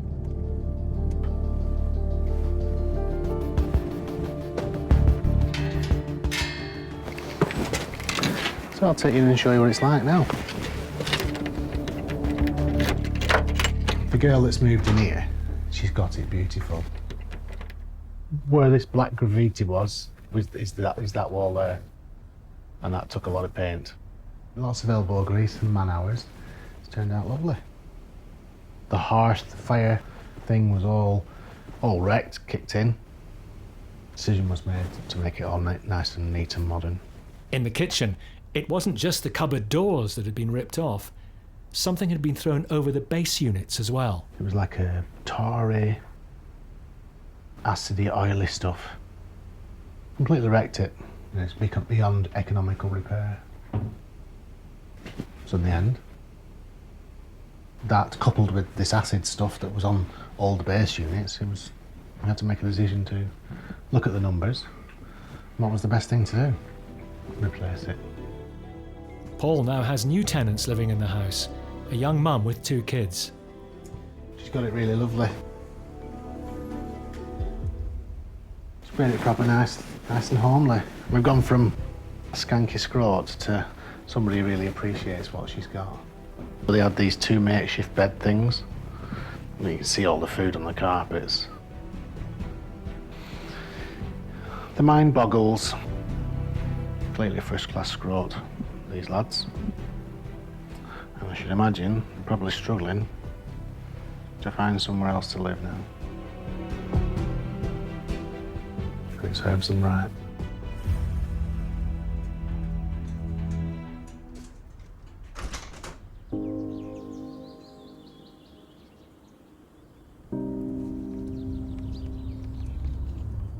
It's been more than 18 months since Chris had the difficult job of evicting squatter Cassie from Carl's bungalow in Cheshire, and that job has very much stayed with him. It wasn't easy for us that day. It was clear, instantly, that we were dealing with someone who was very vulnerable. Obviously, we had a job to do, but I had a long journey home that day, wondering, where will she turn to next? What is round the corner for her? You know, it did bother me. Then, 4 weeks ago, Cassie called him. She's invited us over today to see what she's doing, to see how far she's come from where she was. Cassie had been using drugs, and all Chris knows is that she's now off them. All right. And working at an equine therapy centre, Stand. not far from Crewe. Hi, Cassie. How are you? Oh, good. Come here. How are you? Good to see you. Good to see you. Come here. Oh, good. You know, it's so lovely to see you. I mean, this situation is amazing. I mean, what a beautiful place. It is amazing. I love being here. Love it. So what are you doing now then? I've been studying horse care and management. Yeah. I've done that course and now I'm doing the equine psychology side of it. So they've been here 2 months. I spend a lot of time looking out, grooming the horses. After Cassie was evicted, she sofa surfed with friends, but ended up homeless on the streets. For Cassie, that was the turning point.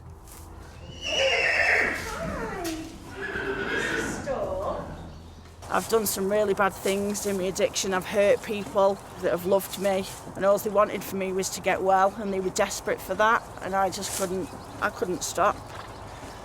It was clear that, you know, you were in a kind of a bad place. Yeah, definitely.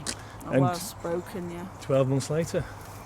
Well, just over. Different person, Yeah. different place. It's Entirely amazing. Yeah, different yeah. person entirely. It's great. It's not been easy. No, I can only imagine.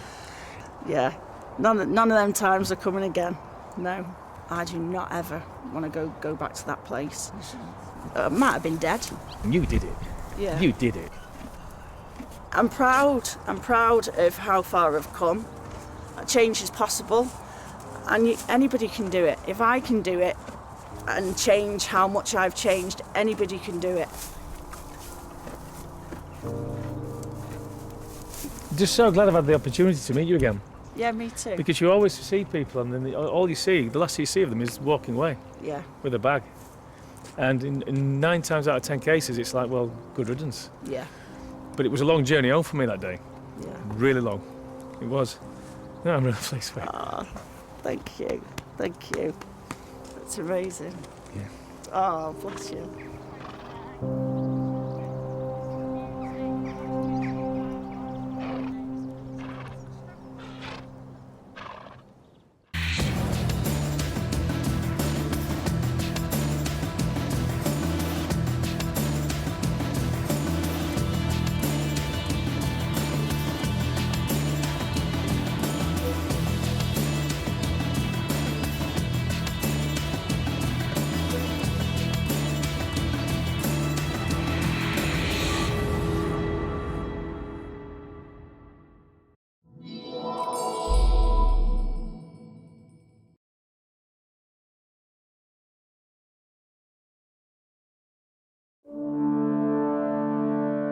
Britain's rental market is at breaking point.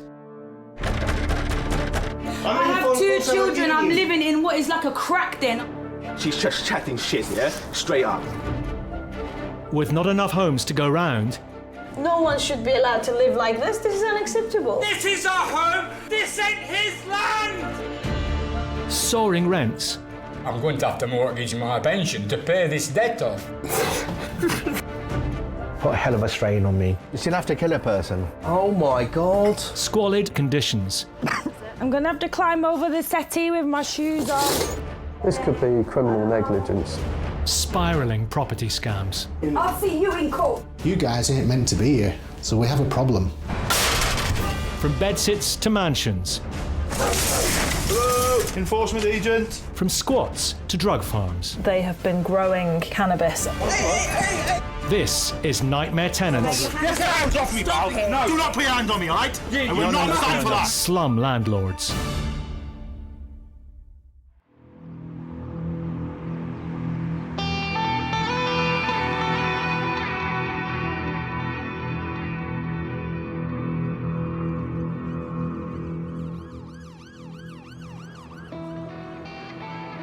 Once Blackpool was a booming resort, drawing visitors from all over the north, but it's since fallen on hard times.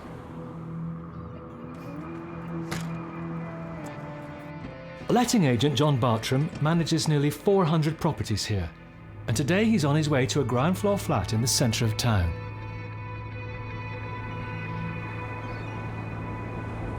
This tenant has been causing us a few problems, like a few of them do. He has been having undesirables in his flat. We found him with the electricity meter bridged on 2 occasions, so we've had to go down the route of the Section 21, which is giving him 2 months' notice, of course, to terminate, and that notice has just expired. Bridging is a way of bypassing an electric or gas meter to get free electricity, often using dangerous techniques, such as connecting live wires. A few weeks ago, police were called to the tenant's property to investigate. So just a matter of going knock on the door and see if he's still there before we apply to the county courts for a possession order.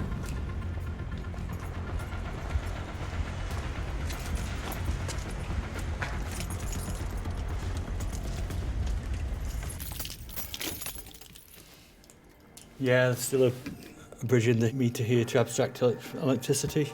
This means it's possibly still here and getting free electricity. It's not only the theft of the electricity that concerns John. Tampering with the meter is also a fire risk. He's already served his tenant with a notice to leave. Hey, Paul! Who's there? It's John from JJ Properties. As you appreciate, your notice has now expired. Wondering why you're still here. Came to see why you're still here. I'm waiting for bailiffs now. You've sent court case out. I'm waiting for the papers, but you've not sent the right papers out. No court date. There were no date on the notice date paper. Okay. There were no tenancy agreements sent with the paper court. Do you mean because you've got this wire in the meter here? Don't matter. It don't matter. It don't matter. It does matter. You've got an abstraction of electricity in here. Right, You're not purchasing I have electricity. not ate for 3 days. I am freezing my. I've had my benefits stopped. I've had no money for 6 weeks. My issue is here, Paul, is that this is a fire hazard. You take it out every time I'm not using it. You shouldn't be putting it at all. Can you see all the burn marks under the meter here? That's telling me it's more or less on the verge of catching fire. That was from last time. You're actually saying that you've actually put the wire in the meter to abstract free electricity. Just for don't worry, I've had my benefits stopped, John. Well, that's not the issue. It's theft. Right, no worries. And it's just leave it alone. Bye. If I can get some money, can I get my electric put back on? I've made him aware that this is a severe fire risk and putting other people's lives at risk. His electricity was bought by prepayment cards, which we supply to a lot of premises from the office. We had no alternative but to disconnect for the other people's safety. I caught you before on 2 other occasions with a bridge in that meter, and that's why we served the statutory notice on you. I have no heating. I have no means of cooking. I have not ate for 4 days. No. Okay, thank you. I look forward to going forward with the notice. Okay, thank you. Enjoy your rest of the day. I thought, why are you ranting and shouting? Because it's you that's to blame. It's your own fault that these issues have happened.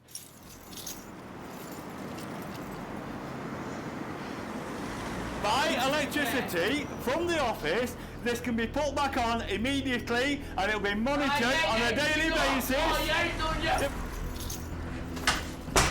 It feels intimidating, but you've got to stand your ground and let them have the rant and try and calm them and address the issue. It's quite within his rights to have electricity put on, but on the other foot, we're quite within his rights to make him pay for it. With the tenant continuing to meddle with the electricity, John has been left with no option but to go back to the courts and seek immediate possession of the property.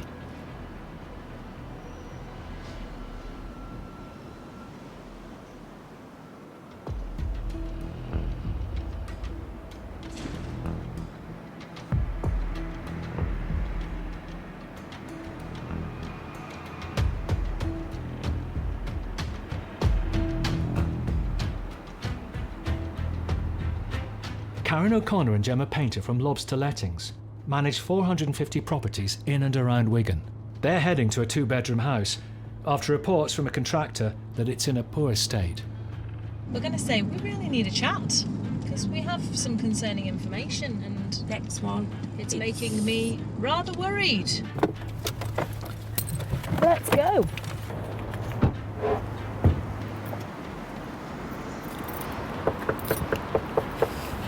Yeah. We've got permission to go in, haven't we? So.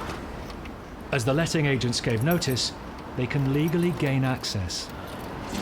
Hello? This is not a good sign.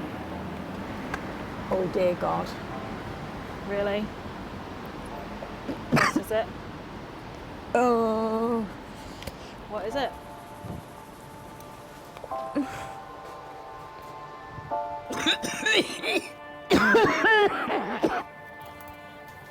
I have never seen anything like this in my life. This is crazy. The front room was just full of rubbish, discarded takeaway bags, cartons, boxes. It was at least knee deep. I'm gonna have to climb over the settee with my shoes on.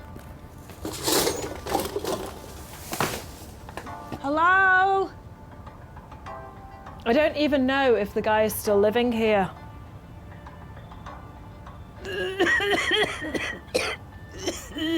Is he upstairs, Gemma? Please don't tell me you found a body.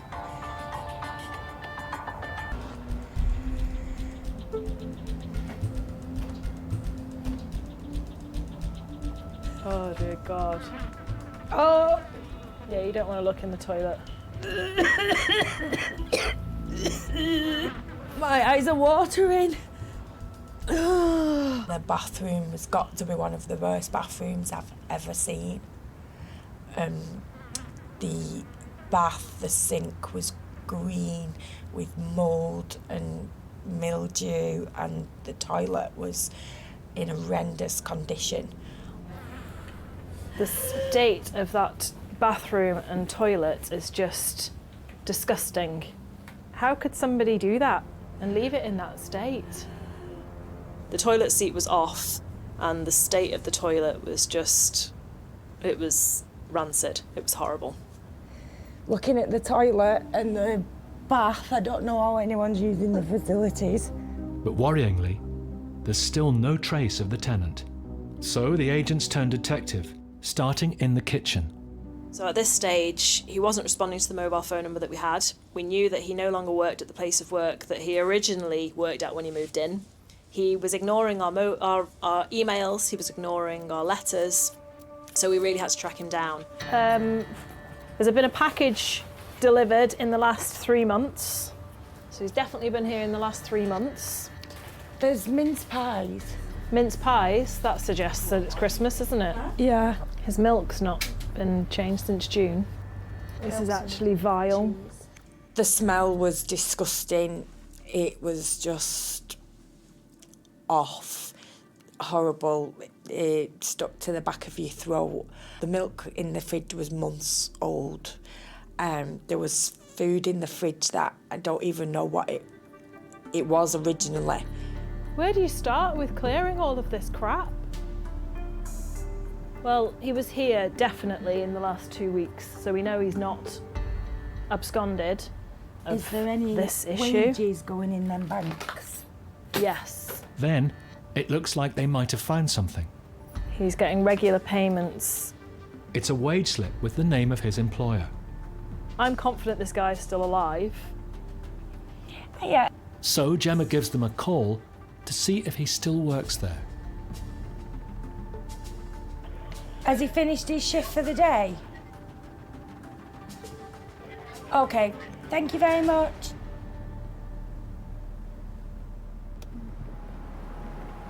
As they wait outside, they see a man they think might be their tenant, but he goes away. Would you know what he looked like? Let me just see his ID. Yeah, I just saw him in the dark. I had to handwrite a letter to say, we've done our inspection. There is clearly a problem with the way that this property is being maintained. Please urgently contact me. Karen and Gemma have given their tenant 24 hours to respond, or they will start legal proceedings to have him evicted. It's put me off of my tea. Jesus.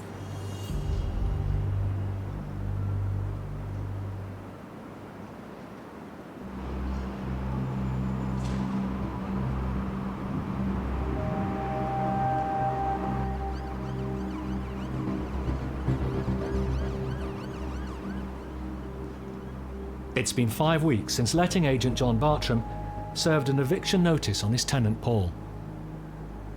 We had a bit of a ding-dong with him, but I was just making him aware of his obligations and, you know, by putting wires in electricity meters, it's causing a fire hazard and it's putting other life at risk. We've had notice from the courts that he should be gone in 3 days. Personally, I don't think he will go.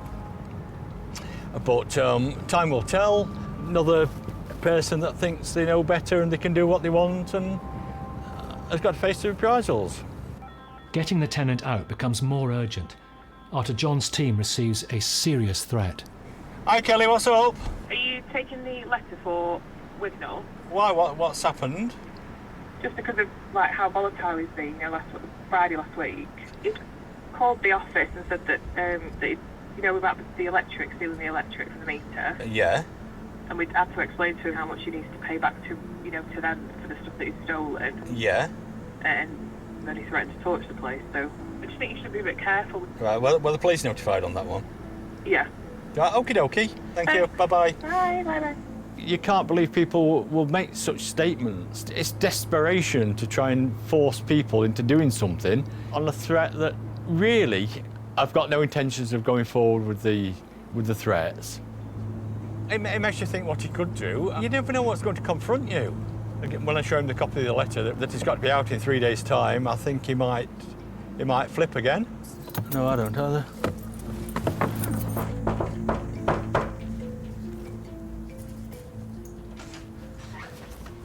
Hi, Paul. You okay, Paul? I Are am. you in a bit better mood today? Yes. Here, it actually states gift possession by that date, which is in 3 days' time. Do I have to give it up or? You have to give the property up. I've got nowhere to go, mate. I'm going to have to give my dog up. As you appreciate, Paul, we don't own the property. I know, and I'm sorry for ringing up on the Friday and everything. That was serious things by threatening to torch the place. I was just angry at him. How does it make us feel? And I know, when John, you think I know. other people living in the building, are you going to do it? Are you not going to do it? No, I won't. We've actually known places where tenants have threatened to do it and done it. I'm not that bad. And put other people's lives at risk. I know. I was just angry and I was just lashing out, that's all. So, do I have to give it up myself on that day? It'd be much appreciated. Well, what happens if I don't? And then it goes back to court then? No, it doesn't go back to court at all. You get the bailiffs? We get the bailiffs. And then that'll put you onto the streets. Is there anything that can be done to just help me? Seriously? In a nutshell, no. Paul, no. In the sense we're a middleman, a landlord wants to see a return on his assets. We're in the middle because we've got to try and find the decent people out there who we think will pay their rent. Okay, thanks for speaking to me in a proper manner. No worries, John. When we've got to this stage and you've tried helping them on numerous occasions along the line, and they've chuck your goodwill back at you time and time again. I've got no morals at all. You know, if they can do it, they'll do it again. They'll bridge the meters again. They'll put lives at risk again. It's not the money that bothers me. It's the safety of other people. Paul now has just 3 days to vacate the property before the bailiffs are called in.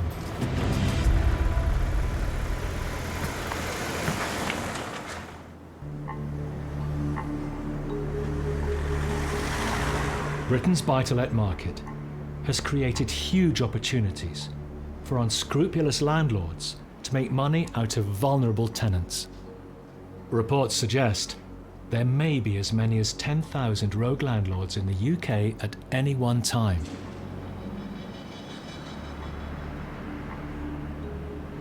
I've just received a letter from a social worker, fellow colleague, and she has raised many concerns about the disrepair and a child's safety. So we're going to inspect and find out what's happening. It's the role of Harrow Council officers, Ozzy Olbayrak and Andrew Sedman, to make sure properties on their patch are safe and licensed.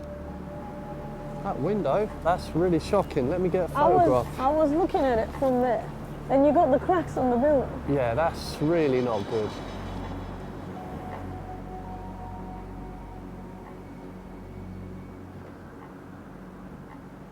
Hello, you are Mrs. Nelson? Oh, hello. Hi, yeah.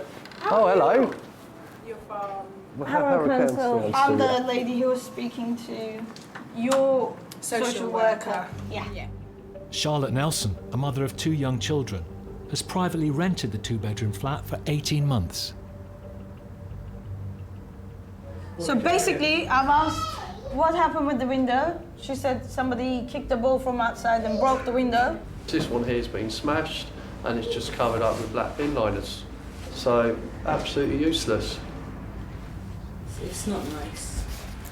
Like when you're afraid to leave your own home because of people smoking weed, people smoking heroin, prostitutes having sex in the block, human feces left in the block. I'm sorry. I hate coming home here. The rent is £1,100 a month, but Charlotte is refusing to pay it because of a catalogue of problems. Now it has put a barrier between me and the landlord because he doesn't want to fix the property and I don't want to pay for a property he won't fix. It was so cold, so cold. I mean, the children were waking up crying in the middle of the night and climbing into my bed because it was so cold that I actually had to remove the heater off of that wall and bring it in here so that I could try and get some heat to me. My daughter held on to the radiator and the screws popped out of the wall and it did fall on her. And lucky it wasn't hot as well. And you don't have hot water as well? No. I've never been able to eat a proper hot meal unless it goes in the microwave or is fried. I've never been able to bath in my own bath without going through 2 or 3 hours labour to try and fill up that bath. It's ridiculous, it's horrible, I hate living here. Sometimes I cry myself to sleep every night. No, that's shocking. There's no excuse for this. When I see a property in such bad condition, when you've got very young children there and their life is in danger, one of the things that crosses my mind is the landlord. How does the landlord sleep at night? There's no smoke detectors within the rooms or the landing. This is just terrible. Oh, ouch. That's a nasty dig.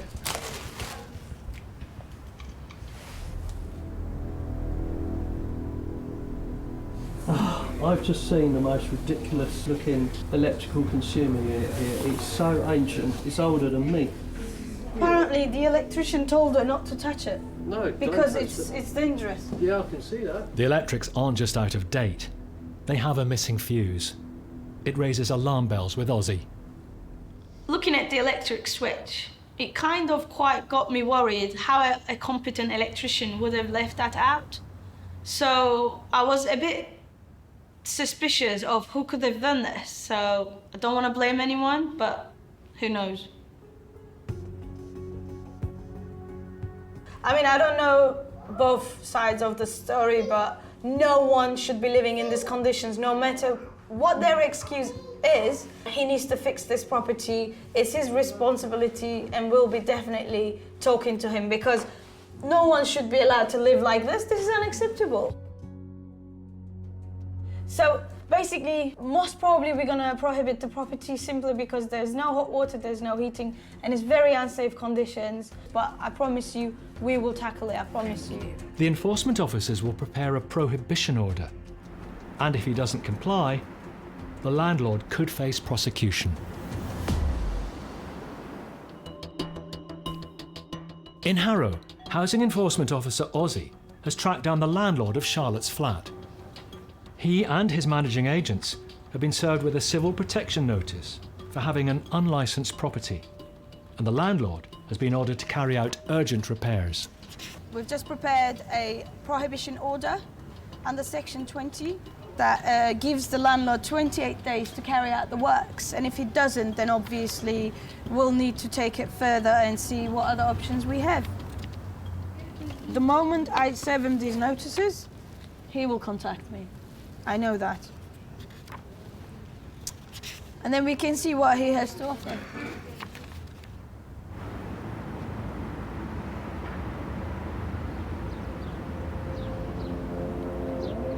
Three weeks later, and a breakthrough. The landlord has agreed to come round to discuss the problems at Charlotte's flat. Hello, what's this about? So who is the landlord? I am. You are Mr. Jeremiah, Federico. Right. And he's brought an electrician to do some checks. I am Miss Albayrak. Oh yes, the one with the legs. Yeah. Okay. And who are you, sir? I'm the electrician. He's disputing the tenant's claims. I'm making an appointment, she didn't turn up. I'm making an appointment, she didn't turn up. I called her, she didn't answer the phone. After speaking to the landlord, I realised the story wasn't as black and white as it seemed, and he had no access to the property, and Charlotte was not being cooperative. We don't know who's telling what. All I know is this house needs repairing, and I'm in the middle. So No. from my side of the job, I just want the works done. Would you like to come in? Hello, Charlotte. See that? Oh yeah. Somebody's taking that out. Yeah, but Where's what? the landlord? Come. This is a hot water fuse. That's It right. was here. Yeah, it shouldn't be there. It should be there. I know. But no one is taking responsibility for the missing fuse. So, a bit of confusion, a lot of unanswered questions. I mean, why would a tenant take out a fuse from an electrical consumer unit? So no heaters, as you can see. Yeah, that one is The other working. one is working as well. It's been taken out. You've seen there's a hole here that's going right through, and there's a crack. Yeah, I've seen the crack inside. Yeah. You can see the crack, and that's big issue. We have to get that checked professionally because there is a structural crack because building can literally collapse. But where's the light here? So have you seen all this? Yeah, I've seen it now. I'm seeing it. Okay. And that, yeah. And all this. When this was rented, this was not like this. You basically stuck up the tiles with super glue because when But that's super glue. That's a it tile falls like up. this. You didn't do it properly. When I came here, I'm not a builder. Listen, I'm not actually. I'm when not I- arguing with you. I'm trying to speak when to I you. came here, they were there. You're not giving now, me a if chance there's to any problem, so you call the guys and I don't want to argue. That never happened before. So you came to my property Did you- once. did we make proper You wanted amendments to for the come leasehold? out and do something with the boiler because you said it Did might you- be a bit yeah. Did you- dangerous. did- You tried to gain access to the property. Lies. I'm here for the last 2 weeks. Downstairs lock is I came broken. here, So so I how could was you in- not I push was through in the there. door? I was And you like, told me you have a key for I this don't want door. to argue with you. It's not an That's a lie. argument. If It's you won't because lie, you're keep a on lying. liar. For Ozzy, it's not cut and dry. The flat is in a shocking state and must be fixed. But the landlord is claiming he's been denied access to make the repairs. And Charlotte owes £9,000 in rent. Regardless of how awkward it gets between a tenant and a landlord, we as enforcement officers has to stay neutral. Okay, Because guys. you're a liar. Now, Okay. will you give him access to fix everything? Yes. Why would I stop him? You need What are you to. bringing from Mayor Road Silly, tonight? you're so To now? silly. I'm I in the have phone 2 call, someone children. I'm killing you. living in what is like a crack den. Are you Okay. crazy? Charlotte, he will sort it out. You wouldn't let a dog live in here. I have no oven, no hot water, no heating. Yeah, because who's got that Your figure with a windows fuse is board there? mouldy. It's mouldy coming off your Who windows. I can- spent you know, 2 weeks you in cannot touch hospital the fuse with board. my You cannot newborn touch the baby. decorating. Because 2 you're weeks in lucky. hospital with my newborn baby. I spent. Okay. Yes, run away. Run Charlotte, away. okay. No. Look, let's not argue in front of the baby. He's coming in. I know. He's lying. Look, and he's being very disrespectful. I believe He's you. full of crap. That's what I you're believe full you. of. I believe You're you. full of crap. I'm in the middle. Look, guys, I am in the middle. We don't care about this argument. What we care is you do the works. I've asked you, I served you a legal document. I understand that. You have to. You know, it's you the first have time to. I put foot in my house, Okay. in my flat since April. You don't know anything. You No, come in here and you you think got that that I told back, them didn't you're this, Can I you're ask you that, you're something? the other. And I'm telling them what I have done when I'm inside the Charlotte. property. Yeah, right. Charlotte. You're a joke of a man, an absolute Oh, ridiculous waste of a human Lorraine, being. That's what you Charlotte. are. That's what you are. That's what you are. I'm putting my daughter in danger. How dare you? How dare you come into my house and tell me that I'm putting my child in danger? Are you crazy? Get out of my house now. Get out of my house.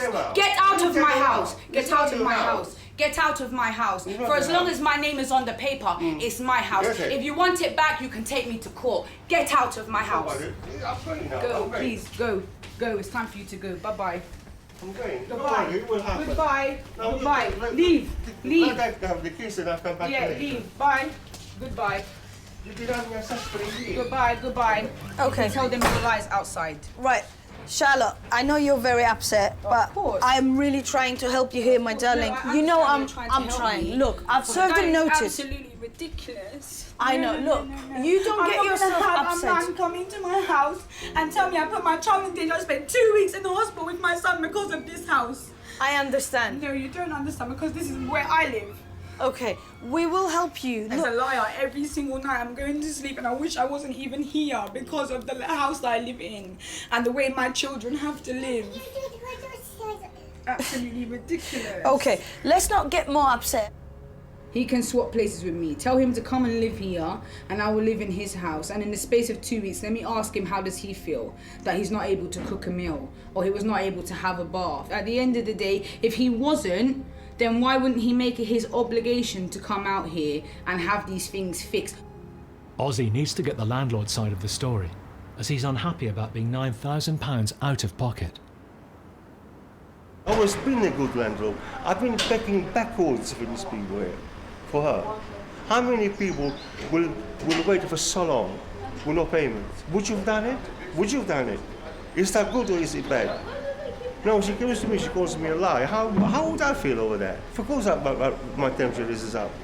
Mr. Federico, even though you are not receiving money from Charlotte, you will still do the repairs. Yeah. Jeremiah Federico is true to his word. Up to a point.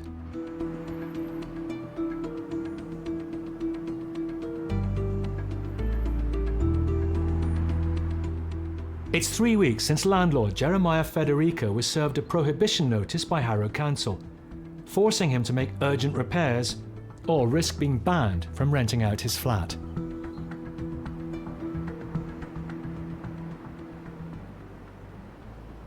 Okay, so I'm actually really happy that I've got a window instead of a black bag now. So he took the window himself out this morning, left it blank for the day. He brought it home and he fitted the glass in himself. This glass now you just took, did you fix it yourself or you brought it to I did it myself. Exactly. A glazing company would not touch the window. The reason why the black will not come off of the wood is because the wood is rotten. What is rotten? Yeah, this is solid wood. This is solid, yeah? Okay, There's nothing rotten. Look, there's no point having this conversation. But it's not rotten. Then. There's no point having the conversation. So please explain to me why the black won't go away. You shouldn't be. Just take that stuff out because it's going to cause more difficulty here. Unfortunately, I've only had one radiator fixed and a window semi-fixed, and now he's got in a hump because he doesn't like what I have to say to him, and he's left the premises. It's ridiculous. It's really ridiculous, and it's so stressful, and it really takes so much out of you as a person because you get made to feel like because you're on benefits or because you have young children and you can't afford to put your foot in the bank door yet and down pay on a mortgage, that you have no other choice but to suffer like this and be with landlords like him in accommodation like this and put up with all of this. I don't go out because I'm so stressed out all the time. I don't let nobody come in. Oh.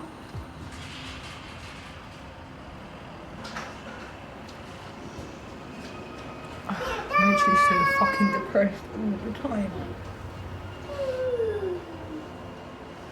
It's pissing me off.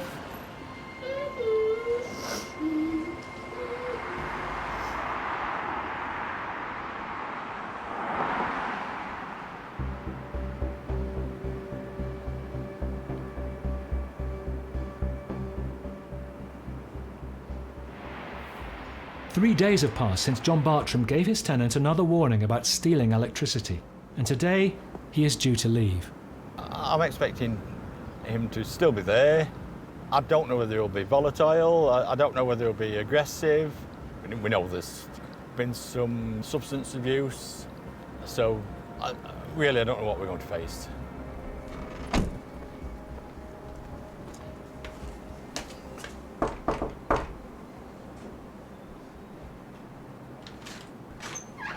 Hi Paul, you okay? As you appreciate it, I did turn me down this morning to see if you were still here. Can we speak privately? I'll pop in if that's okay. Is that okay? In a last-ditch attempt for a reprieve, his mother is also there to plead on his behalf. The point is, he's a drug addict.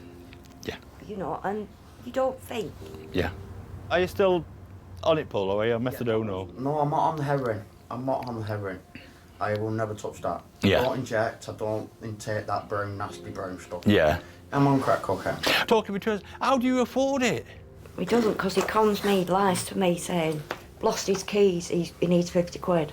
I mean, I know the landlord's not going to give him another chance. Honestly, I don't think he will. Yeah, but I don't think he will. You never know, you never know. Eviction is a last resort, but anybody that needs to speak to me or speak to my member of staff regarding issues where we can put a picture together to help somebody or help the neighbourhood get back to a proper society, that's what we're willing to do. If you could put a good word in, but...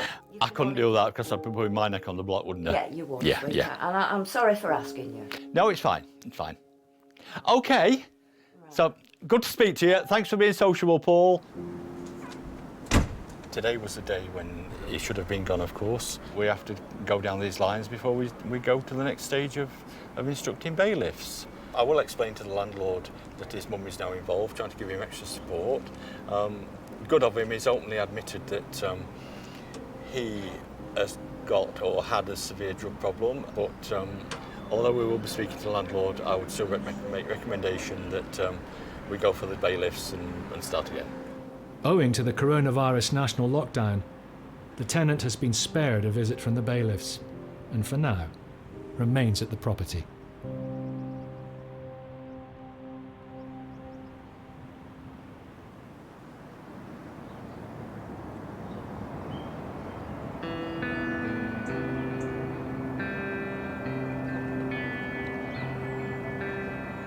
It's the day after Karen and Gemma alerted their tenant they would be starting eviction proceedings, having seen the state of his house. They've just received a letter from him. Hello, Gemma. I'm truly sorry that you came to my property and saw it in such a terrible state and had to deal with that. It's totally inexcusable. I suffer from severe depression and anxiety, and when I'm struggling, I do stupid things like this. I'm willing to clean the property from top to bottom. If I get evicted, I'll end up on the streets, and I'm honestly scared. So, that was a notice I was about to serve him, literally today. So I think he's obviously struggling, and I think we need to give him an opportunity to put things right. His rent's up to date. I'm not concerned about that. Yep. I think we should give him a chance to do what he needs to do to get the property back to its good condition. What do you think? I feel really sorry for him. It's sad, isn't it? Yeah. I just want to help him get back on track.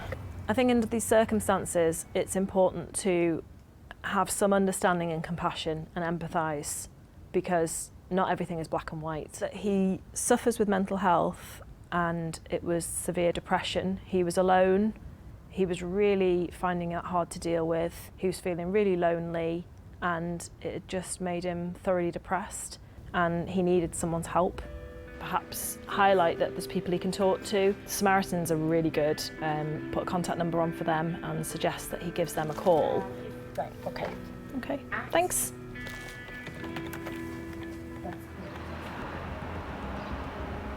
Karen and Gemma's problem tenant promised to clean up his flat.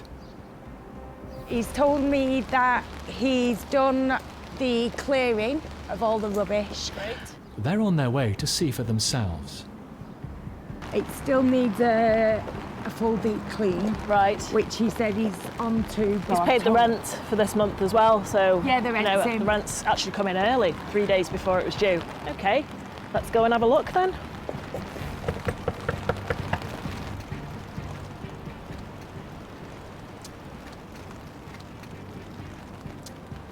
Ooh.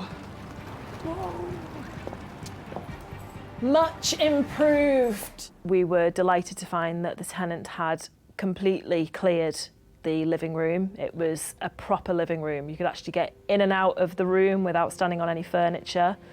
Massive, massive difference. We can see the floor. Yeah. But it was knee-high in junk. So really positive. Massive, massive improvement. There's obviously stains and marks and things on the flooring, but it's really positive we can actually see it. Yeah. Massive improvement.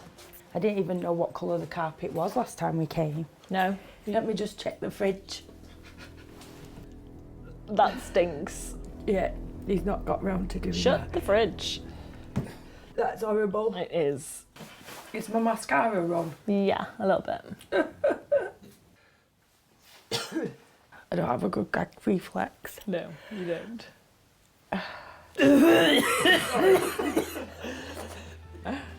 I'm gonna wee. not upstairs. Gosh, that's a massive, massive improvement. Oh, it is. We have no toilet seat, but it's clean. And the bath is now mould free. It was all green, if you remember last time. It was full of gunk. Yeah. The agents hope this will mark a turning point in the tenant's life. He spoke to me about his fiancée leaving him and how that's how he started going downhill. And I just said to him, well, to move forward with your life and to get yourself a lady friend, you're going to have to tidy up because you cannot bring anyone back to that house. I said, but if you get your house nice and clean and it's somewhere for you to, I said, you might be able to start moving forward. But that's okay, that's good. Yep.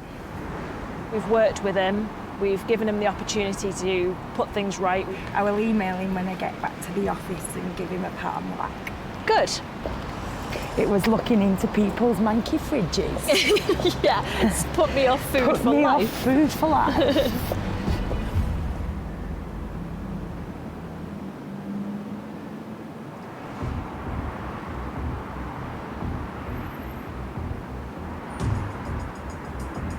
It's 3 weeks since housing enforcement officers ordered Charlotte's landlord to make urgent repairs on her 2-bedroom flat.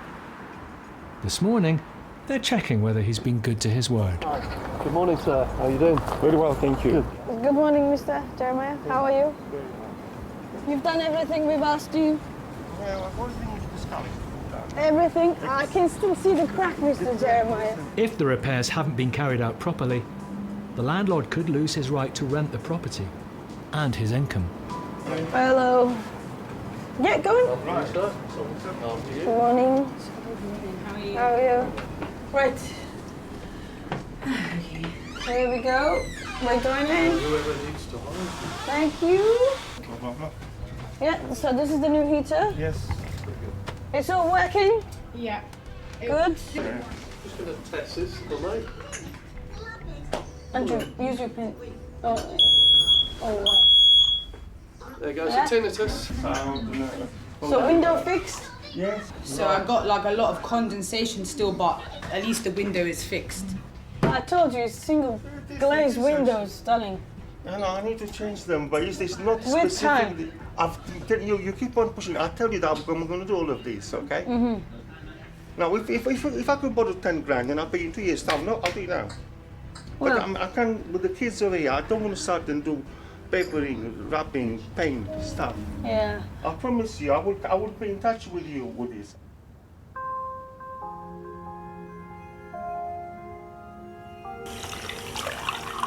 So it's been 2 years waiting to feel that hot water coming out. It's so hot now that I can't touch it. I feel like I've won the lottery and I shouldn't feel like that. Do you know what I mean? I actually feel overjoyed with happiness that I don't have to stand in my front room and boil my kettle 1,000 times to make a child-sized bath. Like I can actually come in here this evening with a nice drink, some nice candles, light my bath and actually relax after minding kids all day long. On my behalf, appreciate the work that you have carried out That's here, it. and I would like to start a repayment plan That's with it. you. Thank you. The landlord's improvements have spared him being prosecuted. I'm happy with all the work he's done, and I'm going to lift the notice now. Thank you. Thank you, Mr. Jeremiah, and I will see you soon. It's a pleasure meeting you. Thank you. I'm much happier that we've resolved most of the things in that house, and the house is so much warmer, it's much more cozy, it's more homely, and Charlotte is much more happy, as she stated herself. So I'm glad I can make difference to people's lives.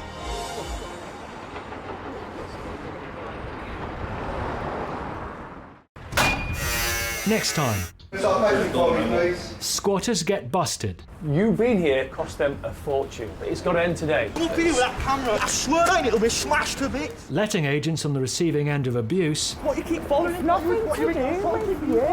What have you done about settling the £11,000 rent you owe me? 18 months you've wasted of my life.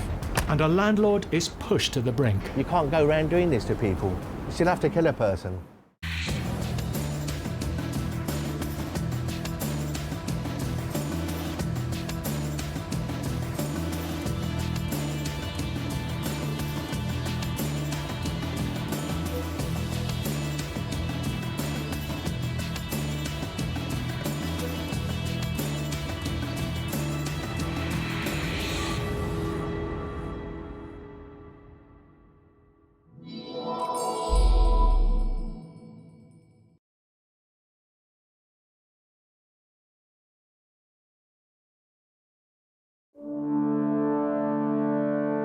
Britain's rental market is at breaking point. I have 2 children. I'm living in what is like a crack den. She's just chatting shit, yeah? Straight up. With not enough homes to go round, No one should be allowed to live like this. This is unacceptable. This is our home! This ain't his land! soaring rents, I'm going to have to mortgage my pension to pay this debt off. Put a hell of a strain on me. You still have to kill a person. Oh my God. squalid conditions, I'm gonna have to climb over the settee with my shoes on. This could be criminal negligence. spiralling property fraud, I'll see you in court. You guys ain't meant to be here, so we have a problem. bedsits to mansions, Hello, enforcement agent. squats to drug farms. They have been growing cannabis. This is Nightmare Tenants, Get your hands off me, pal. No. Do not put your hands on me, right? I will not stand for that. slum landlords.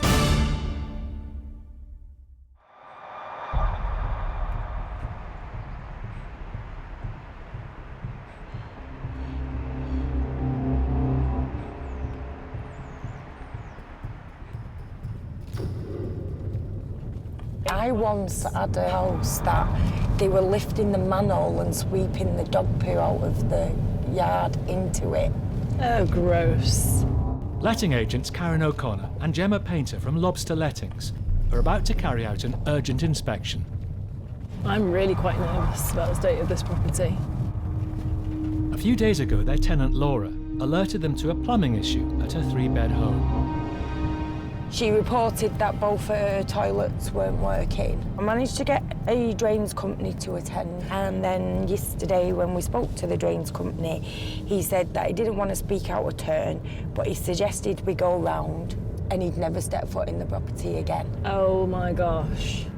Considering he deals with drains all day, every day, the fact that he won't go into the property again is concerning. That's really worrying.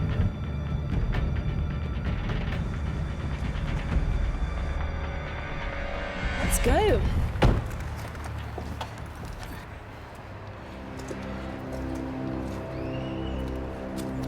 Oh, is that seriously a condom? I think it could be. That's gross.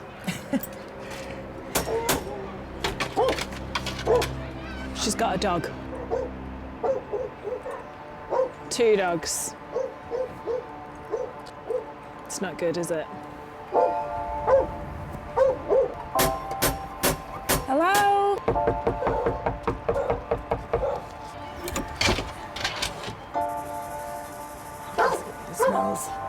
It Smells of dog or I don't know, just poop. ooh, I can smell that smell from here. It stinks. Oh, I can see the cat. She's got a cat as well. Oh, good. I'm gonna have to go in. I need to find out what's causing the problem with these drains. Health and safety issue for a start.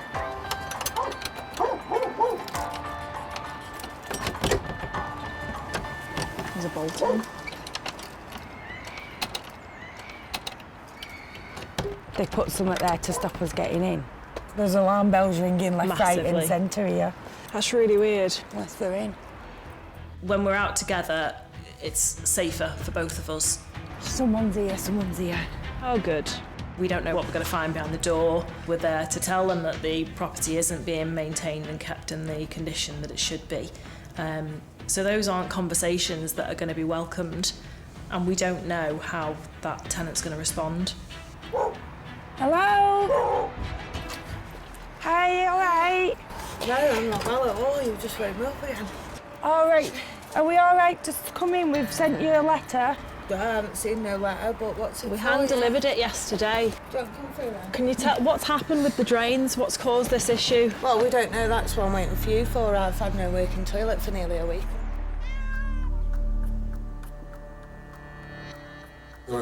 Yeah, let's have a look. Her friend Matthew shows them one of the problem toilets. So what happens when you flush it? All shitty water comes out the toilet. Right. Is the toilet fixed upstairs or is it not fixed? Temporary. We've got to put water down the toilet every time we flush it. Right, okay. I'm not happy with the condition of this at all. You can go into some properties and the smell is just horrendous. And I don't even know how to describe it, but this particular property just reeked of filth. I can smell cat pee in this room. It's not cat pee, it's the mould. Go and smell it. I can smell it. I'm smelling it now. It's mouldy from top to bottom. It's clear there is serious damp in the basement. Laura is claiming it's because the landlord isn't carrying out essential maintenance. They've left me without a working toilet for 3 or 4 days before they got someone out. The mould is in the walls, it's all under the flooring. We actually have like mushroom things growing from up on under the carpet. Why should I spend hundreds of pounds in this living room to do all of the redecorating and all recarpets for it just all getting mouldy again? They're not bothered. Why should I be? Laura has been living here 3 years, but it's the first time Karen and Gemma have heard about the issues, and they're not convinced this is all the landlord's fault. You're not using the dehumidifier? They've stopped working again because they just keep filling up. I empty them and it cuts off for a bit because they can't take how much damp there is in the house. The problem is there's so much clutter. I mean, your dog's just peed on the floor. Literally just in front of me, just peed on the floor. Get upstairs! Please go back upstairs and remove I have to do the inspection, No, I'm you sorry. were coming to look at the drains. I was coming to do the inspection. You had a hand-delivered letter telling it's you not long yesterday. enough. It's 24 hours notice. Look at the state of the wood on the stairs. All of it is being repeated. They've had to pull this to see what's underneath. You're not And it's listening. dust I'm not underneath. talking about the carpet. I'm talking about the damage to the wood that your All dog's of bitten. it is being done. I need you to leave, please. Legally, we're entitled to be here to do our I'm inspection. sorry, I'll You're leave before I damaging the ring. property. As long as it's done before I leave, it does not matter to you. It does matter No, it because doesn't. it's getting worse. Getting worse. Can I just go upstairs and look at the toilet? No. This is ridiculous. Get out. I don't need this shit. Get out. I just want to have a look at And your I've said toilet no, so I can have get it said sorted no. out. Can you please leave? Right, so No. we can't fix the issue if you don't allow us to. leave. Should I'll have just take the somebody pictures with then of the support. damage. Get out the fucking house. Stop, Take the phone off you. Get out the Stop, fucking house. excuse me. Get out the house. No, You no, pays no. 550 quid a month. You Doesn't have the type. You've got no right to throw us out. Laura, get them out before they throw it out. Why are you being so aggressive and violent? Look at the way you're being to it. We need to see what the problem is in order to get the relevant person. Get Problem. out, Karen. Now. Right, okay.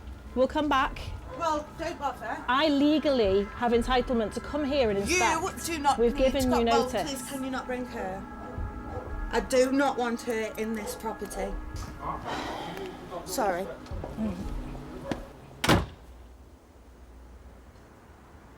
It's a very difficult industry that we work in. Tenants tend to use aggression as a form of defence.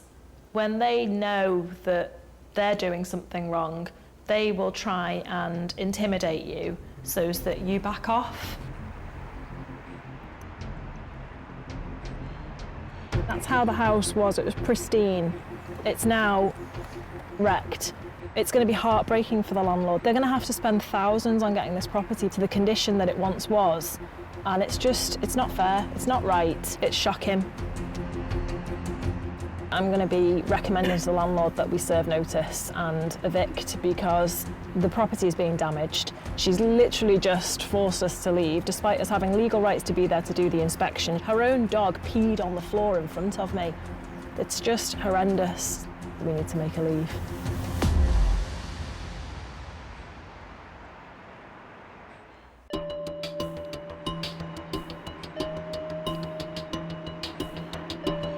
Nowhere in Britain is the rental market more stretched than London. With high rents and high demand, fraudsters are using elaborate scams to target both small landlords and tenants.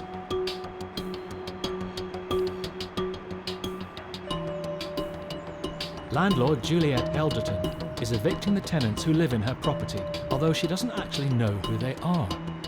Today is D-Day of a 2-year process. 8 years ago, she inherited the 2-bedroom flat from her late brother. From the onset, I had major problems with late rents, and then after a year, they decided to stop paying the rent completely. It's taken Juliet so long because the case is far from straightforward. She originally signed up with an estate agent who subcontracted it on to another company, who took what's called a company let, meaning they would, in theory, put their own employees in the flat. But nobody thinks about what I've been through emotionally, financially. They owe me £10,000. Had to pay £6,000 in lawyers' fees. This company broke their tenancy agreement and handed the contract on to yet another letting agent who put in their own tenants. And Juliet has not been passed on the rent. It transpired that they were subletting. I think at one stage there were 6 or 7 people living in the flat, in the 2-bed flat. People think that just because I'm a landlord, I'm a heartless bitch, and I'm not.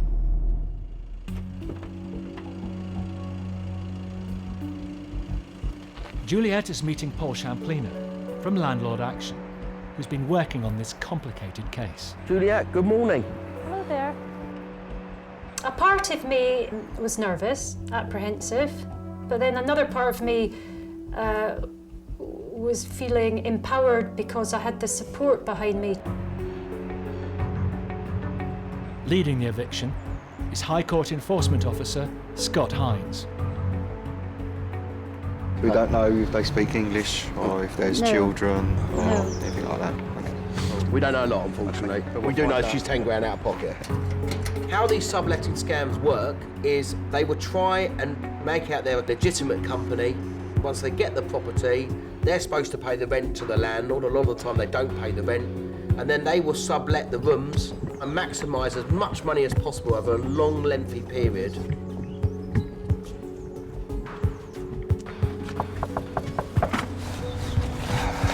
What's the neighbour? There's the window open there. Steam coming out of there. There must be someone in there.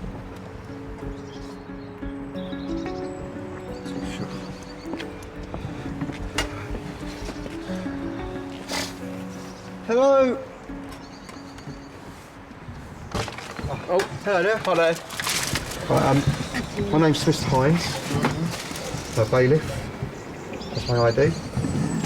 This is a High Court writ of possession, which means that you shouldn't be here any longer and you have to leave. Be in this house? Yes. Why? Let me come in and speak to you, sir. We knocked on the door. Fortunately, somebody answered, who was quite shocked to see us, in fact. How many of you living here? Me, my dad and my mum. Right. Where is your mum and dad? Your mum and dad here? Yeah. They're working. All right. Give them a call for me. Yeah, They, good. both of them don't speak English. Transpired that all the letters that were sent to that property were unopened, so our arrival was unexpected. And the possession's been given from County Court and now the High Court. Whoever lives here now shouldn't be here. They haven't paid any rent and they have to leave. The family living at the property pay their rent not to the company Juliet signed her agreement with, but to another company who may also be victims of the scam. The first time that I spoke to the owner, she told me that she'd created a 6-month contract And she had paid up front, and there was no way that she was going to leave the property. While they wait for the boy's parents to turn up, Paul decides to give the owner a call. Hi, my name is Paul from Landlord Action. I'm with my landlord, Juliet Elderton. You've been subletting the property, so we're now taking possession of the property and we're changing the locks. The landlords owe £10,000 plus legal fees. Yeah, I know, but the problem is she has an agreement with them, the actual limited company. They haven't been paying any money. The subtenants here are not her tenants. Hello there.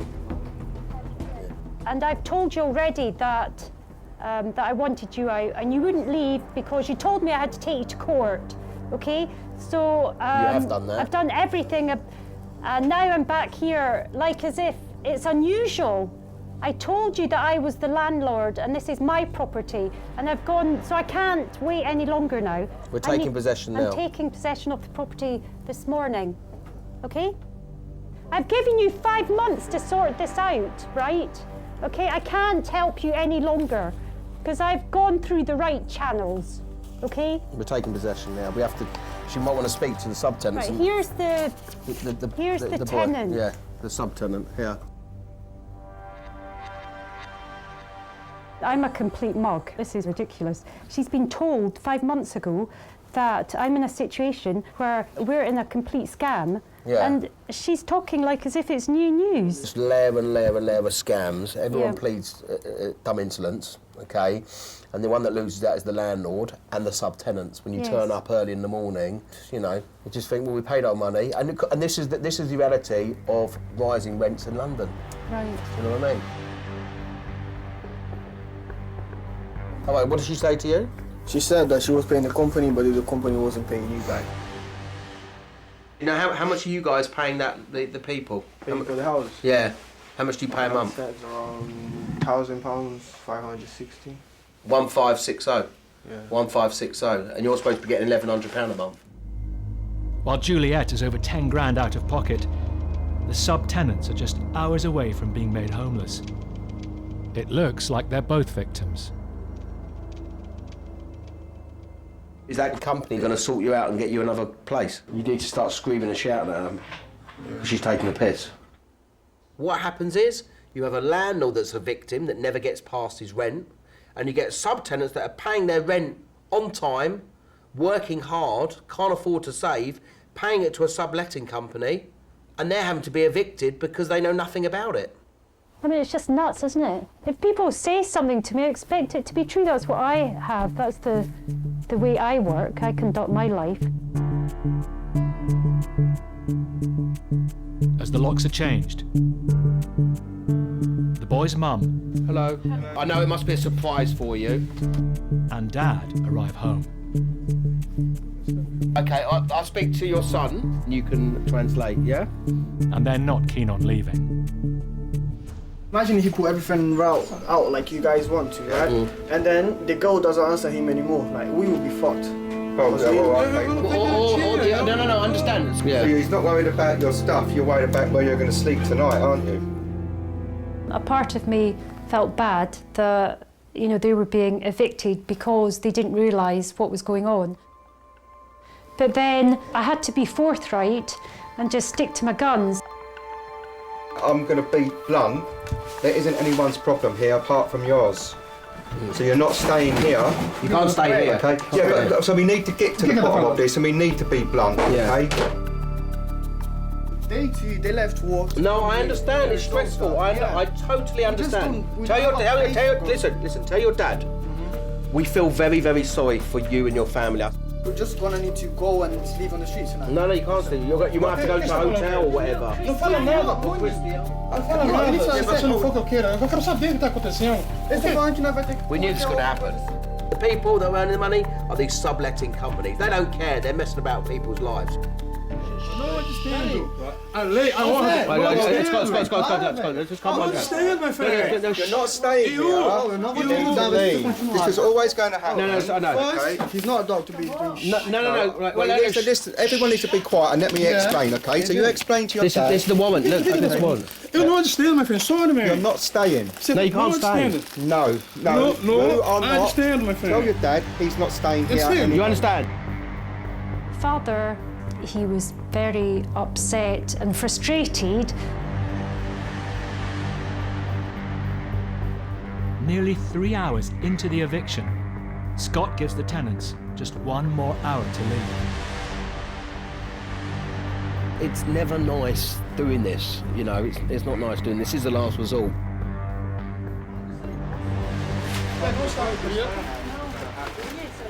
I think the tenants are reacting very well. I would not be reacting like this. I'd be effing and blinding. I think they're very respectful people.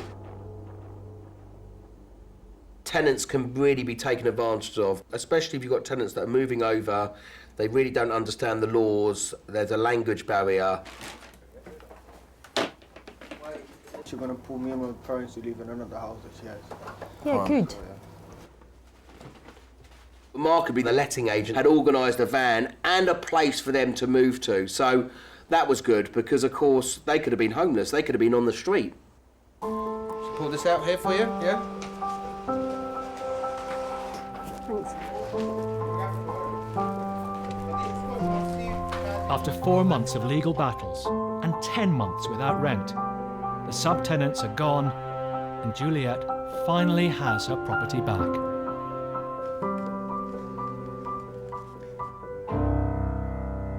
Five and a half hours later, yeah, to be precise. I think that's pretty good going, don't you? It's the longest eviction I've done for It's been doing it a long time. You thought that was a slow one? Yeah, it was very slow. It was very slow. Really? We got there in the end, didn't we? If you look back at what happened, Juliet went with a company on a company let, and they turned out to be fraudsters, you know, and she's the best part out of pocket 14, 15 grand with legal fees. She'd never ever see that money again. I'm very naive and I'm very trustworthy. I'm a bit of a soft touch, but I'm very lucky. Got the property back and 3 days later, I've now got new tenants. Couldn't have expected a better outcome.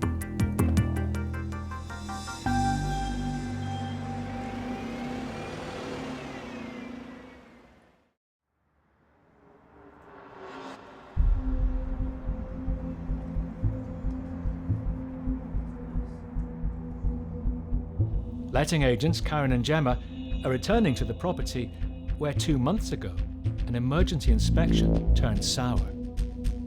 Yeah, you're not allowed to go round again. I'm not allowed. No, I am, but you're not. You're okay.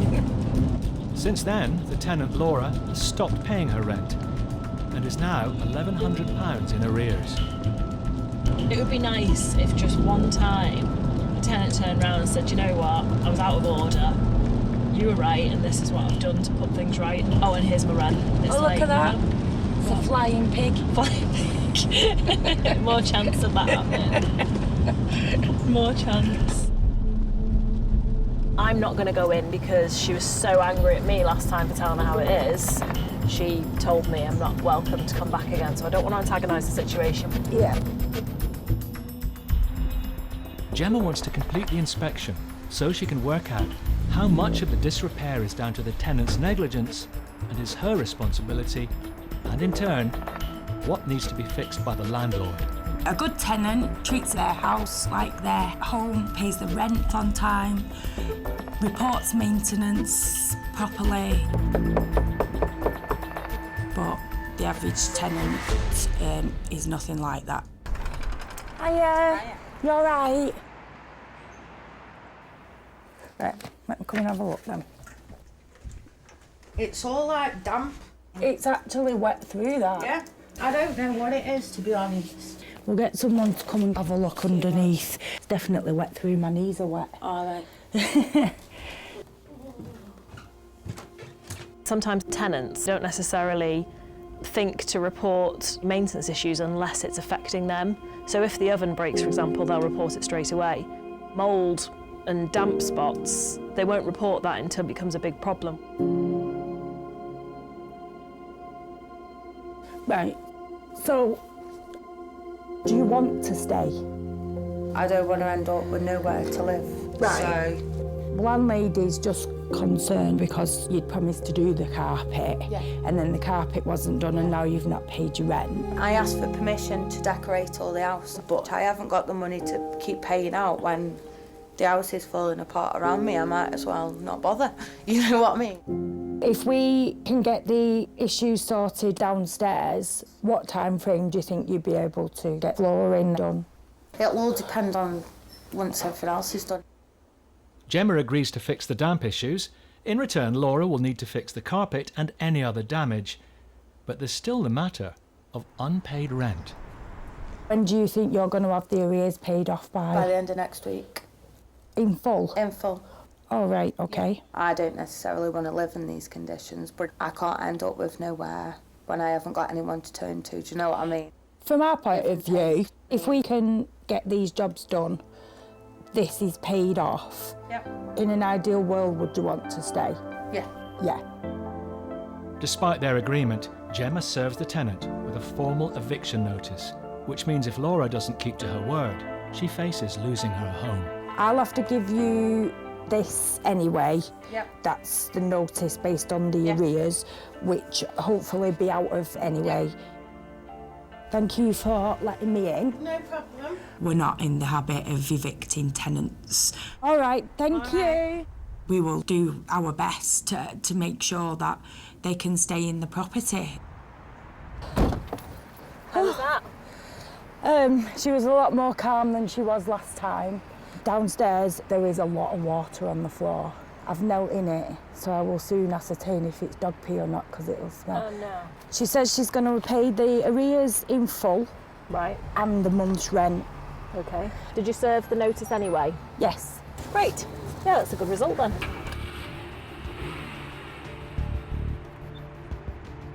Despite striking a deal on the repairs and the unpaid rent, Laura fails to keep her side of the bargain. 1 month later, she is 3 months in rent arrears and hasn't addressed any of the repairs. Karen and Gemma are having her evicted.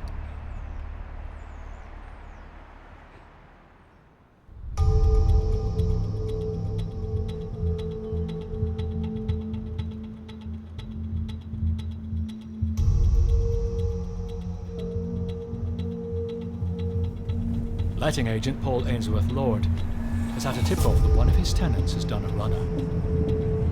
One of my colleagues in the office thinks she's took all her stuff out of this place. So, I'm going to have a peek through the window and see if there's any signs of life.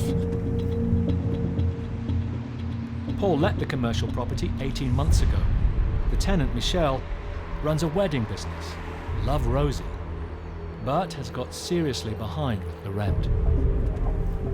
Her rent arrears now, they're a ridiculous amount, £3,500, but she was supposed to bring it all up to date, you know, a few days ago, and it wasn't done. It's what you call taking the mick.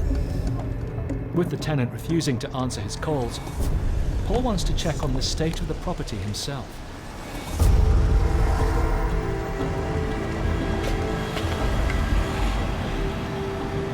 Oh, wow. Yeah, that doesn't look good at all. Looks like she's in the middle of a flit.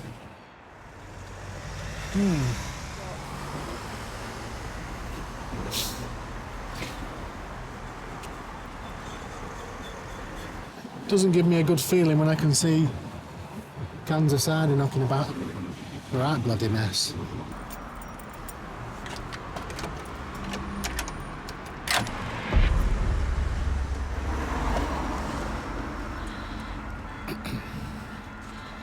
Oh.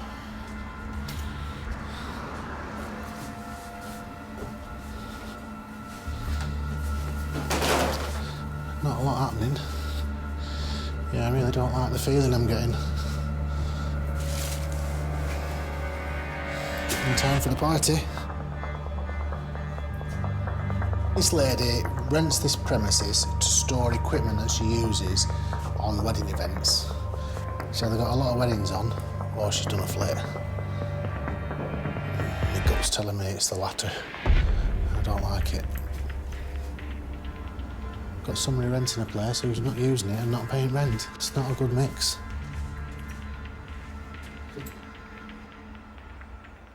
There seems to be a bit of a damp problem here. The type of lease that we've got on this property is a fully repairing lease. All the maintenance issues are the responsibility of the tenant. I need to be asking her what she's doing about this. The tenant signed a 10-year lease and was given a rent-free period in return for fixing up the property and maintaining it. In a nutshell, you take it as it is, you make it good, keep it good, and you keep it in good repair. To think that she can ignore us and the problem will go away is absolutely ludicrous, because by ignoring us, the problem gets bigger. I need to change the tone of the conversation with this tenant. A bit of door knocking springs to mind. When you've got a residential tenant in arrears, you're thinking, oh my God, this is going to be tricky. I need to make sure all my ducks are in a row. With commercial, it's gloves off, boxing match stars. It's dead easy. Rent's due, send the bailiffs. You don't necessarily need to go to the courts. You can just send the bailiffs. And the bailiffs will go and collect. I love Rosie. Well, I'd just love Rosie to pay her rent.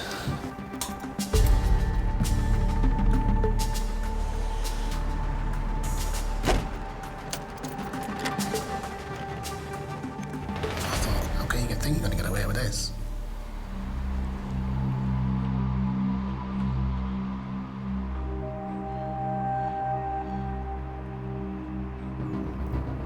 Ten days have passed, and still there's no word from the tenant, or any sign of the missing rent. So Paul decides to try and track her down. Enough's enough. She's ignoring us, she won't come to us, so I'm going to go to her house, see if we can get the payment.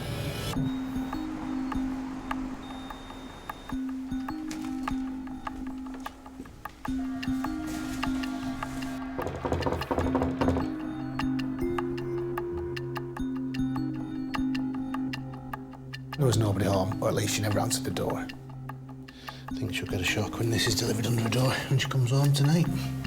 It was a bit frustrating, but I'd allocated a day to track her down. I had time on my hands. When I'm on a mission, I'm on a mission. Next port of call, she's got a florist. Chances are she'll be there. Doesn't look like there's anybody home. She's got some nice roses there, some nice big roses.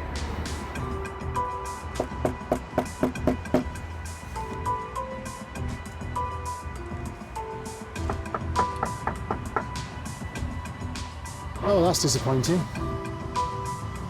Oh, it's middle of the afternoon. Why is she not open? You can't sell flowers when you're shut, can you? Paul has another idea up his sleeve. Every property we rent, the tenant must have a guarantor, and this property was no different. You can't go into hiding and think that's it, you're off the hook, because you're dropping your guarantor right in it. Before he speaks to them, Paul wants to try reaching the tenant one last time. Yeah, straight to voicemail again. Hi Michelle, it's Paul from Ainsworth Lord Estates. I'm just outside your guarantor's house now, and I was hoping to speak to you before I had to knock at the door. I'm willing to work with you to sort this out, but I need you to stop avoiding us. Can you give me a ring back as soon as you get this message? Thanks, Michelle. Bye. She's been really silly. I mean, I've looked at her other shop. Nice little setup. It looks nice and bonny inside. It looks like there's good business going on. She could potentially lose all that. If this goes the way it could do, you know, it'll be straight in the courts. No doubt we'll get judgment. Then there'll be High Court bailiffs tipping up, taking all your stuff. You know, she'll have a business one minute, and the next minute she won't have one.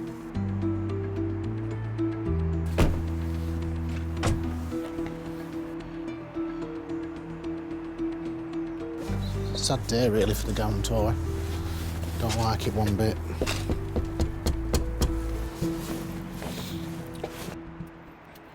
Hi, can I have a word with you?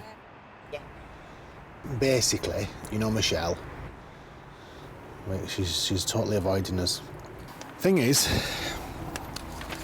the numbers are getting big. Is this the shop that she's come out of? She's took all the stuff out of it. As far as I'm aware, she paid up to date. Well, this is the truth, and this is the reality. As far as we are concerned, the lease is still valid, and the rent clock is ticking. Don't think I signed anything. Yeah, well, that's your signature there. Where? That is not my signature, that. I'm telling you now, that's not. I just want to get my passport. I'm not going to Google it to try and get that back. Anyway, Yeah. I won't be said.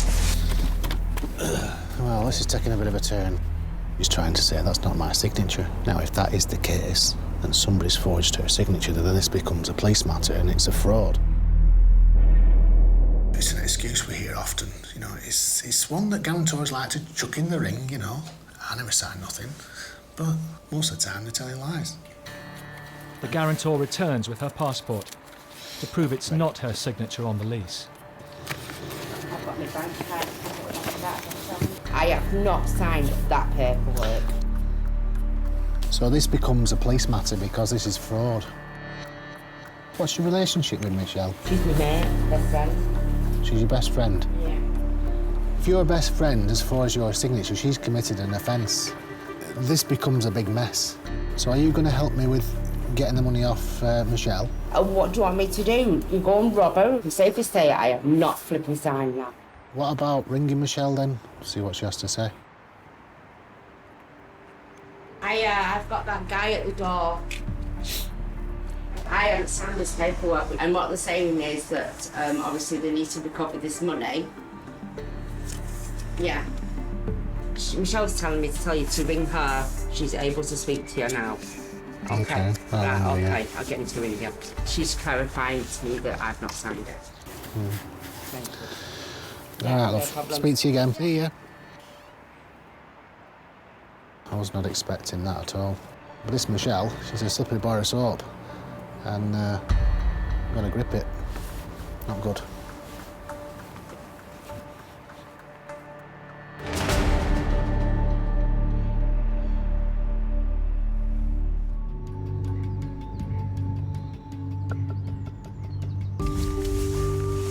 Paul is chasing the missing rent on a commercial property rented by a wedding business.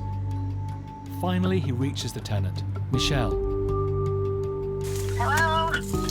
Hi, Michelle, it's Paul. You spoke to your guarantor, haven't you? Yes, she didn't sign it. I signed it. I will accept whatever goes wrong for that. So what you're telling me is you've committed fraud. Probably, yes. If what you're saying is true, there's no probably about it, Michelle. This becomes a criminal matter now.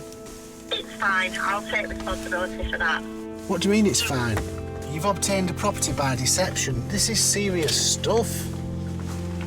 I don't know if this sort of thing carries a custodial sentence, but I wouldn't be surprised if it did. So I just sent it, on the phone. What do you mean, you're telling me you've committed fraud, obtained a property by deception, forged a load of signatures, and I'm supposed to be nice and calm? What planet are you from? I've got a debt here that I'm trying to recover, $3.5 grand. I'm quite happy to pay the arrears back. I don't want to... You've got a $3.5 grand debt here, Michelle, and I need the money. You're taking the mick. First class taking the mick. I ought to be ringing the cops and having you arrested. Do you know how serious this is? You potentially stand to lose everything you've worked for. I know. I need payment of you tonight. Well, I haven't got £3,500 sent you in one go. I have to try and find somebody else. Yeah. So I'll get back to you tomorrow. 9 o'clock. Okay, thank you. I've never had a situation where they've admitted to signing all the signatures. Never had that before. Blurted this out without realising the seriousness of what she's saying. Taking frigging piss. I've never known so much bloody audacity in my life.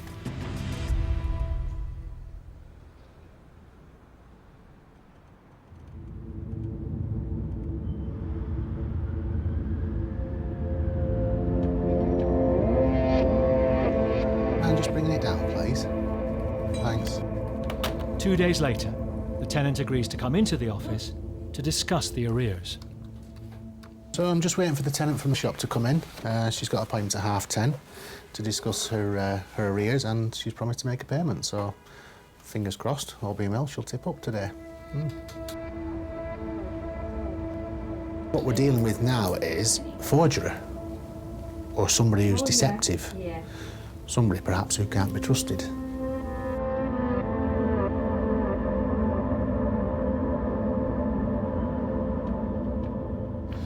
Michelle, this is a right mess, a right pickle, and I don't know if you realise the seriousness.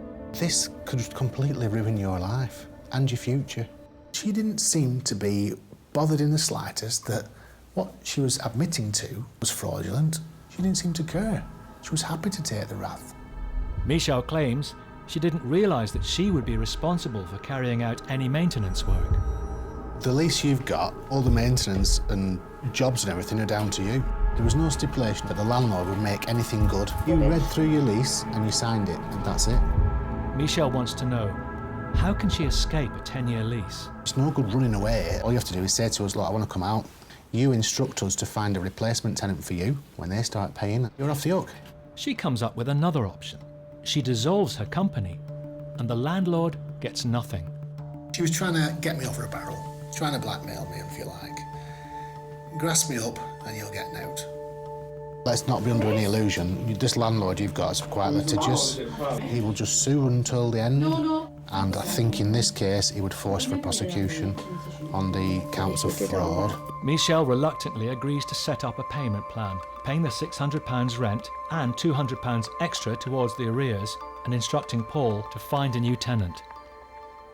Can we stick to that kind of arrangement? If you can do that, it just keeps everyone happy, and there's none of this having to report it to police. I wouldn't want to do that to somebody without good reason. Right, I'm glad you came in.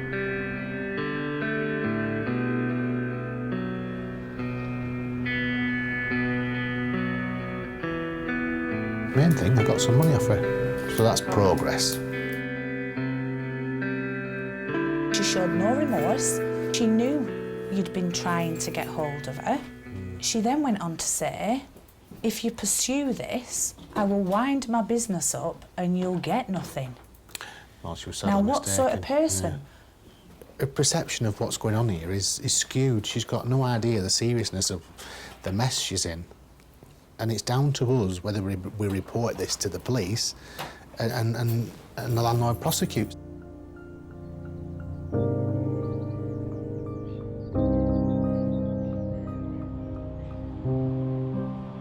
In the end, Paul and the landlord decide not to report the tenant to the police. Instead, they've taken back control of the property and are searching for a new tenant. She's stuck to her payments so far, and she's cleared the property. I'll be pleased when we get a new tenant in her place, and we can put it to bed as history.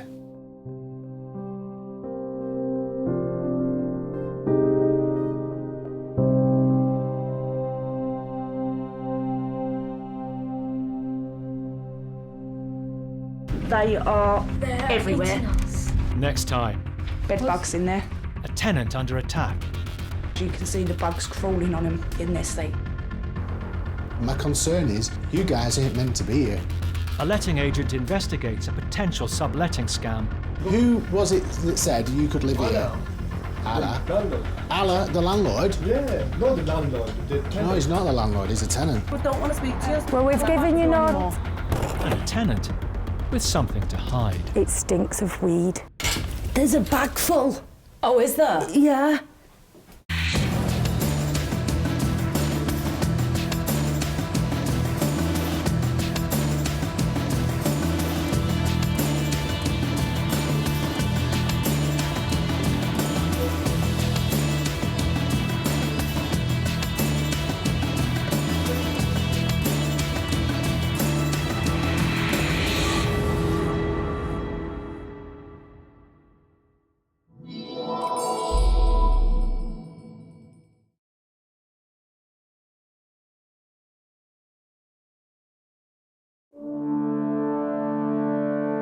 Britain's rental market is at breaking point.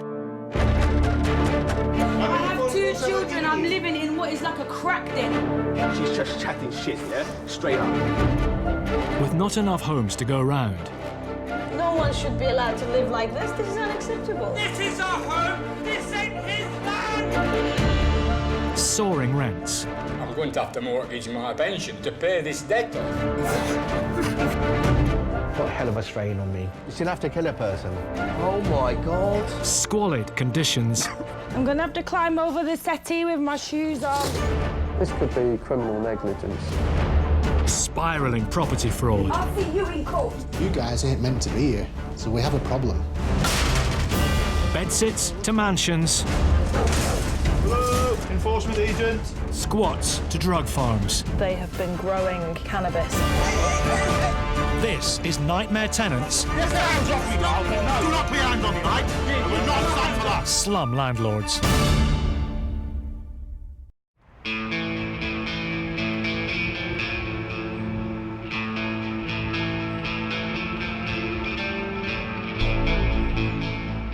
You live in a property, you've got to pay rent, but to not pay for 6 years is just quite incredible.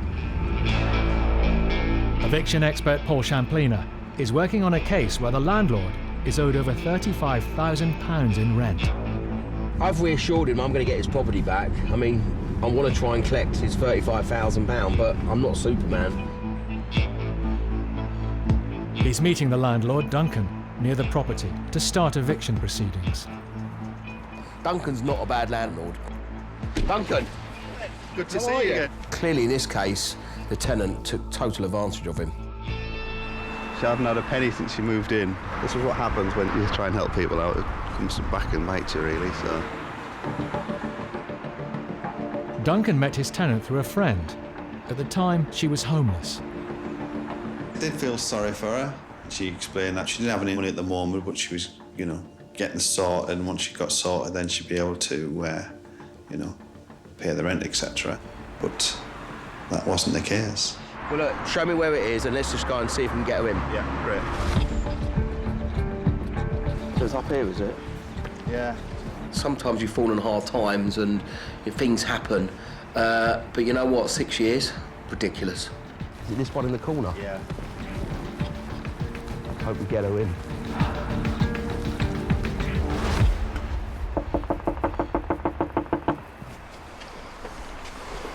Look up there. The blinds are open. Hi, I'm with Duncan, your landlord. I've got a notice to serve you. You owe £35,000 rent arrears. You haven't paid for 6 years. Why haven't you paid? Yeah, what's going on? You have an obligation to pay the rent. Why haven't you paid him? I normally have that reaction in the morning, Duncan. All I can say is she's been served. One of the reasons the case has dragged on for so long is Duncan made a costly error the day he handed over his property. I met her on the afternoon. There wasn't enough time, I guess, to come back and do all the paperwork. So I'll just give her the keys. I'll be back in a few days and we'll sort out the tenancy agreement, etc. Despite sending her the agreement, she refused to sign it. He failed to pursue it and allowed the debt to increase astronomically. The tenant now has 14 days to pay up, or Duncan will take her to court. I mean, what are the hopes of a tenant paying 6 years rent arrears within 14 days?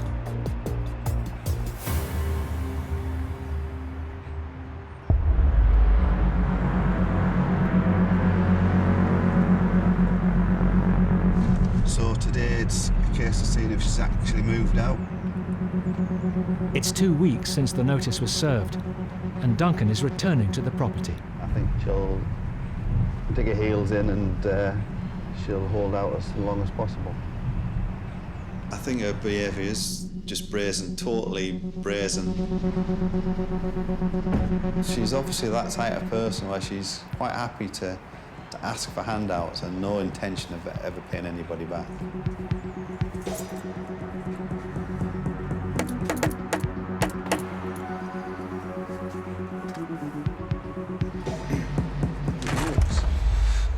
What's going on? What's happening? You give me the letter, you take me to court. I'll be gone in about 5 weeks. Well, I just want to know what's happening. Police. What's... Because I'm on my own and I've got a bloody spinal injury and I can barely get to the door. And I'll tell you exactly why I've got a spinal injury. Because I fell off that decking, what you never mended.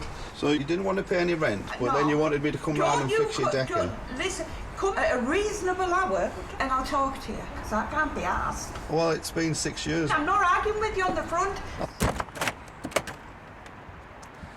Well, there we are. She's moving out in 5 weeks, apparently. You can take me to court for the money, because I'll just turn around because I'll take you to court. Because I fell 4 foot and I've done irreplaceable spinal damage and I have to get in a bungalow. So are you going to pay your rent when you move into a bungalow then? Yeah, absolutely. So why aren't you paying your rent now? Duncan, I'm not arguing with you. Well, I'm just asking. She slipped on some decking, which is my fault, obviously. It looks like it's going to be caught. I don't think she'll be moving out. But there we go. At least we got an answer.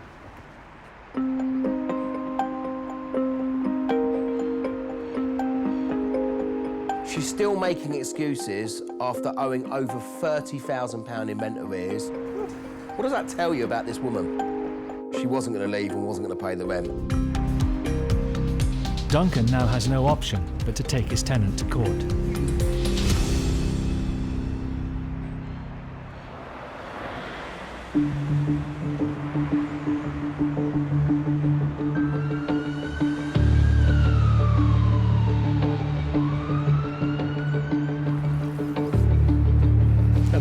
Parking was so bad on here. 3 weeks ago, 2 tenants reported an issue at one of letting agent Paul Ainsworth-Lord's properties. We got a call on our emergency support line that there was a leak from upstairs, which was coming into their flat, and apparently it tripped the electrics. The guy in the flat upstairs turned the stopcock off to stop the flow. 15-20 minutes later, plumbing was there, problem fixed. Oh yeah. The tenants moved out soon after, claiming the place is uninhabitable as they've been without electricity. Come in and look at what a fucking shitty pipework does. They've agreed to meet Paul at the property to show him the problem. I'm going to see what it is you've been going on about. It's all down here, mate. So no electrics for 3 weeks. Right, hang on. Nothing works either. I weren't touching anything, mate. It's telling us that the place isn't safe. It's flooded out. We haven't done this, this, and this. When I open the electric cupboard, there's one trip switch down, the lighting one. One little flick, and everything's fine, and it was only the lights. It wasn't nothing else. Obviously, it's tripped, which it's meant to do. If you get any water, it's meant to trip. Yeah. So that's that. So the electric's on. But is it safe? Yes, it's safe. The lights may be back on, but the tenants insist the property is still dangerous and they can't move back in. So you've had 3 weeks with no electric, and I come in here, flick the switch, and it's fine. But what, they can't do that. You told But them. I look after nieces and nephews. You think could it's do safe that. to have my nieces and Yeah, nephews? it's safe. No, You've reached no. 10 minutes into the meeting, and the man's father arrives to have his say.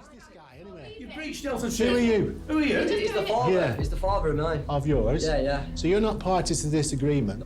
He has a cowboy No, who but- pays cash in hand. No Webber The electricity Neon. he uses is called Roy, Yeah, he's and he £600. pays him cash in hand. Right. This guy is Yeah, not mine's been round. qualified. We don't have a electricity. Sparky called Roy. You broke the agreement by not supplying a We haven't broke no qualified agreement. electrician. Paul maintains he sent an electrician round on several occasions, but they were unable to gain access as the locks had been changed. There's no way on God's earth that's not a breach of health and safety. You ain't really helping things, because all you're doing is shouting. Are you A load of nonsense. Are you the owner, the landlord? I'm the agent. I act You're for the not. landlord. I'm acting for him. Yeah. No, you're not. He is. I want him to.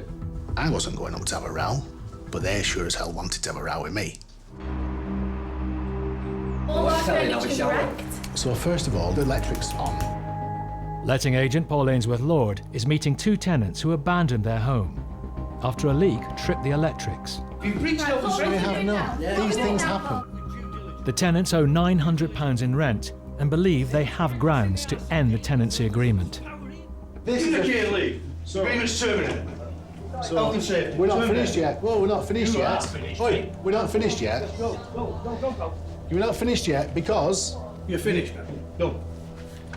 You've still got the rent clock ticking on this property. It's terminated. You've still got a rent clock ticking. I'll see you in court. I'll see you in court with health and safety. Now, what are you doing with the keys? Give her a key. Absolute joke.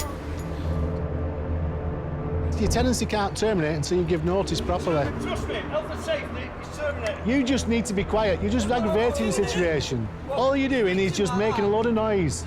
You're not being rational. Health and safety. You're not being rational. Health and safety. You're not being rational. Health and safety. Your agreement's terminated. Nonsense. Your agreement's terminated. Rubbish. Rubbish. Rubbish. All you do is cause a load of noise. You can't have a sensible conversation with you. I'm having a sensible conversation. You're not. All you're I'm doing is telling you making a load of noise. I'm telling you, you're terminated. And it's nothing to do with you. It's nothing to do with you either. Where's that key? See you later.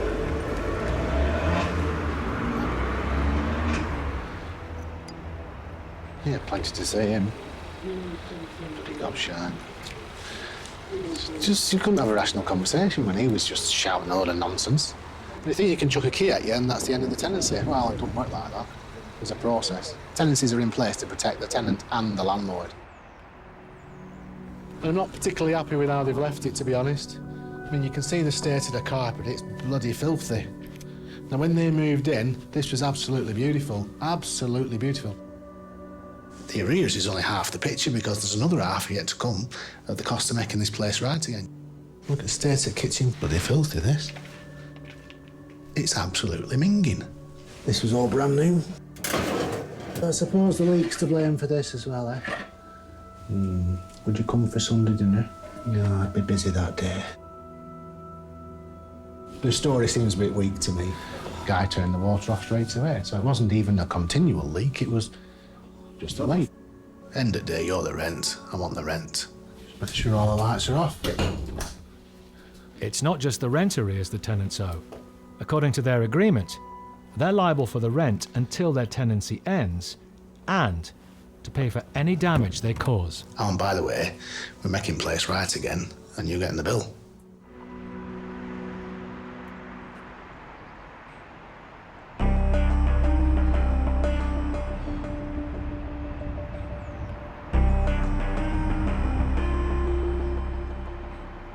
Duncan Belton's tenant has lived rent-free for over 6 years and owes him over £36,000.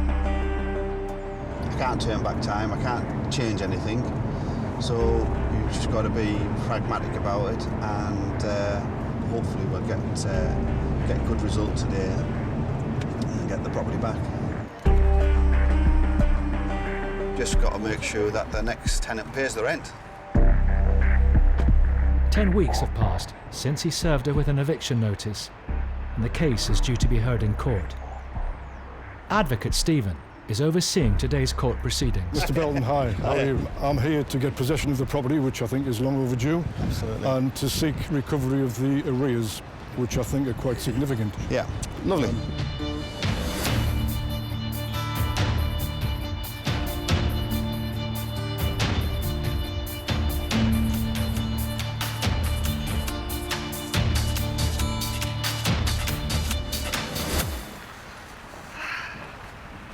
Good, great. Well, we've got notice of possession, so that's absolutely fantastic. Which is what we were after, really. So, yeah, pretty pleased, really. The tenant didn't show. She now has 14 days to leave, or Duncan has the right to call in the bailiffs. It is a relief that finally, after all this time, all these years, we can finally get the property back and let it to somebody who, you know, appreciates it.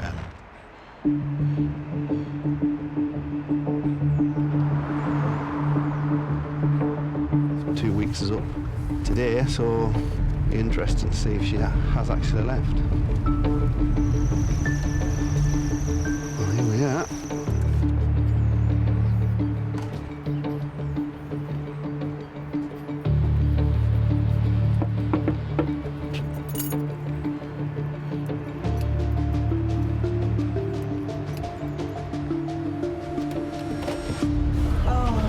Why haven't you left? I'm waiting for the van. Well, Okay. no, it's not okay. You're supposed to be out today. I'm still bloody tired, you know. You've had more notice than anybody could have had. £36,000. when are you going to pay that? Just wondering, that's all. So there you go. Still not moved out. Leave her to it. Hello? Hi, Paul. Unsure what to do next, Duncan calls Paul Champliner. I'm stood outside the house and the lady's still there. Well, do you believe that she is going to leave or not? Well, there looks like there is some stuff boxed up.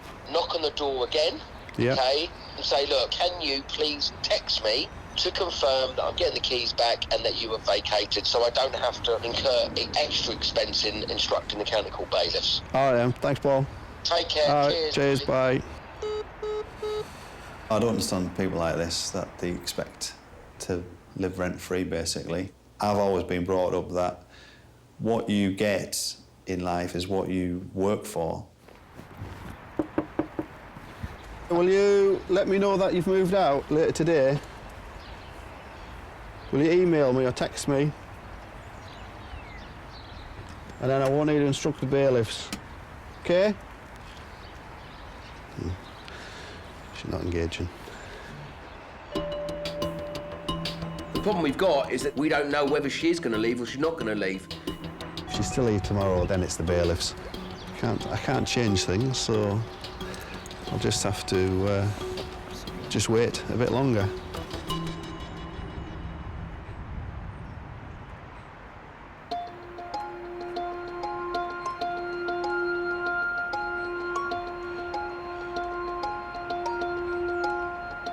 Right, OK. Oh, that's interesting, Paul. That's that Scott effing and jeffing on the phone. If you want to see him, you can go to his dad's house. It's been a week now since discussions over a leak between letting agent Paul Ainsworth-Lord and his tenants turned sour. Me going in their house with potentially 3 of them, and there might be more, I'm not going to be a lamb to the slaughter. Be like walking into Lion's Den. It is what it is, isn't it? I'm sure we've dealt with worse, haven't we? The tenants left the property a month early, claiming it was unsafe. But Paul believes it's just an excuse to get out of the £1,000 rent they owe, on top of any cleaning and repair costs. I'd agreed to meet at the dad's house. A little bit of apprehension, if I'm honest. In my mind, I know exactly what I want to get out of this. And in their mind, they're probably thinking, I ain't getting nothing out of this. Don't know how this is going to go. Is it Ian? It is. Come on in. All right, good. Hopefully we'll be able to chat better today. Walk straight through to the living room. So, the problem I've got now is I've got an empty flat that the landlord isn't particularly happy with, and he wants me to make it nice again from when you moved in, but back to then. And he's not happy about picking up any of the cost.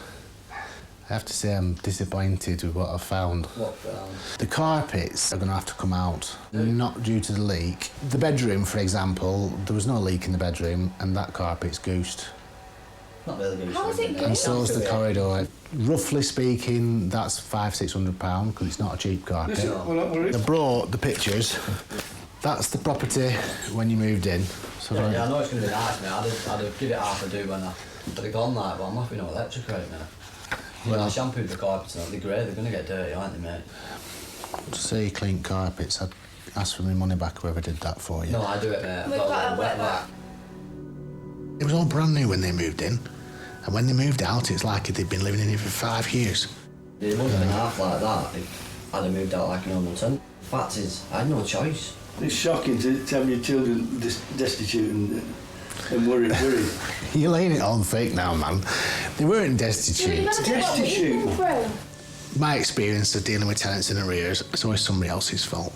People will not accept responsibility for their own actions and their own situations. We won't compensate for the damage to our property. I'm saying that the flood has caused 90% of this problem. Tatties, curtains. We'll itemise that for you and give you any photographs we can. Okay. Yeah. The other one is, of course, the rent arrears. I can't pay for the month's rent when I'm not living there, man. No chance. We need an electrician to say that's safe and well. Not you, not me. We can't have a debate on that because this is health and safety. There's nothing wrong with the electrics. You can say there's nothing wrong from now till doomsday, but are you a qualified electrician? No, and I don't need to be. I'm considered a competent person, yeah? No, I don't know that. Yeah, I'm a competent person. But I don't know that. I'm a competent person. Competent at what? At assessing the level of risk involved with flicking that switch. That's good for you. I'm glad you're that competent. Yeah. Have you got an electrical qualification? No, and I don't need one for what I did either. Maybe, and I can't promise for a landlord, but maybe there could be some consideration for your inconvenience, whatever that might include. That's what we need. We give a bit, and they've obviously got to give a bit. But I want the rent, and I want the money for the damages they caused. I want to sort it out amicably. Yeah. But if we can't, then we have to go down that legal route. That's fine. I'm sure the landlord will be open to having that discussion. I'm happy to accept that we've reached as far as we're going to get today. Verbally, yes, we've reached as far as we're going to get. You come up with a figure or whatever, and we'll come up with a figure. We're hoping that you can realise how traumatised they were from the event. While it looks unlikely the tenants will pay all the money they owe, OK, thanks. The best Paul can hope for is they can agree a figure and pay it off. But he has his doubts. Oh, well, that was a bit mentally challenging. In my view, they're clearly in the wrong in lots of areas, and there seems to be a lack of willingness to accept any of it, really. In short, they're trying to blame the leak and it tripping the electrics for everything else. I can see it now, the writing's on the wall. I can see it going right through the courts to the bailiffs. And they'll be clamping the car and everyone will be crying. I can see it coming now. 8 months on, the property has been repaired and re-let, costing over £2,000 in the process. Paul is still chasing this and the outstanding rent. The landlord is planning to take them to court.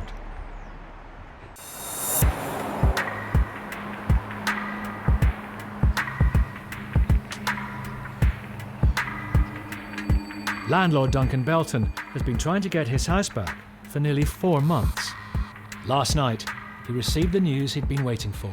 His tenant has finally left. It's very exciting, finally getting their house back. I think at this point, the tenant had longed it out as long as possible. She'd lived somewhere rent-free for 6.5 years. That's not bad going, to say the least. It's took its time and it's cost some money, but at the end of the day, we got the result that we wanted. Well, I haven't been to see it yet, so this should be interesting.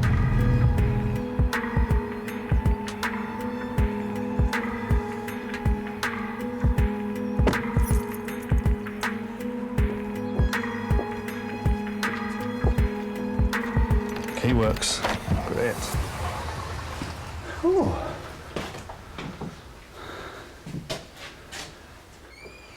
No carpet. It was furnished when she took it. Oh, yes. There's obviously some water getting in there. Need a new door. Somebody must have tried kicking it in at some point. The door will be £300-400, I guess. She obviously wasn't a keen gardener.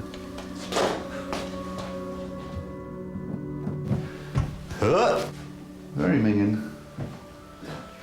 I'm not putting my hand down now, that's for sure. Oh, she's left a note.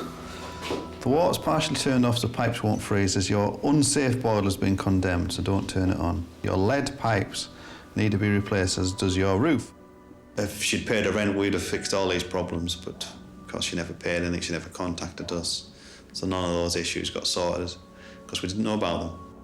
See you in court, RE, spinal injury, falling off decking that you never made safe. That'd be interesting.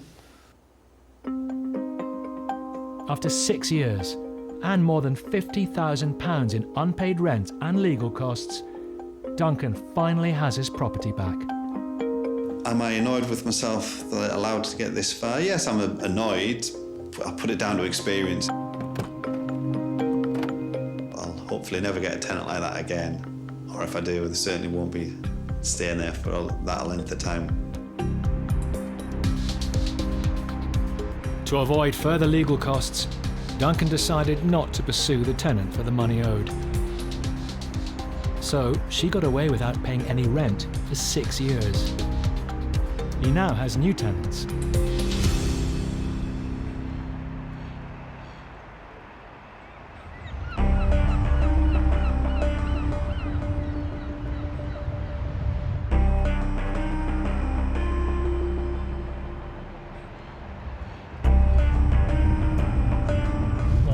Desperately needs the building back because it's costing them a fortune. They've had their time and now they need to get out. Eviction lawyer Chris Sharp has a squatter case on his hands. There's also an element of uncertainty because you don't know how many people are in there. It wouldn't surprise me if there are upwards of 10, maybe 15 people there. The landlord bought the property, once a bank, just over 18 months ago, with plans to develop it into flats. But squatters moved in soon after. It's not just because a landlord wants them out so he can develop it. It's because it's dangerous. They're really worried that it's going to cause injury to somebody, anybody who goes in there. Chris is heading to court to try and win a possession order, and there's every chance the squatters will show up to contest it. On paper, there should not really be any form of defence, but stranger things have happened.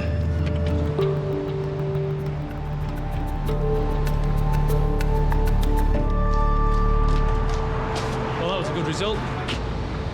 It appears that they turned up half an hour late, but by that time it was all done and dusted. I've got the order.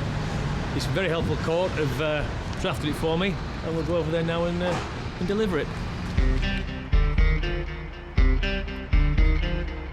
Order granted, Chris needs to go straight to the property to deliver copies to any occupants. It warns that if they don't leave within 24 hours, bailiffs will remove them. Because we had now been informed that these guys had turned up half an hour late, that did lead me to believe that they were still occupying the property. I was a little bit anxious as to what I might or who I might find there. Turning up to a property with a court order can be enough to ignite that powder pot into a scenario that might get out of hand. Hello? Got the court order for you. Can I have a word? Hi there, we've got the court order for you today, guys. Yes. So, I had for the... You went to court, but... Yeah, but you went too late, didn't you? I went too late. It was 11:30. You turned up at 12. I was drinking since yesterday. Oh, no. Oh, well, that does tend to make you a little bit glogger in the morning. Yeah. What is it saying? Well, what it's saying is, you've got to give up possession straight away. It's ordering you to leave the property straight away. When? Forthwith. But tell the landlord to give us time, at least. Make a time for us. Yeah. Well, look, it's going to happen quite quickly now, guys. But look, it's Friday. Yeah. We're not going to be able to get anything arranged over the weekend. That's not going to be possible. All right. So whilst I can't give you permission to stay, I'm not. It's going to be difficult for us to get anything sorted out over the weekend. Yeah, okay. The squatter, Breezy, moved into the building 18 months ago, after being made homeless when he split up with his wife. My name's Chris.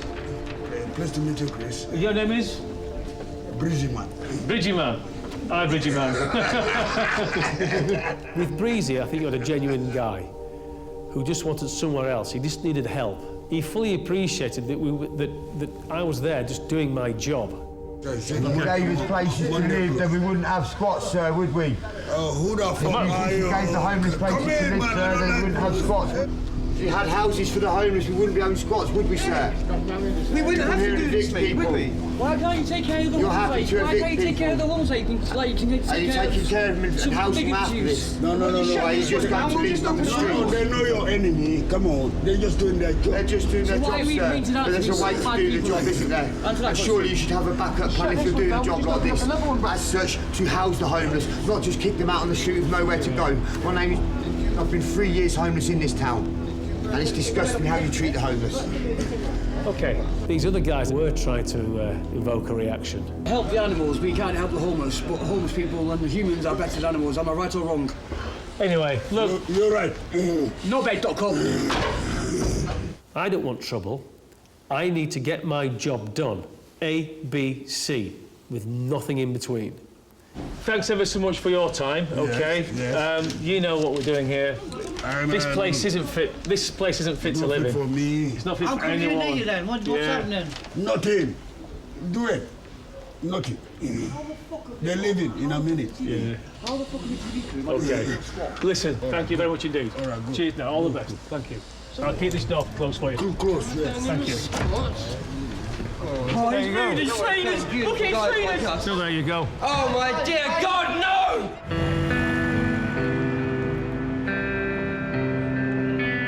So you've got the guys in there who have been reasonable, and these guys who have come out of nowhere, kicking off.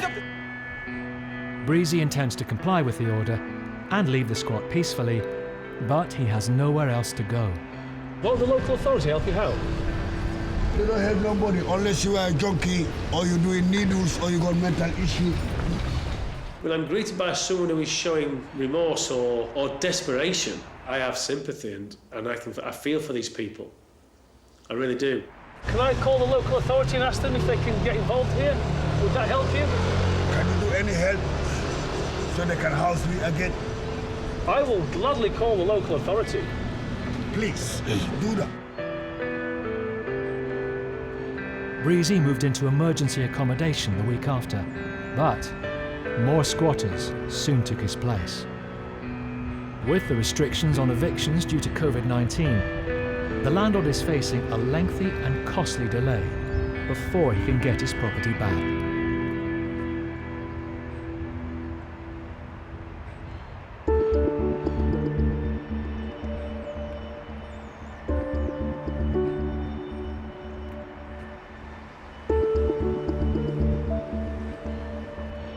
There is a lot of poverty. People can't afford big rents, issues with drugs and alcohol. The town is actually rife with it.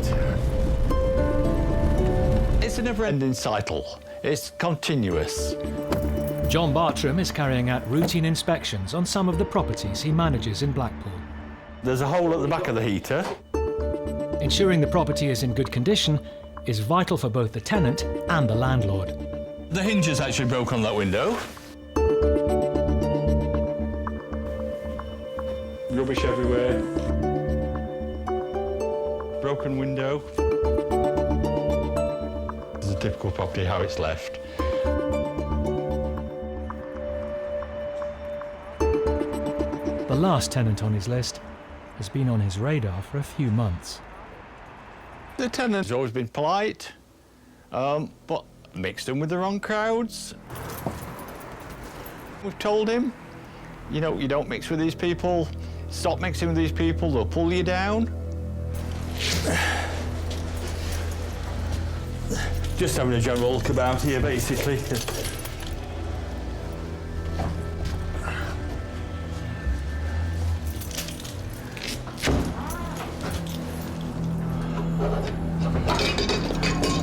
Well, that's what I love to see. A wire in a meter, abstracting free electricity. John's convinced the tampered meter belongs to the tenant he's on his way to see. It's a common problem where they put a wire underneath the meter to bypass the workings of a meter. That is a piece of wire that they put between the two life terminals.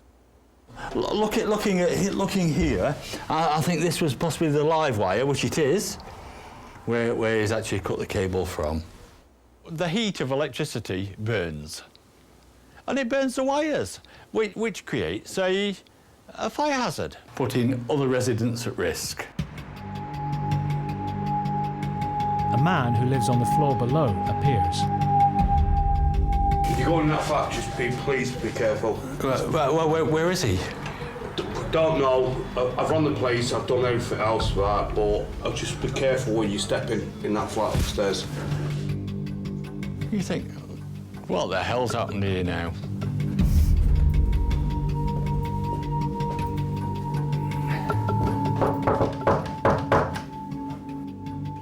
knock, knock, knock, knock. No answer.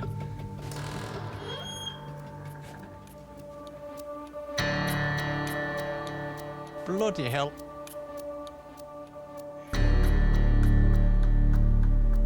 Confronted by silver foil,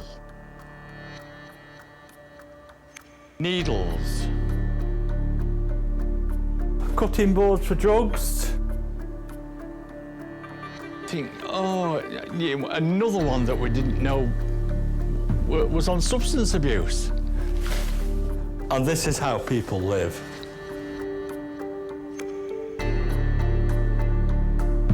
And you think, a decent guy,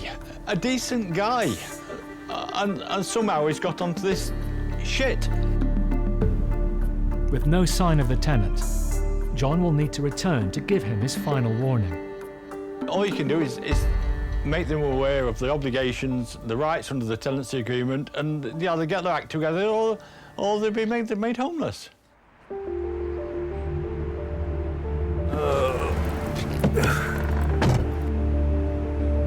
2 months later, John evicted the tenant and relet the flat. We've heard nothing from the tenant at all. Not been seen since.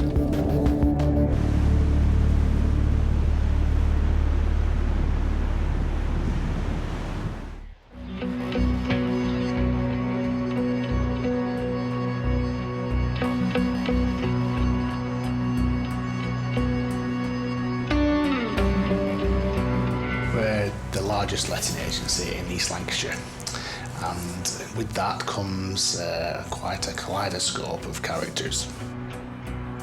Paul is on his way to chase another of his tenants for rent. A single mother of 3, Lara, who owes over £1,000. We have been getting money, but it's just not enough. And when we were speaking to the Guarantor last week, she was a bit concerned about the state of the house, so hopefully this isn't a mess, because it was lovely when she moved in, it was bang on. Paul's arranged to carry out an inspection at the 3-bed property, with the help of his colleague, Reese. OK, let's just go in.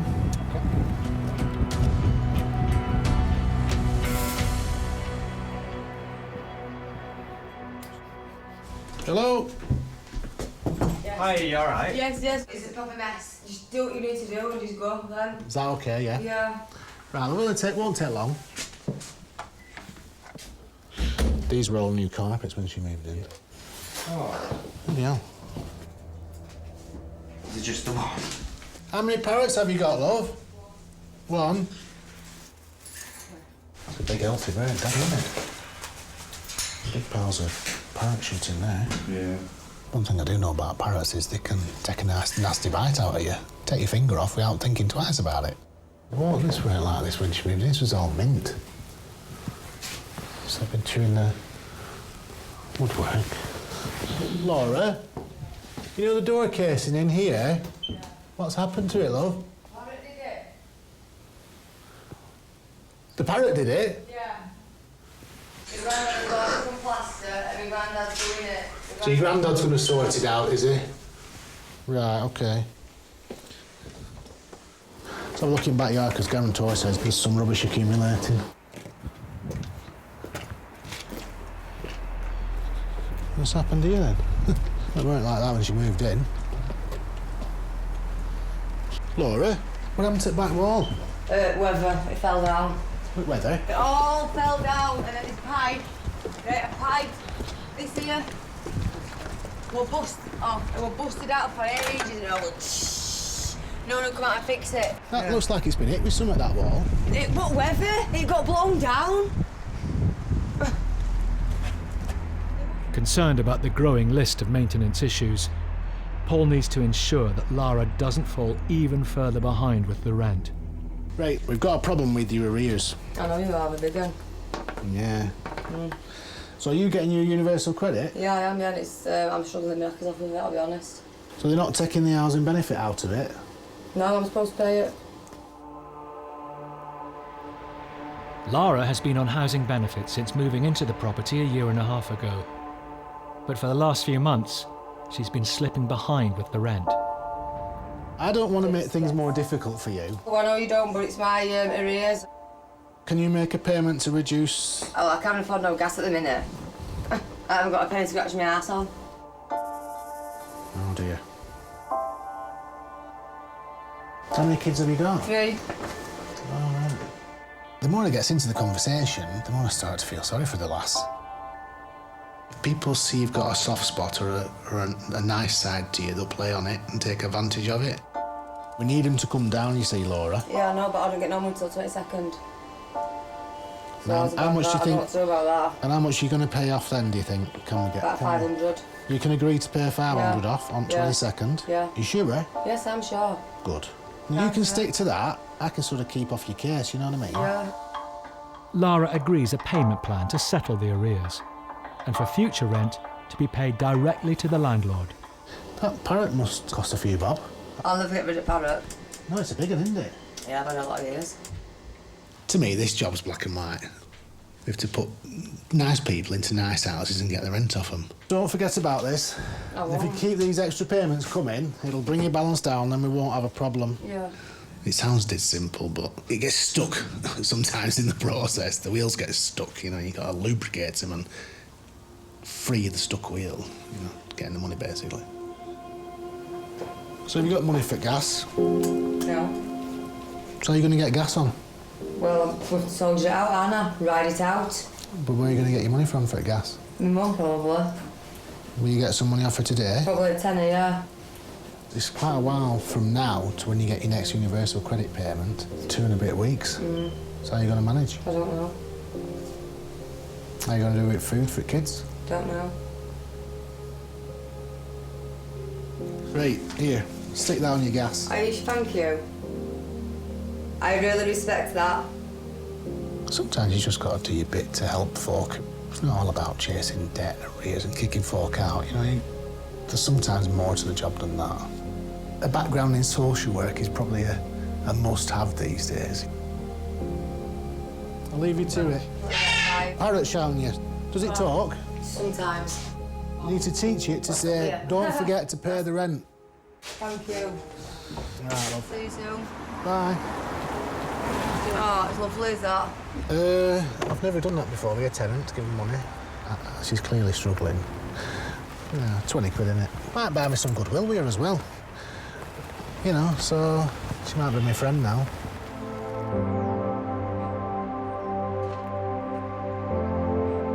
Soon after, Paul arranges for Lara's housing benefit to be paid direct to the landlord. Her guarantor is gradually paying off the arrears.